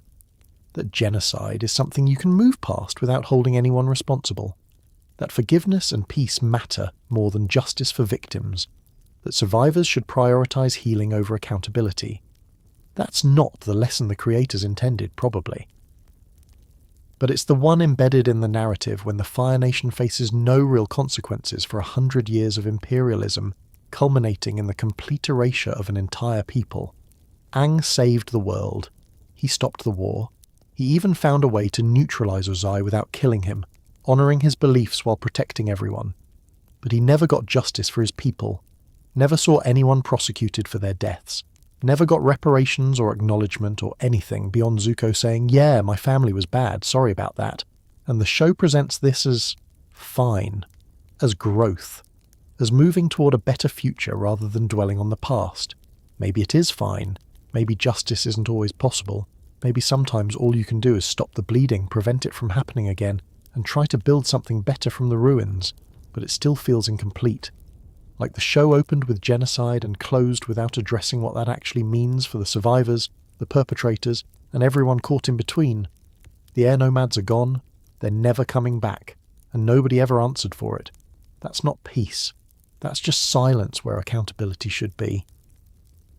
And sometimes the darkest thing about Avatar is what it doesn't show us. The justice that never came, the trials that never happened, the reckoning that got replaced with reconciliation, before anyone actually reconciled what was done. Welcome to the post-genocide world. The killing stopped, and we're calling that victory. Even though the dead are still dead, and the people who killed them retired peacefully, and the sole survivor is expected to just move on. Because what else can he do? The past can't be changed. Justice delayed 100 years is justice denied. And sometimes all that's left is survival, rebuilding, and the uncomfortable knowledge that genocide can happen, and when it's over, the world just keeps turning like nothing fundamental has been broken. At least Aang has Appa. At least he found new family. At least he survived to see peace, even if it came without justice. Sometimes that has to be enough, even when we all know it isn't. Let's talk about something the show mostly treats as background detail. the Fire Nation colonies scattered throughout the Earth Kingdom, where Fire Nation citizens have been living for generations, systematically displacing Earth Kingdom natives and erasing their culture through a century of occupation. These aren't military bases, these are settler colonies, permanent Fire Nation communities built on stolen Earth Kingdom land, where multiple generations have now been born and raised believing they have a legitimate right to be there because we've always lived here. Sound familiar? It should, because it's the exact playbook every settler colonial project in human history has used to justify occupation. And the show just glosses over this. We see a few episodes set in Fire Nation occupied towns, we get glimpses of Earth Kingdom citizens living under Fire Nation rule, and then we move on because Team Avatar has bigger problems to solve. But those colonies represent ongoing cultural genocide happening in real time throughout the series. The systematic erasure of Earth Kingdom identity, culture and autonomy that continues every single day the occupation persists. More than military occupation. When we think war, we usually think of armies fighting armies, soldiers versus soldiers, territory changing hands through battle. But the Fire Nation didn't just conquer Earth Kingdom territory, they colonized it. They moved Fire Nation civilians into occupied areas, built Fire Nation schools and infrastructure, imposed Fire Nation laws and governance, and systematically worked to replace Earth Kingdom culture with Fire Nation culture. That's not occupation, that's replacement. The Fire Nation's long-term strategy was to make the Earth Kingdom into the Fire Nation by gradually transforming every aspect of life in conquered territories until the original population either assimilated, fled, or died out. We see this in the town where Haru lives, Earth Kingdom citizens living in their ancestral homeland, but unable to practice earthbending, unable to maintain their traditions, unable to even acknowledge their own identity without risking imprisonment or death. The Fire Nation has made being Earth Kingdom effectively illegal in their own country. That's cultural genocide. Not through mass killings like the Air Nomads, though there was plenty of that too, but through systematic erasure of everything that makes a culture distinct. Language, traditions, bending, governance, even the right to identify as Earth Kingdom rather than Fire Nation subjects. The children who don't remember. Here's what makes settler colonialism particularly insidious. Time. After 100 years of Fire Nation occupation, there are Earth Kingdom citizens who've never known freedom, who are raised under Fire Nation education systems teaching Fire Nation history, who speak with Fire Nation accents because that's what they hear every day, and conversely there are Fire Nation colonists, people born in the colonies, who've never seen the Fire Nation homeland, who genuinely believe they're just living in their home. They didn't choose to invade anyone. They were born here. Their parents were born here. Maybe even their grandparents. As far as they're concerned, this is their land now. That's how colonialism works. Maintain the occupation long enough, and the moral clarity of invader versus indigenous gets muddied by generations of people who inherited the situation and believe they have legitimate claims to the stolen land. The show doesn't explore this complexity much during the original series, but it becomes a central issue in the comics. What do you do with generations of Fire Nation colonists who've built lives in the Earth Kingdom? Do you forcibly relocate them, let them stay? How do you address the grievances of displaced Earth Kingdom citizens, while also acknowledging that many colonists are now indigenous, to the only home they've ever known? There are no easy answers. Which is exactly why settler colonialism is such an effective tool of imperialism. It creates situations so complicated that just undo it becomes functionally impossible. Systematic cultural erasure. In occupied Earth Kingdom territories, the Fire Nation didn't just ban earthbending, they systematically worked to erase Earth Kingdom identity entirely. Fire Nation schools teaching Fire Nation history that frames the invasion as sharing prosperity. Fire Nation governance replacing Earth Kingdom legal systems. Fire Nation economic policies that favour Fire Nation businesses and citizens over Earth Kingdom natives. Fire Nation language becoming the language of commerce, education and social advancement. This is necropolitics in action. The systematic control of who gets to exist and how they are allowed to exist. Earth Kingdom citizens in occupied territories can survive, but only if they abandon their identity, assimilate into Fire Nation culture, and accept their subjugation as natural and inevitable. Haru's village shows this perfectly.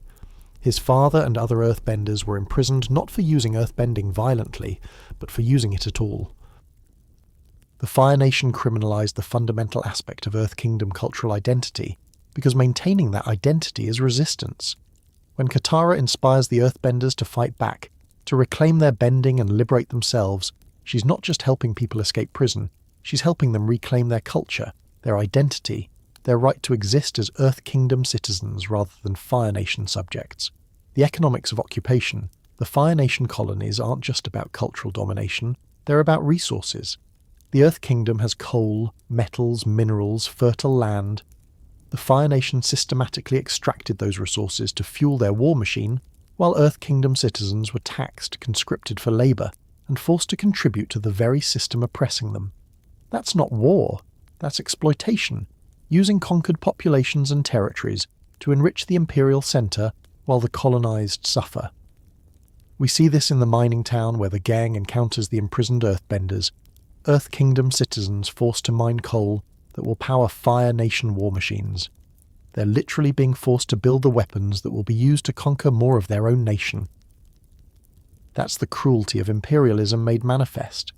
You don't just steal resources, you force the colonised to participate in their own oppression, to be complicit in the system destroying them, because survival requires cooperation even when cooperation means betraying your own people. When peace doesn't mean freedom. Here's the really dark part. When the war ends, those colonies don't just disappear. The Fire Nation retreats from active military campaigns, but what about the millions of Fire Nation citizens living in colonies throughout the Earth Kingdom? What about the infrastructure they built, the lives they established, the generations born there? The show's finale focuses on defeating Ozai and stopping the war, but it doesn't address the messy aftermath of a century of colonization. Because addressing it would require acknowledging that peace doesn't automatically restore what was stolen, that ending the war doesn't undo the cultural genocide that's been happening for 100 years.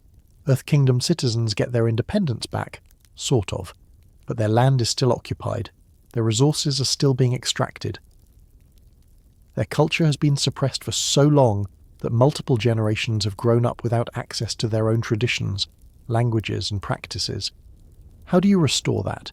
How do you decolonize when the colonization has been so thorough, so sustained, so normalized that even the victims have internalized aspects of it? The comics try to address this with the Harmony Restoration movement and eventually the creation of Republic City, a compromise where the Fire Nation colonies become a new nation representing both Fire Nation and Earth Kingdom citizens living together. But that's not restoration. That's legitimizing the colonization by creating a new political entity on stolen land and calling it Harmony. The Earth Kingdom lost territory permanently because the Fire Nation occupied it long enough that displacing the colonists became morally complicated. The silence of the show Avatar. The Last Airbender is brilliant in many ways, but one of its greatest failings is how little it engages with the reality of the Fire Nation colonies and what they represent. We get glimpses: Haru's village, the town Jet wanted to flood, occasional occupied territories the gang passes through. But we don't see the full scope of colonization, the systematic nature of cultural erasure, the generational trauma of Earth Kingdom citizens who've lived their entire lives under occupation. And we definitely don't see the moral complexity of Fire Nation colonists who aren't soldiers or war criminals, just people living in the colonies because that's where they were born. The show presents the war as Fire Nation aggression that can be stopped by defeating the Fire Lord. But colonization isn't just about military conquest. It's about the permanent restructuring of society, culture, and identity. And that doesn't end just because the war does. What this teaches us. The Fire Nation colonies are a perfect example of how imperialism works in the real world. Conquer territory, move in settlers, suppress indigenous culture, extract resources, maintain occupation long enough that restoration becomes complicated. It's the story of European colonization of the Americas, of Israel and Palestine, of countless other situations where indigenous populations were displaced, and colonizers established permanent settlements on stolen land. And like those real-world situations, there are no easy answers. The colonization is wrong, but forcibly relocating generations of people who were born in the colonies creates new injustices. Letting them stay legitimizes the original theft. Creating compromise solutions like Republic City might be pragmatic, but they also mean the colonized never fully regain what was stolen. Avatar showed us the problem but didn't really address the solution, because maybe there isn't one. Maybe that's the point.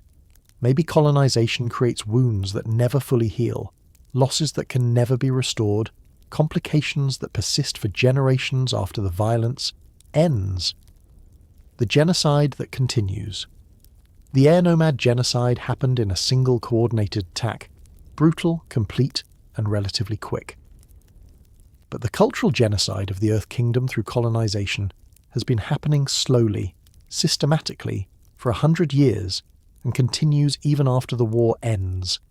That's the difference between extermination and erasure. Extermination is immediate and total. Erasure is gradual and insidious, a slow dissolution of identity, culture, and autonomy until the colonized barely remember what they've lost.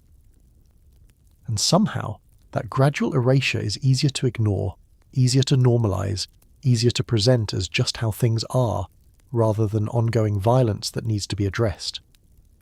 The Fire Nation colonies represent cultural genocide as policy, systematic, sustained, and so normalized that even children watching the show probably didn't realize they were witnessing ongoing atrocity happening in the background of every episode set in occupied Earth Kingdom territory. Welcome to imperialism.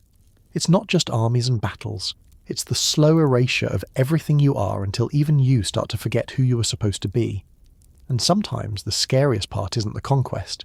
It's the forgetting that comes after, when the colonized lose even the memory of freedom and the colonizers convince themselves they belong. That's what the Fire Nation colonies represent, and the show let it happen in the background while we focused on the Avatar saving the world. Because some violence is too slow, too systemic, too normalized to make for good television, even when it's destroying entire cultures right in front of our eyes. Let's talk about the most insidious form of violence the Fire Nation committed.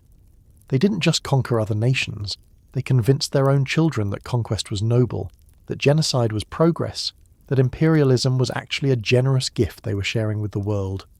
We see this firsthand when Aang infiltrates a Fire Nation school and discovers what Fire Nation children are taught about the war. Not, we're conquering people for resources, or we're committing atrocities. No, they're taught that the Fire Nation is sharing their prosperity, bringing enlightenment to savage nations who should be grateful for Fire Nation civilization. That's not education.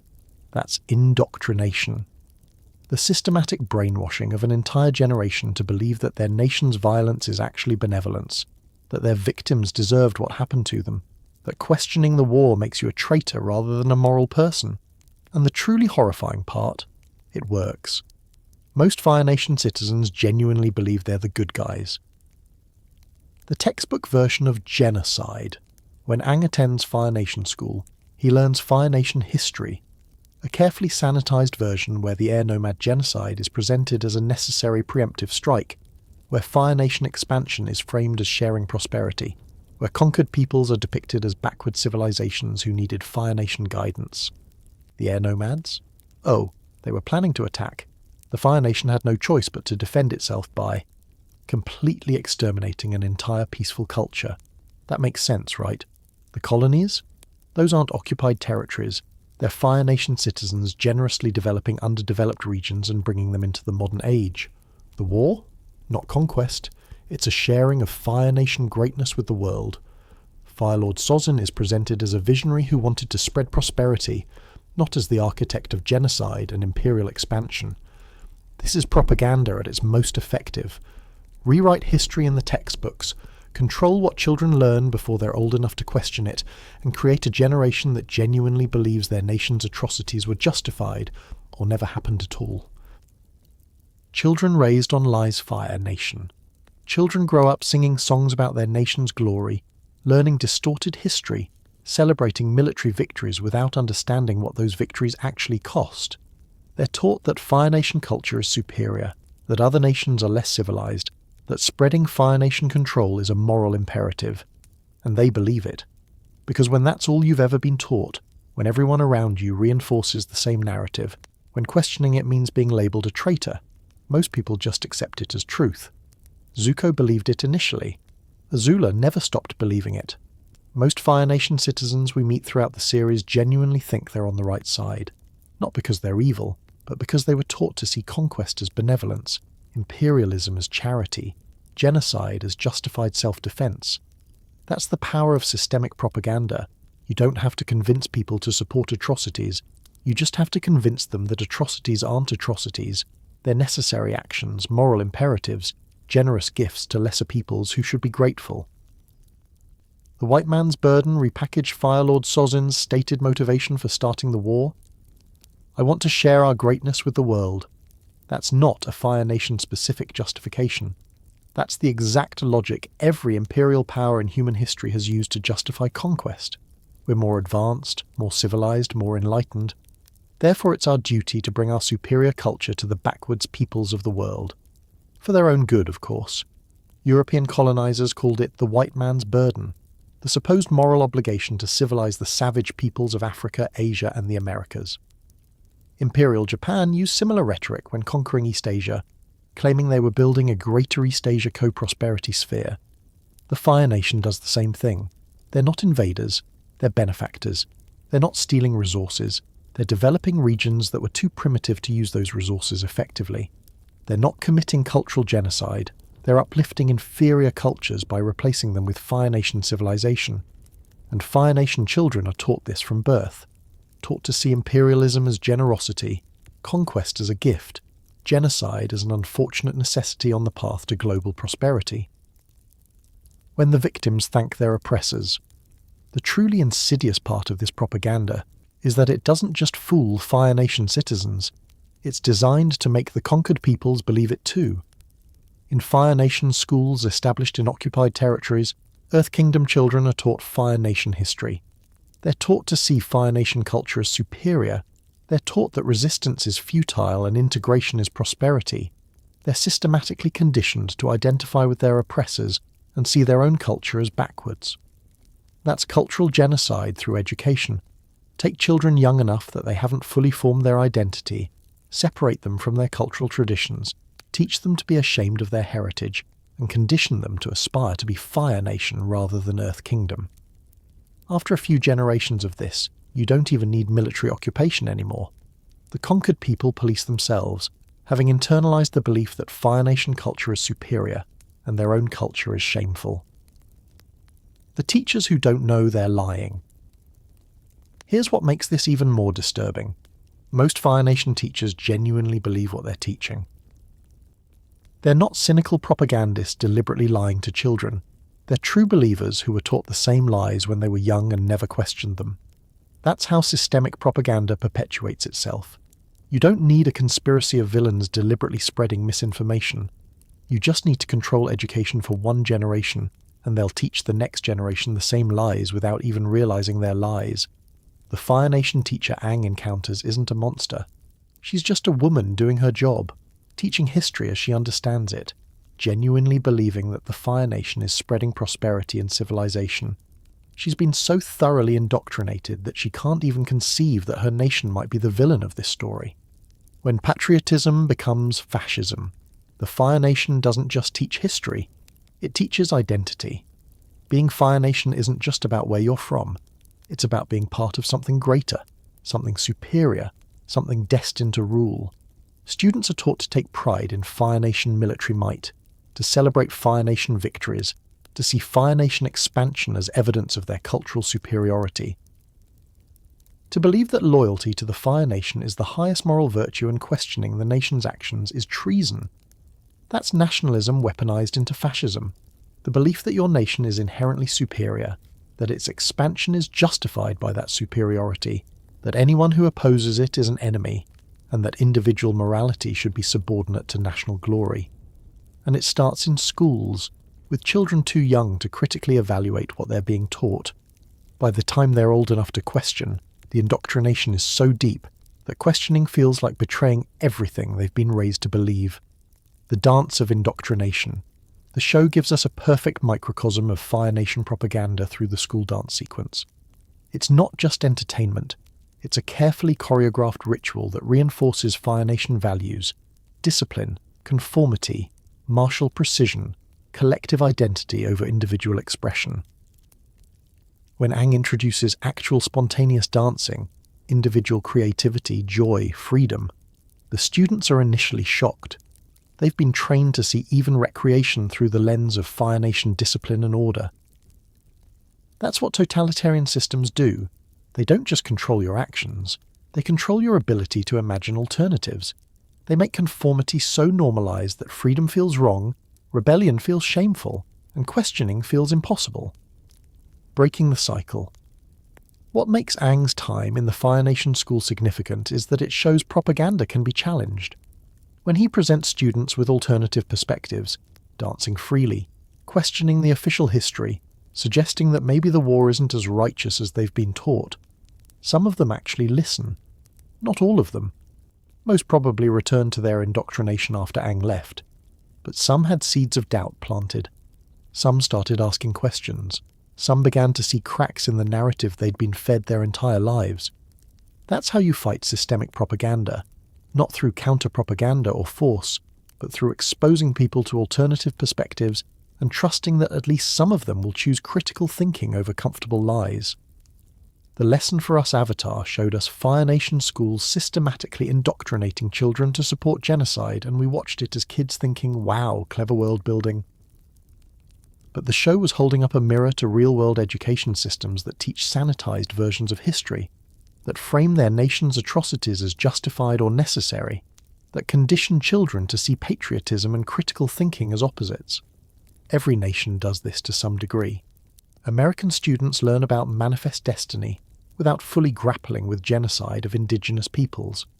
Japanese students learn sanitized versions of World War II atrocities. European students learn about colonialism without fully confronting its ongoing impacts. The Fire Nation isn't unique, it's just more honest about what it's doing. And that honesty makes us uncomfortable, because it forces us to recognize the same patterns in our own societies. Education is never neutral, it's always teaching not just facts, but frameworks for understanding the world. And those frameworks either encourage critical thinking or discourage it, either acknowledge complexity or simplify it, either confront difficult truths or hide them behind comfortable narratives. The children who never questioned.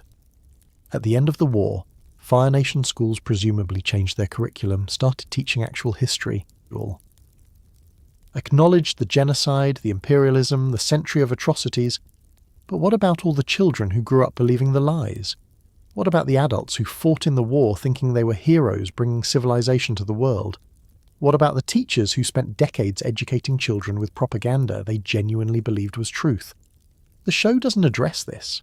It doesn't show us Fire Nation citizens grappling with the realization that everything they were taught was a lie, that they spent their lives supporting atrocities, that their sense of national pride was built on genocide and conquest. That reckoning would be painful, traumatic. Some would accept it, some would deny it, some would retreat further into nationalism rather than confront the truth. But it's necessary, because without that reckoning, without actually confronting what was done and why people supported it, the cycle just continues. Different names, different nations, same pattern of indoctrination leading to atrocity. The darkest lesson. Fire Nation schools teach us something terrifying about human nature. You don't need a nation of monsters to commit genocide. You just need a nation of normal people who've been systematically taught that genocide isn't genocide. It's self-defense, or progress, or sharing prosperity. Most Fire Nation citizens aren't evil. They're just people who believed what they were taught, who never questioned the narrative, who genuinely thought they were the good guys. And that's more frightening than a nation of villains, because it means any of us, raised in the right system with the right propaganda, could be convinced to support atrocities while believing we're righteous. The Fire Nation schools aren't fantasy. They're a warning about what happens when education becomes indoctrination, when patriotism becomes fascism, when children are taught to love their nation more than truth, more than justice, more than the humanity of people who aren't like them. Welcome to Fire Nation schools, where children learn that genocide was necessary, conquest is generous, and questioning your nation makes you a traitor. Where history is whatever the winners say it is, and the winners make sure the next generation never learns to question them. Because the easiest way to maintain an empire isn't through force, it's through making people believe the empire is righteous. And you do that by getting them while they're young, before they know how to think critically, before they can imagine that their nation might be wrong. Teach them well enough, and they'll spend their lives defending the very system destroying them and others. They'll call it patriotism. They'll call it pride. They'll call it sharing greatness with the world. And they'll never realise they were just children taught to love genocide by adults, who were children taught to love genocide by their adults, in an unbroken chain of indoctrination stretching back generations. That's not education. That's how empires maintain themselves. One classroom, one textbook, one carefully crafted lie at a time. At least until someone like Aang shows up and dances wrong, questions the narrative, and plants seeds of doubt that might grow into something resembling actual critical thought. But that's rare. Most of the time, the propaganda works exactly as designed, and that might be the darkest thing Avatar ever showed us. Let's talk about the fact that Avatar, The Last Airbender, is basically a catalogue of war crimes committed by nearly every faction involved in the conflict, and when the series ends, exactly 0 people face legal consequences for any of it. Not just the Fire Nation, though they're obviously the worst offenders with their genocide, conquest and systematic cultural erasure, but Team Avatar, the Earth Kingdom, even the good guys commit actions that would absolutely qualify as war crimes under international law, and the show just moves on. War ends, Zuko becomes Fire Lord, everyone goes home, roll credits, no war crimes tribunals, no truth and reconciliation commissions, no systematic accounting of who did what and whether they should face consequences. Just the assumption that because the bad Fire Lord was defeated and the good Fire Lord took over, justice has somehow been served. Spoiler, it hasn't. And the show's failure to address this teaches some deeply problematic lessons about accountability, justice, and what happens when atrocities are forgiven without ever being properly confronted. The Fire Nation's greatest hits. Let's start with the obvious ones. The Fire Nation spent 100 years committing systematic war crimes on an industrial scale. Genocide, the complete extermination of the Air Nomads, not just killing combatants, but deliberately targeting civilians, children and non-combatants to ensure total erasure of the population. Cultural genocide, systematic suppression of earth-bending in occupied territories, forced assimilation, destruction of Earth Kingdom cultural sites and practices, attacks on civilian targets, repeated attacks on villages with no military value, burning the Kyoshi Island settlement, raiding Southern Water Tribe villages to capture or kill benders, torture and inhumane treatment of prisoners, the Boiling Rock prison with its freezing punishment cells, the prison rig where Haru's father was held in inhumane conditions, use of child soldiers, Azula recruiting Mai and Dai Li as minors, Zuko being sent on military missions as a teenager, false surrender, Azula faking surrender during the chase to gain tactical advantage, taking hostages, Azula threatening the Earth King to ensure cooperation, environmental warfare, Ozai's plan to burn the entire Earth Kingdom during Sozin's comet. That's not even a complete list. That's just the war crimes we explicitly see on screen. 100 years of conquest involved countless other atrocities the show doesn't have time to depict. Mass executions, forced labour, sexual violence, starvation tactics, destruction of infrastructure. The heroes have dirty hands too, but here's the uncomfortable truth. Team Avatar also commits war crimes. Not on the same scale as the Fire Nation, obviously, but still actions that violate the laws of war, using a child as a hostage when they threaten to throw Tom Tom over the side of a gondola unless Mai cooperates.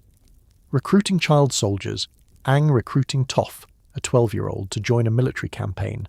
Fighting in civilian disguise, Katara and Toph disguising themselves as Kyoshi warriors to infiltrate Ba Sing Se.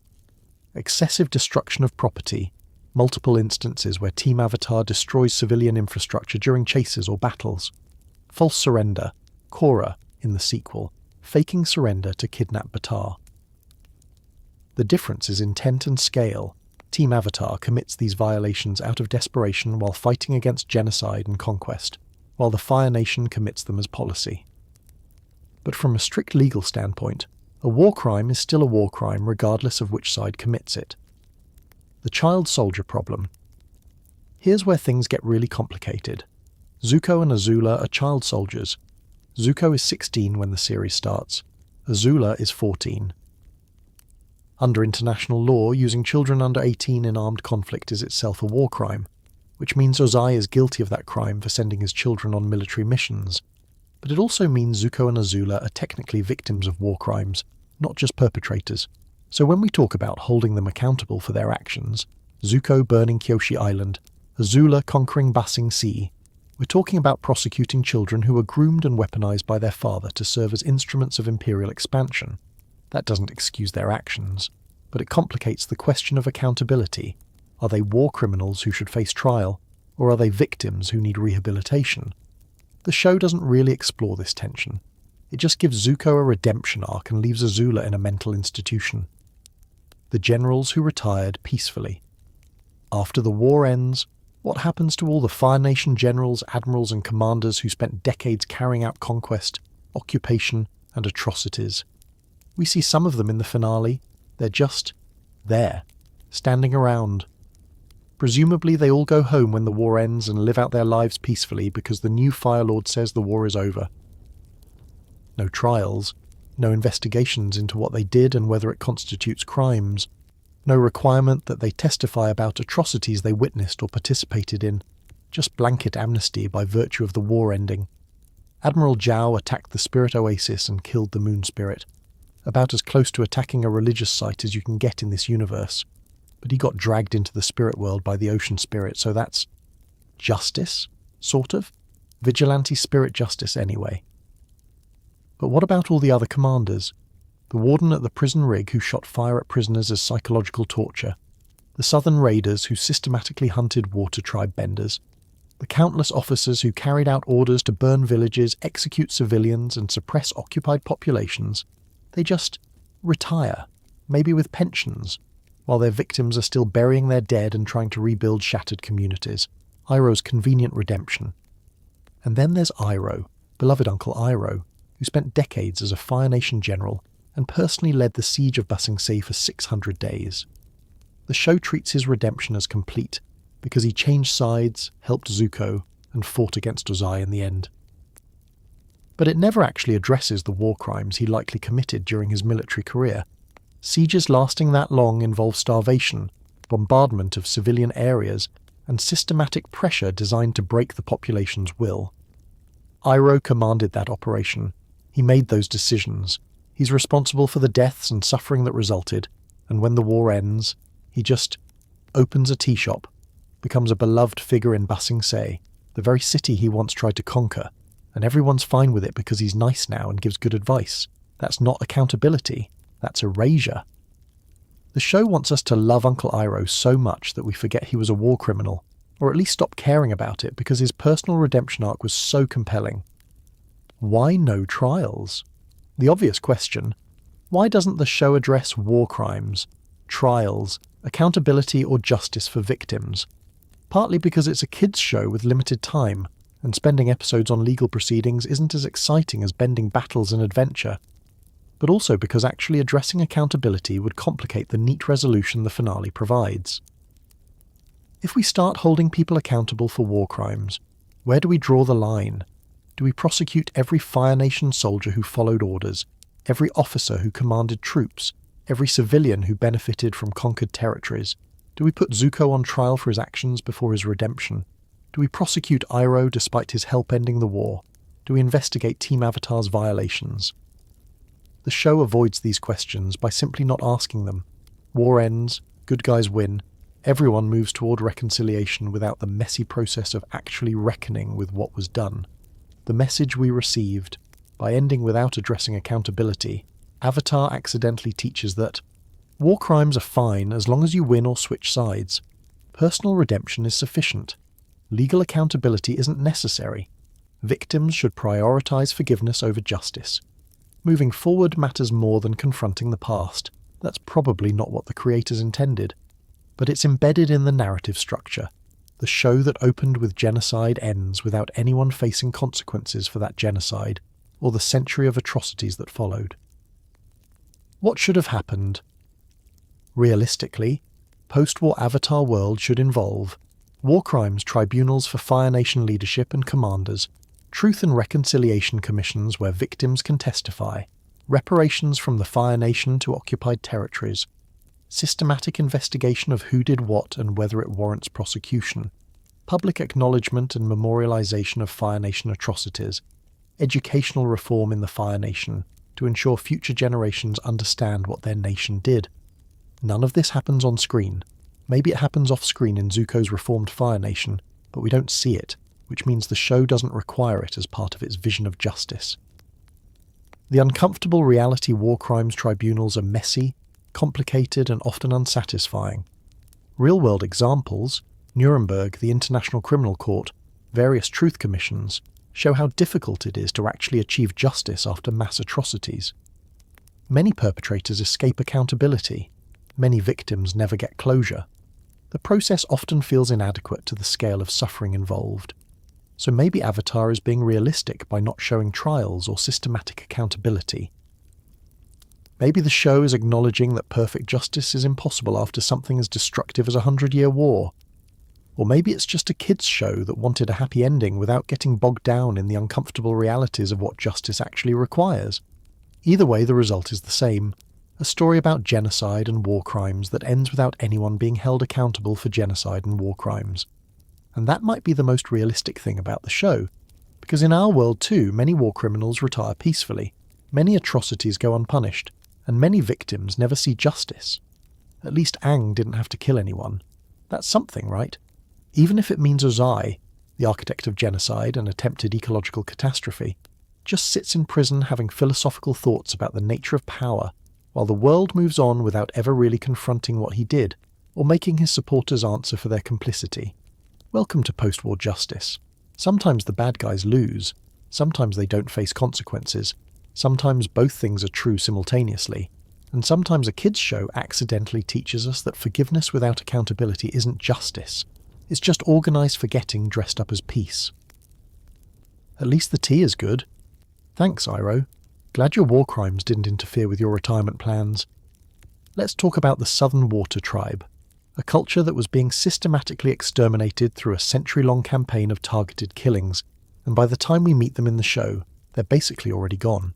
Not all at once like the Air Nomads, not through a single coordinated attack, but through attrition, repeated raids over decades designed to eliminate every waterbender, destroy infrastructure, fragment communities, and ensure that even if the people survived, their culture wouldn't. When we first see the Southern Water Tribe, it's not a nation. It's a handful of women, children, and elderly people huddled in an ice village, with all their warriors gone to fight a war they can't possibly win. No benders, no defences, no hope of rebuilding what they've lost. Just Katara and Gran trying to maintain traditions that are already fading from memory. That's not war. That's the final stage of cultural extinction, when the genocide is functionally complete, but hasn't quite finished killing the last survivors yet.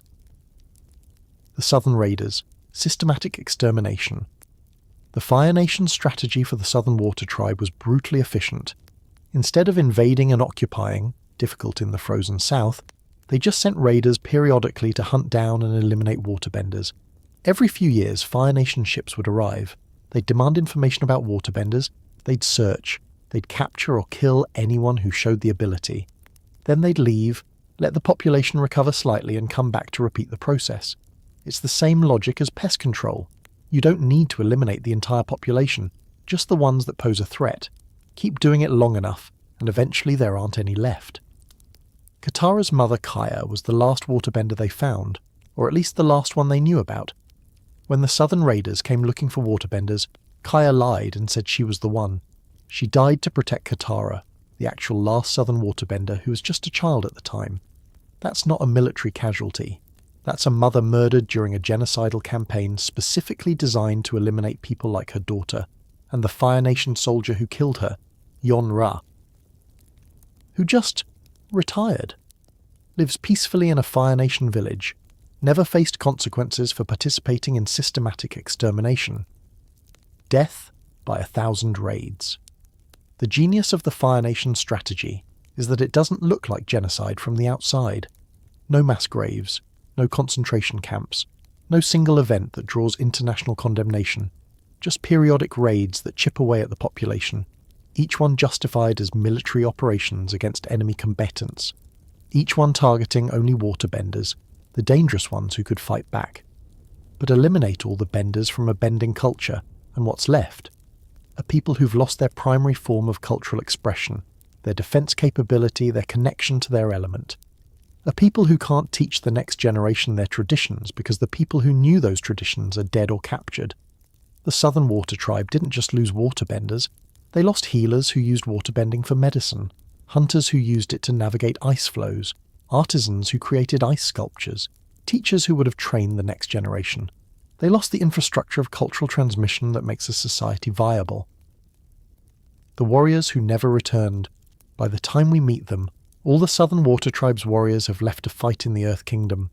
Hakoda and every able-bodied man abandoned their families to join a war effort that has nothing to do with defending their home and everything to do with trying to strike back at an enemy they can't defeat. Those men probably knew they weren't coming back, probably knew that leaving meant condemning their families to vulnerability. But what choice did they have? Stay and watch the Fire Nation slowly exterminate their people, or go fight and at least die doing something? So they left, and the Southern Water Tribe became a village of survivors, women, children and elderly, living in the ruins of what used to be a thriving culture, just waiting for the next raid that might finish what the previous ones started. Sokka grew up without his father. Katara grew up without her mother or any waterbending teachers. An entire generation raised in the aftermath of cultural destruction, trying to maintain traditions they barely remember, from stories told by elders who are also fading. What genocide leaves behind. When we talk about genocide, we usually focus on the killing. But the aftermath, what it does to the survivors, is its own horror. The Southern Water Tribe exists in a state of perpetual trauma. Every adult remembers the raids. Every child has lost someone. The entire community is organised around survival rather than thriving, rationing resources, maintaining constant vigilance, preparing for the next attack that could come at any time. Gran keeps telling stories about the old days, when the tribe was strong and prosperous. But those stories sound like myths to Katara and Sokka. Ancient history from a world that doesn't exist anymore. They've never known anything except decline, loss, and waiting for the end. That's what cultural genocide does. It doesn't just kill people, it kills the possibility of cultural continuity. Even if individuals survive, the culture itself is dying because there's no longer a critical mass of knowledge, practitioners, and community to sustain it. Katara, the last Southern Waterbender. By the time Katara leaves with Aang, she's functionally the last Southern Waterbender in the world. There might be others captured in Fire Nation prisons, but in terms of free, active practitioners, it's just her. She has to learn waterbending from Northern Tribe scrolls and teachers, because there's no one left in her tribe who can teach her. She has to reconstruct her culture's bending traditions from scratch, because the Fire Nation successfully killed everyone who knew them. That's not just personal tragedy, that's cultural extinction witnessed in real time. Katara is the sole keeper of Southern waterbending knowledge, and if she doesn't master it and pass it on, it dies with her. The show frames her waterbending journey as individual empowerment, which it is, but it's also the last gasp of a dying culture trying to survive through one determined teenager who refuses to let her people's traditions disappear entirely. The difference between North and South. The Northern Water Tribe is thriving. Massive city, strong military, hundreds of waterbenders, preserved traditions. The Southern Tribe is dying. Scattered villages, no defences, one bender, fractured culture. Why the difference? Geography and strategy. The Northern Tribe is harder to attack. Better defences, larger population, more concentrated power. So the Fire Nation largely left them alone, focusing on easier targets. The Southern Tribe was vulnerable, small, dispersed, accessible. Perfect for systematic extermination through repeated raids that wouldn't trigger the same level of international response as a full-scale invasion. That's the calculus of genocide. Focus your efforts where you can succeed.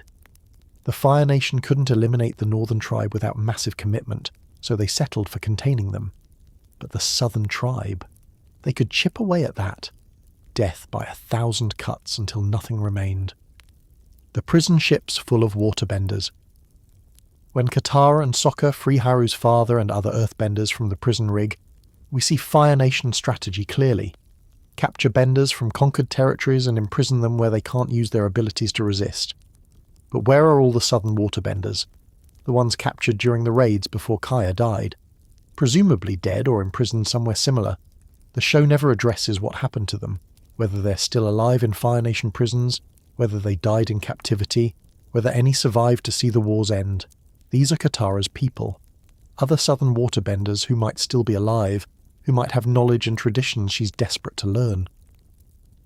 But the show never reunites her with them, never acknowledges their existence beyond the implication that they were captured and vanished into the Fire Nation prison system. That's the quiet horror of genocide. Not just the people who die, but the people who disappear and are forgotten, whose fates remain unknown because nobody in power cared enough to document what happened to them. When the war ends, what's left? The show ends with the war over, and Katara as a master waterbender who can presumably return home and teach the next generation. Happy ending, right? Except her tribe is still decimated, still traumatized, still lacking the infrastructure, population and cultural continuity needed to actually rebuild. Katara can teach southern waterbending to anyone who shows aptitude, but how many will there be? The gene is rare even in normal populations, in a tribe reduced to a handful of survivors. She might go years between students, and even if she finds students, she's teaching them reconstructed traditions, techniques she learned from Northern Scrolls and her own improvisation, not the authentic southern style that died with the waterbenders who were killed or captured. That's not revival. That's resurrection, creating something new from the fragments of what was destroyed and calling it by the old name because that's the only connection left to what came before. The genocide nobody calls genocide. The Air Nomad Genocide is obvious. One coordinated attack, complete annihilation, undeniable intent. The Fire Nation's campaign against the Southern Water Tribe is harder to categorize because it stretched over decades and wasn't complete by the show's timeline. But systematic targeting of an ethnic group with the intent to destroy their existence as a distinct people, that's the legal definition of genocide. Doesn't matter if it takes a day or a century. Doesn't matter if it's through mass executions or targeted eliminations. The Fire Nation committed genocide against the Southern Water Tribe. They just did it slowly enough that it looks like war casualties rather than systematic extermination. And when the war ends, no accountability for that either, no investigation into the Southern Raiders campaign, no prosecution of commanders who ordered the raids, Yonra living peacefully while Kaya stays dead. The survivors who carry the dead. Every Southern Water Tribe member we meet is carrying the weight of their people's near extinction. Gran Gran remembers when the tribe was whole. Hakoda left his children to fight a war he can't win. Sokka grew up knowing he's supposed to be a warrior for a tribe that's barely holding on. Katara learned waterbending in secret because admitting she was a bender might trigger another raid. That's generational trauma written into the bones of an entire culture. Every person shaped by loss they didn't directly experience but inherited from the people who raised them in its shadow, and the show gives them a victory. Katara becomes a master, Sokka becomes a warrior, their tribe survives, the war ends. But survival after genocide isn't the same as justice, isn't the same as restoration, isn't the same as bringing back what was lost. The Southern Water Tribe will never be what it was before the Fire Nation came. Too many people dead, too much knowledge lost, too many years of trauma accumulated. They survived. But what survived is a remnant of what existed before, diminished, fractured, haunted by the ghosts of what the Fire Nation took from them. The slow death. We watched. The darkest thing about the Southern Water Tribe story is that we watched the end of their genocide play out in real time and barely noticed because it was happening slowly, quietly, without the dramatic violence of the Air Nomad extermination. We saw a culture on life support, holding on by sheer stubbornness, one raid away from complete extinction, and we focused on Katara's personal growth, Sokka's warrior journey, the adventure of saving the world. But in the background, an entire people were dying, slowly, inevitably, until one teenage girl decided she would carry her entire culture's legacy on her shoulders and refused to let it disappear. That's not a happy ending. That's survival by the thinnest margin, and only because Katara was strong enough, lucky enough, and determined enough to keep fighting when everything else was lost. Welcome to the Southern Water Tribe. where the genocide happened so slowly we almost didn't notice, where the survivors carry the dead in their memories because there's no one left to share the weight, where one waterbender stands between cultural extinction and painful, difficult survival. At least they're still here. That counts for something. Even if what survived is a ghost of what existed before, even if the dead outnumber the living, even if nobody who killed them ever faced justice, they're still here. And sometimes, after genocide, that's the only victory available. Let's talk about the millions of displaced people fleeing Fire Nation conquest across the world. The families torn apart, the homes destroyed, the desperate journeys to safety that killed thousands along the way, and the complete collapse of any international system capable of helping them. Avatar, The Last Airbender, shows us war not just through battles and politics, but through the lens of ordinary people whose lives were destroyed by forces beyond their control. People who lost everything and were forced to choose between dying at home or risking death trying to reach somewhere, anywhere, that might be safe. And here's the gut punch. There was nowhere safe. The Fire Nation controlled half the world. The Earth Kingdom was collapsing. The water tribes were under siege. Ba Sing Se pretended to be a refuge but was actually a police state that exploited refugees while denying the war even existed.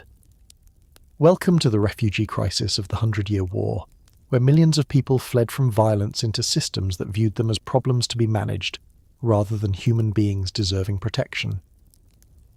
The scale. We never see the show gives us glimpses of the refugee crisis through individual stories. Jet and his freedom fighters, orphans displaced by Fire Nation raids, Haru's village, Earth Kingdom citizens living under occupation, the refugees in the Cave of Two Lovers trying to reach Ba Sing Se. But these are snapshots of a crisis affecting millions. 100 years of systematic conquest created waves upon waves of displaced populations, farmers fleeing burned villages, benders escaping persecution, entire communities abandoning ancestral lands because staying meant death or enslavement.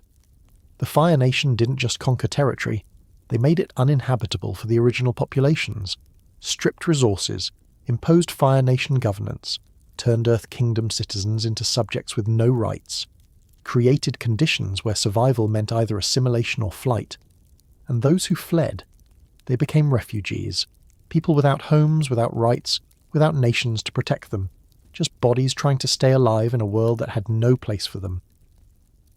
The Serpent's Pass, death as immigration policy. When Team Avatar encounters refugees trying to reach Ba Sing Se, they discover that there are essentially two routes: the ferry, for people with passports and money, and the Serpent's Pass, for everyone else.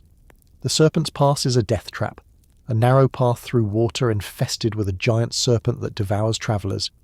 People die there constantly, but it's the only option for refugees who lack the documentation or resources to take the ferry. That's not an accident, that's policy. Ba Sing Se created a system where wealthy, documented citizens get safe passage while poor refugees are forced to risk death to enter the city. And when refugees die on the Serpent's Pass, that's not the city's problem. They chose the dangerous route, their fault for being poor, displaced and desperate. The show presents this as just how things work, a logistical challenge Team Avatar has to overcome, but it's actually a genocidal border policy that kills thousands of refugees through systematic neglect, dressed up as immigration control. Sound familiar? Because this is how real-world refugee crises work. Rich countries create legal pathways that exclude most refugees, then force desperate people into dangerous routes, crossing deserts, sailing in unseaworthy boats, traversing hostile terrain, and blame them when they die trying. The Great Divide. When survival requires cooperation. The Great Divide episode often gets criticised as filler, but it's actually a perfect microcosm of the refugee crisis. Two tribes, the Zhang and the Ganjin, have been feuding for a century. They're both trying to reach Ba Sing Se as refugees, but they refuse to work together even when their survival depends on it. Their mutual hatred is so deep that they'd rather risk dying in the canyon than cooperate with each other. That's what war does to people. It doesn't just displace them, it fractures communities, turns neighbours into enemies, makes cooperation impossible even when it's the only path to survival. Aang has to literally trick them into working together by making up a story about their shared history. And it works, not because they suddenly overcome their prejudices, but because he gives them a narrative framework that allows cooperation without requiring them to admit their enemy might be human. That's both hopeful and depressing. Hopeful because it shows reconciliation is possible. Depressing because it requires lying about the past rather than actually confronting it. Ba Sing Se, the refugee trap. Ba Sing Se markets itself as a refuge, the last great stronghold of the Earth Kingdom, safe behind impenetrable walls. Millions of refugees flee there believing they'll finally be safe, and then they arrive and discover the lower ring. Refugees are segregated into the poorest, most overcrowded area of the city, with minimal resources and no social mobility. No acknowledgement of their trauma. The Dai Li enforce the fiction that there is no war in Ba Sing Se, which means refugees can't even talk about what they fled from or process their trauma. Exploitation. Refugees provide cheap labour for the city's economy, while being denied citizenship rights and opportunities. No way out. Once you're in Ba Sing Se, leaving is difficult. The city becomes another kind of prison, safer than the war zones, but still trapping people in poverty with no path to rebuilding their lives. Ba Sing Se doesn't solve the refugee crisis. It warehouses refugees. Keeps them contained in the lower ring, where they can't disrupt the lives of wealthy inner ring citizens, who benefit from refugee labour but don't want to deal with refugee problems. That's not refuge. That's exploitation with better marketing. The children who grew up displaced Jet's freedom fighters are all child refugees, kids who lost their families to Fire Nation attacks and formed a guerrilla group because they literally had nowhere else to go. They're not soldiers by choice. They're displaced children who turned to violence because the world offered them no other options. No foster care system, no refugee services, no adults who could protect them, just each other and the forest they hide in, fighting a war they're too young to understand but can't escape. The show treats them as a moral grey area, freedom fighters or terrorists depending on your perspective. But really they're victims, child refugees radicalised by trauma, failed by every adult institution, and left to raise themselves in a world that's trying to kill them. When Jet dies, probably, in Lake Laogai, nobody mourns him as a victim of the refugee crisis. He's just another casualty, another displaced kid who fell through the cracks and died because nobody with power cared enough to help. The invisible deaths. For every refugee we see on screen, hundreds die off-screen trying to reach safety. People who drown crossing rivers, who starve in the wilderness, who get caught by Fire Nation patrols and executed, who die of disease in overcrowded refugee camps, who give up and stop trying because the journey is too hard and death seems easier than continuing to fight for survival. The show can't depict all of this. It's a kids' program with limited runtime. But the implications are there in every refugee we meet. Each one represents thousands we don't see. Each survival story is built on countless death stories that nobody's telling. The Mechanists, refugees who became invaders. The Northern Air Temple episode shows us Earth Kingdom refugees who fled Fire Nation conquest and took shelter in an abandoned Air Nomad temple. They're sympathetic, displaced people looking for safety, using their engineering skills to survive, but they're also desecrating a sacred site, destroying Air Nomad artifacts, turning a temple into a factory. Becoming inadvertent colonizers of what little remains of Air Nomad culture. Aang's reaction is complicated. He's angry that they're destroying his culture. But he also understands they're refugees with nowhere else to go. They're not malicious. They're desperate. And desperation makes people do things they'd never consider in normal circumstances. That's the moral complexity of refugee crises. Victims can also cause harm. People fleeing violence can inadvertently perpetuate it. Survival sometimes requires destroying other people's sacred spaces because your own sacred space has already been destroyed. The Fire Nation refugees. Nobody talks about. Here's something the show barely touches. There are probably Fire Nation refugees too. Fire Nation citizens who opposed the war and had to flee. Fire Nation colonies where colonists faced retaliation from Earth Kingdom resistance fighters. Mixed. Fire Nation, Earth Kingdom families caught between both sides. War doesn't just create refugees from the invaded countries. It creates refugees from the invading country too. People who can't or won't support their nation's atrocities and become exiles, outcasts, traitors. Zuko and Iroh are technically Fire Nation refugees for most of the series, exiled from their nation, hunted by their family, without a home to return to. Their experience mirrors the refugees they encounter, which is probably why Iroh developed such empathy for displaced peoples. But the show doesn't fully explore this parallel, doesn't show us Fire Nation peace activists fleeing to the Earth Kingdom, doesn't depict Fire Nation colonists caught in the middle when territories change hands, doesn't address what happens to Fire Nation civilians in occupied territories after the war ends. Those stories exist in the margins, invisible because the narrative focuses on more dramatic conflicts, but they're part of the refugee crisis too. People displaced by war regardless of which side they're supposed to be on. When the war ends, refugees remained. The series finale shows the war ending, everyone celebrating, harmony restored. But what about the millions of refugees? Do they get to go home? Do their homes still exist, or have they been destroyed, occupied for decades? Do they have the resources to rebuild? Does anyone help them? Or are they expected to just figure it out? The show doesn't address this because it would complicate the happy ending. But ending a war doesn't solve a refugee crisis. It just changes the nature of the crisis. Now, instead of active displacement, you have people trying to return to places that might not want them back, or staying in places they fled to because they've built new lives, or trapped in limbo between two homes, neither of which feels like home anymore.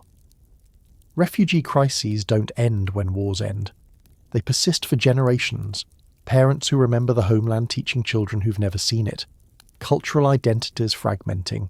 Communities scattered across continents, trying to maintain connections that time and distance gradually erode. The lesson we all learned. Avatar showed a generation of kids what war actually does to civilians. Not glorious battles, but desperate people fleeing violence, making impossible choices, dying in the spaces between nations that nobody protects. We watched refugees risk death to reach Ba Sing Se, watched displaced children turn to violence because nobody would help them, watched families torn apart by policies that valued borders over human lives, watched people suffer not because they did anything wrong, but because they had the misfortune of being in the wrong place when imperialism came calling. And maybe, just maybe, some of us grew up to care about real-world refugee crises because we learned empathy through a cartoon about bending elements. Because once you've cried over Jet's orphans or felt Aang's grief at seeing his temple defiled by desperate refugees, it's harder to ignore real displaced peoples, harder to accept border policies that kill people, harder to pretend that refugees are someone else's problem rather than human beings who deserve protection. The crisis that never ends. The darkest thing about Avatar's refugee crisis isn't what we see on screen. It's the implications of what we don't see, the millions of untold stories, the deaths in desert crossings and sea journeys, the families permanently separated, the cultures dissolving as displaced peoples lose connection to their homelands. The Fire Nation created this crisis through a century of conquest, but every nation failed to address it.